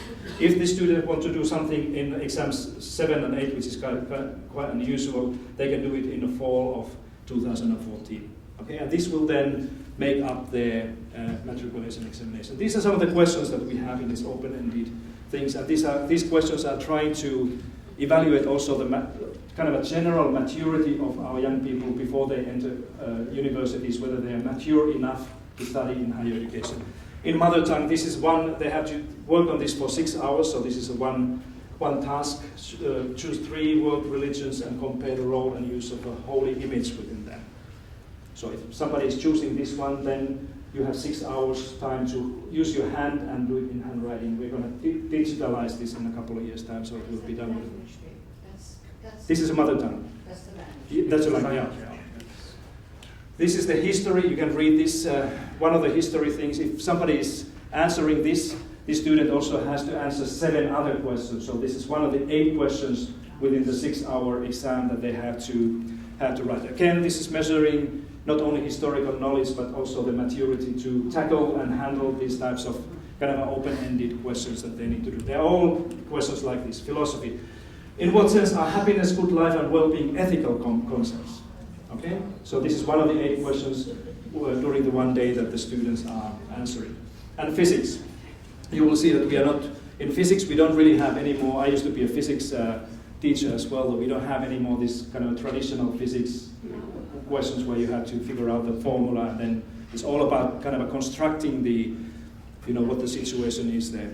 And this is the way the Finnish examination is trying to check that the young people are ready for higher education. And then the final thing is the teacher education. This is something that is often undermined, misunderstood in Finland. People say that Finland has a good teacher education system because everybody must have master's degree, including primary school teachers, but that's not the key. There are many other countries that are doing the same. The key is there that we have these 4 elements. First of all, that all teachers are doing an advanced academic degree, master's degree, in one of our research universities. There are no other way to do that. We don't have Hibernia type of system that you have here, where you can find a kind of an online or alternative way to become a teacher. All these degrees are research-based. It means that all the teachers, they have to do academic research in education or special education before they graduate to be teachers. All teacher education is within the universities having a departmental structure. So all the universities have a department of teacher education rather than office that is coordinating the teacher education services. Only very few countries have a system like this. I don't know actually any country that would have a universal system like this. And then we have these clinical teacher training schools owned by the universities that are training teachers. Just like you have the teaching hospitals, We have the same thing with our, of course, teaching hospitals, but also teacher training schools, where I used to work many years for one of those schools, and I was a faculty of the School of Education in Finland, which is a nice thing because you are in the same community with the professors and lecturers who are teaching these new teachers. So we know exactly what everybody's doing there, and we can kind of harmonize the training for young people. So this is a kind of a big thing for the teacher education thing that Finns are doing. So let me give you my lessons. I guess I'm running out of time. So I'll show you these things. I was thinking about this came during the day when I was listening to the panels and presentations here, that I think something that Ireland or anybody could think about when you kind of construct this idea of the new paradigm for schooling. I think we need to think carefully about the school choice and probably let the school choice idea go a little bit and understand better what the equity in education actually is all about. And this is what Finland and all the successful countries have done, that they manage the school choice, but they invest in equity at the same time. Then many people have been mentioning here that you have too much hierarchy here. And I think that, as I see your system, is that you have probably unnecessary hierarchy in the entire pre-university system there. And there would be probably room for much more flexibility also from the students' point of view, so that the students can choose and decide more what they want to do and how they want to study. I think the standardization must give way to creativity, so that there is a truly creative spirit, including the teachers' work. And if you standardize teachers' teaching curriculum and teaching and assessment, it's very difficult to say that we are doing a creative work in our schools, because so many things have to be done based on the standards. From competition to collaboration, I think this is a necessary thing everywhere. And this is a nice idea, I think, that we should probably stop thinking that we are preparing consumers for labor market or consumers of goods through our schools, and start to think that we are preparing creators, people who can create ideas and innovation and products. And that's also helping us to save the planet, if you wish. Because that's the kind of an idea of educating consumers is not this old one, but now I think the educating, making creators, those people who can create ideas, is a completely different. Fear of failure. More you rely on examinations and assessment and standardization, more you create a kind of a culture of fear in your schools and classrooms. And I think what we need to do is to celebrate the failure. Finland we have an annual day of celebrating the failure, which is October 13. And it's celebrated everywhere, because we understand that if you never fail, you're not trying hard enough to do good things. When I was speaking about this in America, I said we are celebrating the failure. They said, so are we every second year, and it's the first Tuesday of November, which happens to be the election day. But seriously, I think the philosophy in schooling should shift towards, through the leadership, saying that we have to fail, and we have to fail often, early and often. This is what we need to do in the school, rather than being afraid of failing. And that's why I find this reliance on examinations and testing so difficult to fit into the modern school system, because it's not really encouraging, helping young people like you to fail and learn from your failures. This is exactly how your world in work will look like. That you learn from the things that you do the failure. Let me show you this, and I finish here. This is how the future of the school should look like. And this is one of my favorites. It's a beautiful piece of the orchestra called Orpheus. This is a couple of minutes thing, and then we can go. But just take a look at this and try to listen to what these guys are saying.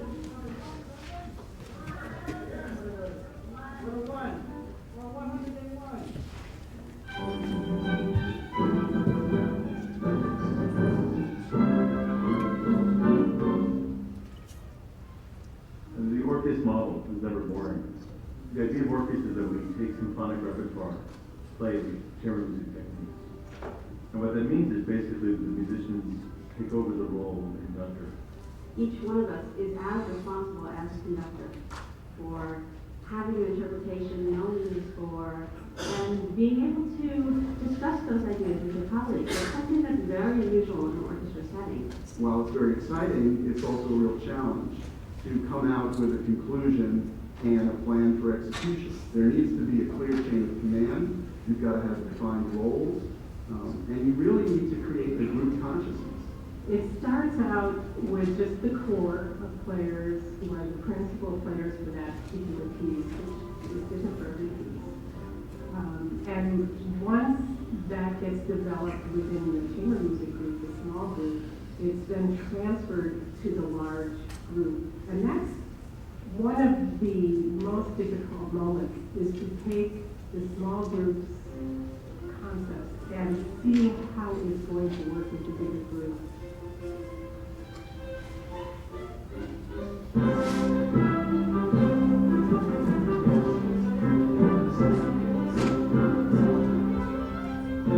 And the group as a whole may sometimes reject some of their ideas, argue, question, deepen. And so every member in the rehearsal process and on stage absolutely has a say. I like to tell a story of when I first played with orchestra, the very first time. I was very young, and I was standing in the doorway very shyly because, as I say, I didn't know anybody.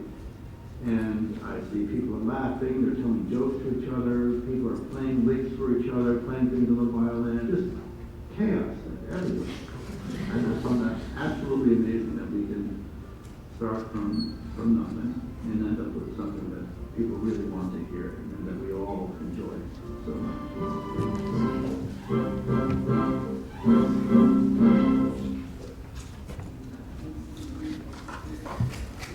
Yeah.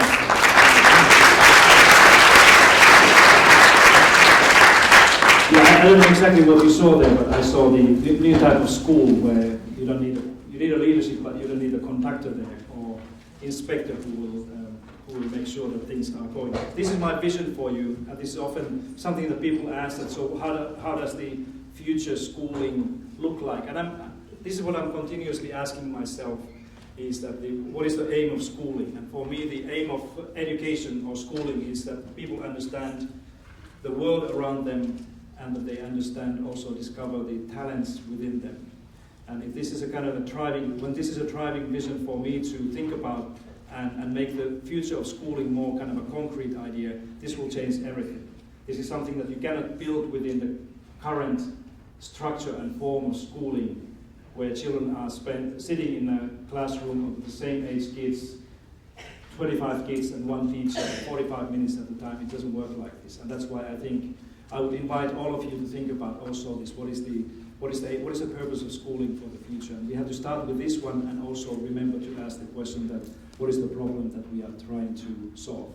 But this vision is something that helps me to also think about education, so that this will be good for everybody, not only for those who are lucky ones, the 20% in the future that will find jobs. This also will help those 80% that will probably never find a kind of job provided by somebody else. Thank you very much.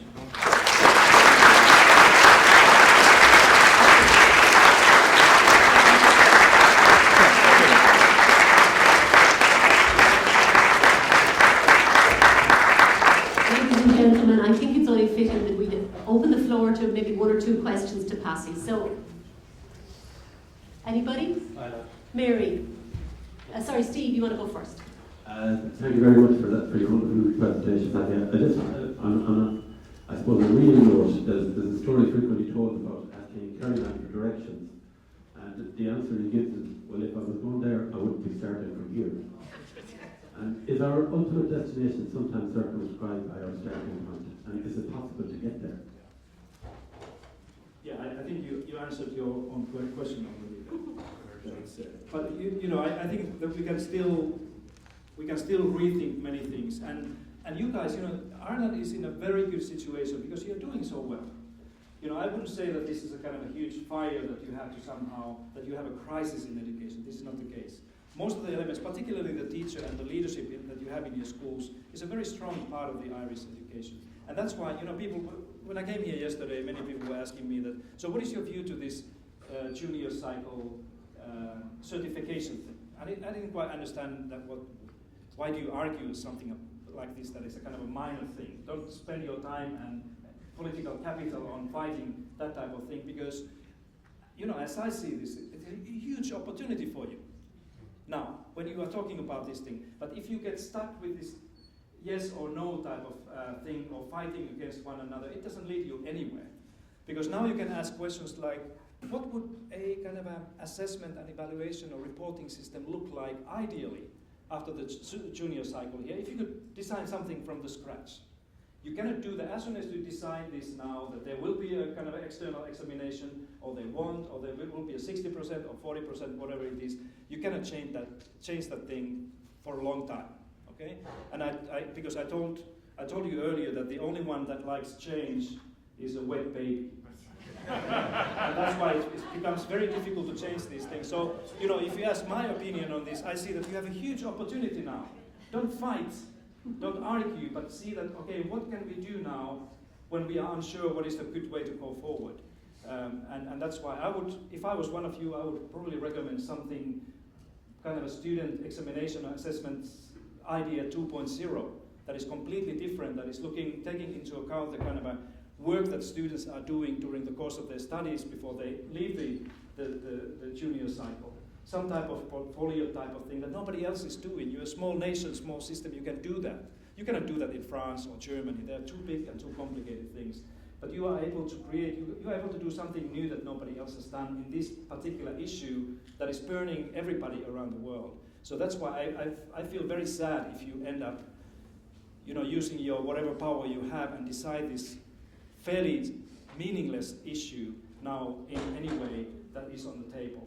Okay, so that's why I think it's a good point. See it as a positive thing, and stop striking and fighting and arguing, and see what is what this new paradigm of Irish schooling would require to do that. Because through changing examination and assessment, you can also change gradually something else, rather than the other way around.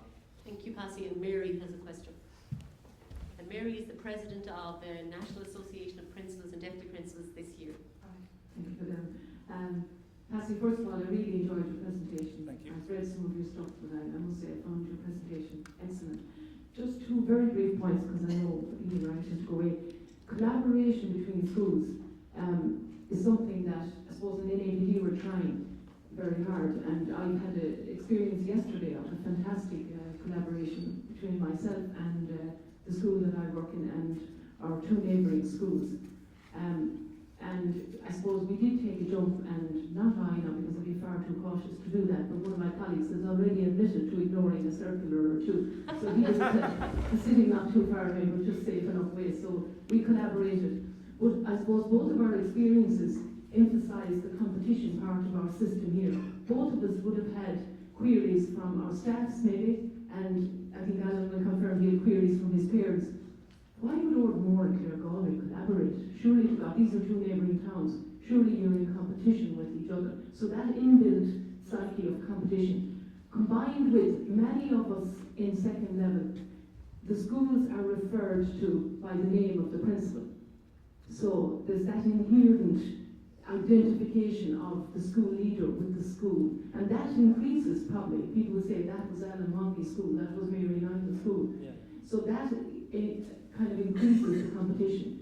And the last point I want to make is that selection in Ireland of school type, every child, and most schools don't overtly select on ability level or anything. It's much more subtle than that, because it may depend on the location in which the school is situated, and it may also depend on how complicated the enrolment process is. And by complicated, it may be something as small as, if you want your child to get into that school, you must queue up on the third Thursday of May. Yeah.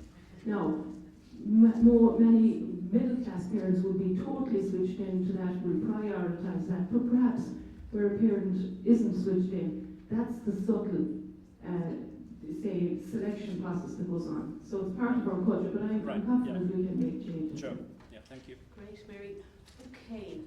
On all our behalves, I think it's really important to say to Pasi that we have waited for this moment. There's been incredible excitement built to around your arriving to Ireland and making this presentation. You have been, I think, an inspiration in terms of saying to us, look at all the good things you do, and just then look at the problem and see what it is you really, really want to solve. But I suppose for me, one thing you said stands out. You asked us to celebrate failure. And I think we really need to do that. And I think that could be the answer that would go a long way towards solving our mental health issues here.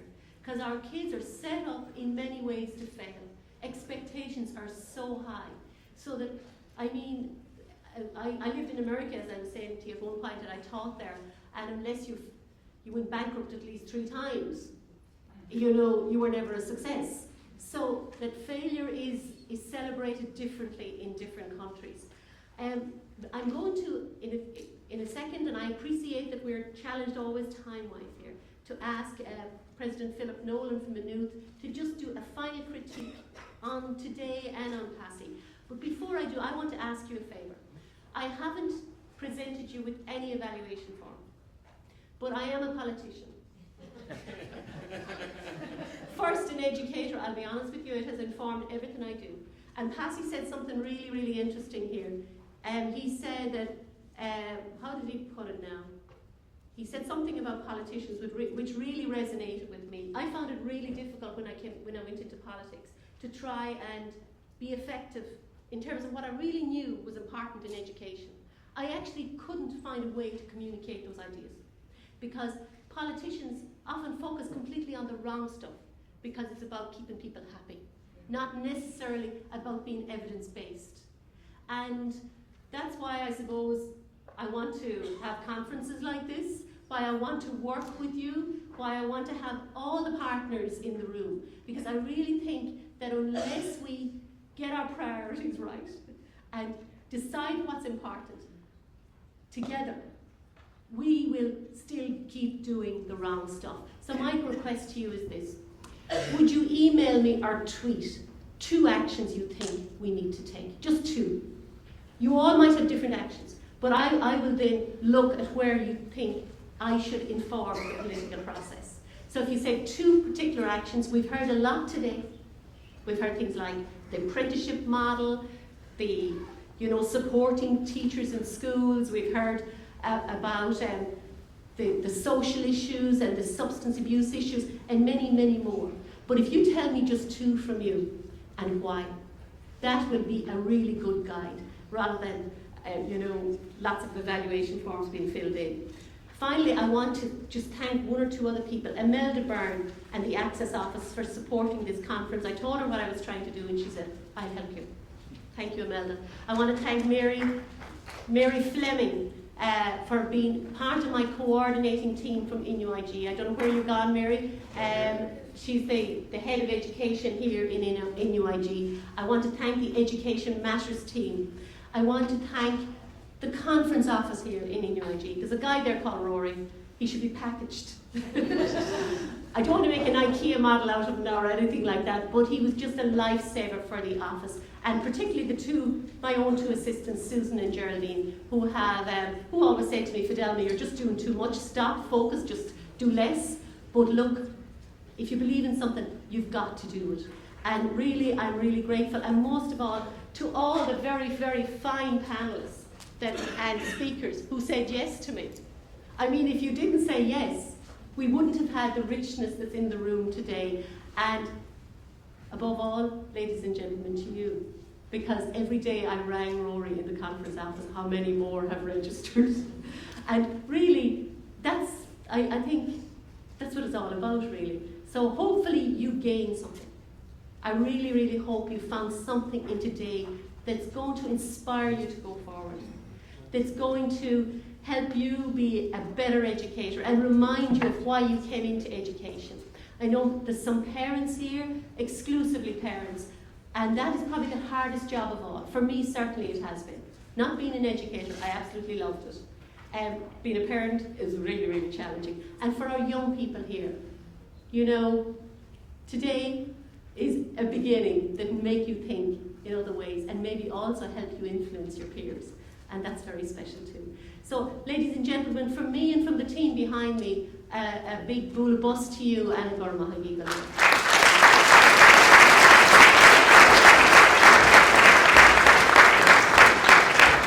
And for your patience, finally, I would ask you just to give 2 or 3 minutes to Professor Philip Nolan, new professor in Maynooth University, an innovator himself, to just do a final sum up.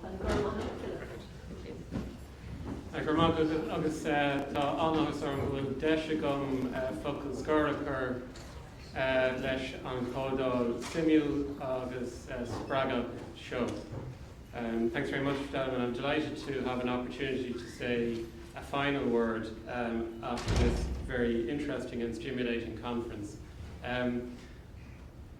This is what you might call, and I'll come back to it in a minute, an authentic assessment task. The task was described about 4 minutes ago as to what I was about to do. I had a little bit of forewarning, and now I'm constrained to 3 minutes. I'll be upfront with you. I'm not going to do it in 3 minutes. I'll do it in 5 or 6 perhaps. And if I might just open, I do want to reiterate the thanks to the panellists and to our keynote speakers for some wonderful thoughts that they've given us. I do want to just, as a diversion, and having opened it in Irish, agree with the comments from Pasi Salberg about language learning. I think the primary purpose, the primary reason that we should advocate for broader language learning in our schools is because of the way it makes one think, rather than its ultimate utility in the world of business. So whether you learn Irish and French, or German and Chinese, is largely, to me, a matter of irrelevance. It's the way it makes you think. If you don't mind me sharing an anecdote, I had the privilege of meeting the philosopher Jürgen Habermas about 4 years ago. At the time I worked in University College Dublin, and we were awarding him with an honorary degree, so I was just standing beside him. But how do you make small talk with the world of philosophy? But fortunately he was a very nice man. And to make conversation, he pointed at the crest of the university and says, "What does this motto mean?" And of course it was Coram Féine. And I said, well, it means kind of, fair play or equity. And I realized that he was somehow kind of unhappy with that explanation. I said, when we look at it very carefully, you can take it out. It actually says, literally, equal weight to self, Coram Féine. And he goes, fantastic. My entire philosophy summed up in 2 Gaelic words. So that for me, just in passing, is an example of the extraordinary intellectual richness that opens up from the study of more than one language. I think today, one of the really helpful things about today was not the questions it answered, but the issues that it clarified. And I think one of the things that today did quite wonderfully was illustrate some dichotomies that are implicit in our thinking. For instance, I think many of us may have thought that there was some separation between the outcomes we desire as educators, the outcomes demanded, might be the word one would use, by business, the outcomes required for a better society, and to add in the one that Pasi talked about, the outcomes needed if students are going to be able to make their own way in the world. I think it's interesting. I know Colm O'Dowd got kind of a little bit in broad and dangerous gender territory, but just to pull back on something he said, that what we want for students is, what he wants as a business leader is resourcefulness.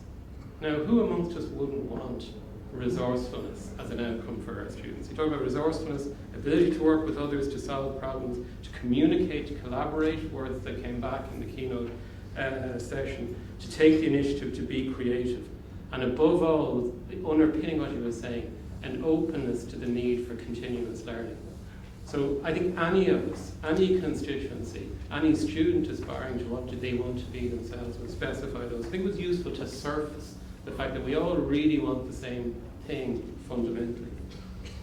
The second dichotomy that emerged in my own thinking, not so much in the conversations, was I'm concerned we might be dichotomous in our thinking about the practical or vocational on the one side and the academic or theoretical on the other, and confused in with that the nature of formal learning and informal learning. And if you don't mind, again, one of the things that I find interesting is, well, just take one thing. Lord Kelvin, a wonderful theoretical physicist, said, I can never really understand a physical phenomenon until I can make a mechanical model of it. And I do think that the world has changed in terms of the accessibility to us as we are growing up of solving practical physical problems. If you don't mind, my father grew up in Maynooth, which is the town that my university is in, and there was a chap in Maynooth whose learning ended at primary school, but they used to call him the professor. And he would wander around, and my father tells this story, he's 80 now. He used to make battleships, to make model battleships out of wood and hammer in nails to make railings and float them in the Lyrene, the river in Maynooth. And the professor was walking by one day, and my father turned to him and he says, why do boats float? And this chap turned to him and he said, well, Sean, something floats if it weighs less than the amount of water it displaces. Now, first of all, he knew Archimedes' principle. And if you think about that circumstance, my father was actually interested at that point in why the boat floated, because he was the lived practical experience of floating a boat. And the other chap was also interested because of the world that he was immersed in what were the kind of theoretical descriptions for the world as he experienced. And I just wonder, in the world that we grew up in, you would see somebody take an engine apart, you would bake with somebody, there were physical experiences that you had for which you then sought the theoretical explanation. And one of the interesting things about IT and how technologically sophisticated the world is how inaccessible it is to people who want to play with it. So I do really think that one of the fundamental challenges we face as educators is how to connect what we're trying to get students to struggle with in the abstract sense with what they experience in the concrete world. I remember being at an educational conference some years ago, hearing a wonderful presentation on authentic assessment, where you set real world tasks and I thought to myself, oh my God, is all the other stuff inauthentic? For me, it's one of those fundamental questions. The last time I actually met Pasi Sahlberg, I was sitting on the other side of the table while he was there with the international panel on initial teacher education that proposed all of these changes. And I was saying to him how much I looked forward to Froebel College of Education integrating into Maynooth University, because their core ethos was to place joy and play at the centre of the educational experience. And I hoped that germ, that virus, might infect the whole university, because to some extent we had taken learning to such a level of abstraction in our context that a lot of the joy and the play had been removed from it. So I do want to say that in that context, I think we as a system do need to model these behaviours that Pasi Sahlberg said were central to a successful system. Collaboration, personalisation, trust-based responsibility, and equity. And I think that probably was the surprise for a lot of us sitting in the audience, is this interplay of equity and quality and where we stood on that. And one thing that I would say in the context of not just junior cycle assessment, but of the whole assessment debate, unless we can rethink the way we encourage learning and assess learning so that we're looking at authentic, diverse learning tasks that tap into the infinite variety of what actually constitutes learning and the infinite variety of learners, and create a social and cultural environment in schools that is respectful, supportive and inclusive. That's the big picture that I think we're being asked to lift our eyes towards. What is the big learning and assessment challenge of which junior cycle reform is a part? Though having said that, I think if we can execute things like that, if we lose the debate around things like that, we're in real trouble. As a final comment, again an anecdotal one, I was invited, and I see Sean Ash here, I was invited to the transition year musical in Maynooth Post-Primary School last year, and I accepted the invitation kind of, if that's what I'm saying, in a rather patronising way. I thought this is the kind of thing that the local university president should support. And I was sitting in my office in the afternoon, I was really tired, and I looked at my diary and oh my God, I have to go to this musical tonight. And I arrived in the school miserable, and it was fantastic. And I mean, it wasn't fantastic in any patronising way, it was massively entertaining. I went in miserable and I left happy. But I also left deeply impressed by the impact that doing that musical had on all of the individuals. It brought it out of them, everybody had a task. And students had been transformed by that learning experience. So I have a question then, which is, if the assessment culture in our system and the culture it creates opposes or prevents or suppresses that kind of learning activity in favour of other types of learning activity, then we have some real questions to answer. The first question is why? Why do we allow that to persist? And if I can share a concern I have a concern that part of this is actually about social reproduction and competition. It's about some families in our society putting on the runners and say, I can run faster than you. And that the middle classes know how to play this system and it suits them, and they're reluctant to see it changed. And the second thing that I would say is it's difficult for us, right? And the other thing is the clash with our culture.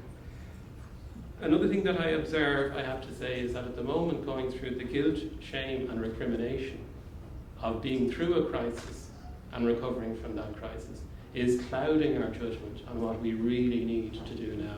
I would ask that we lift ourselves again from that discussion and empower ourselves to say, yes, things need to be changed. I don't know precisely what they are, and I don't know precisely what the solution is, and neither does our keynote speaker. But perhaps we could leave the room enthused that our students are wonderful. I looked at the assessment tasks that were being put up there, challenging as they were, and I knew our students could cope with them. So surely, if there are ways that we can serve them better, we can learn from each other to do so.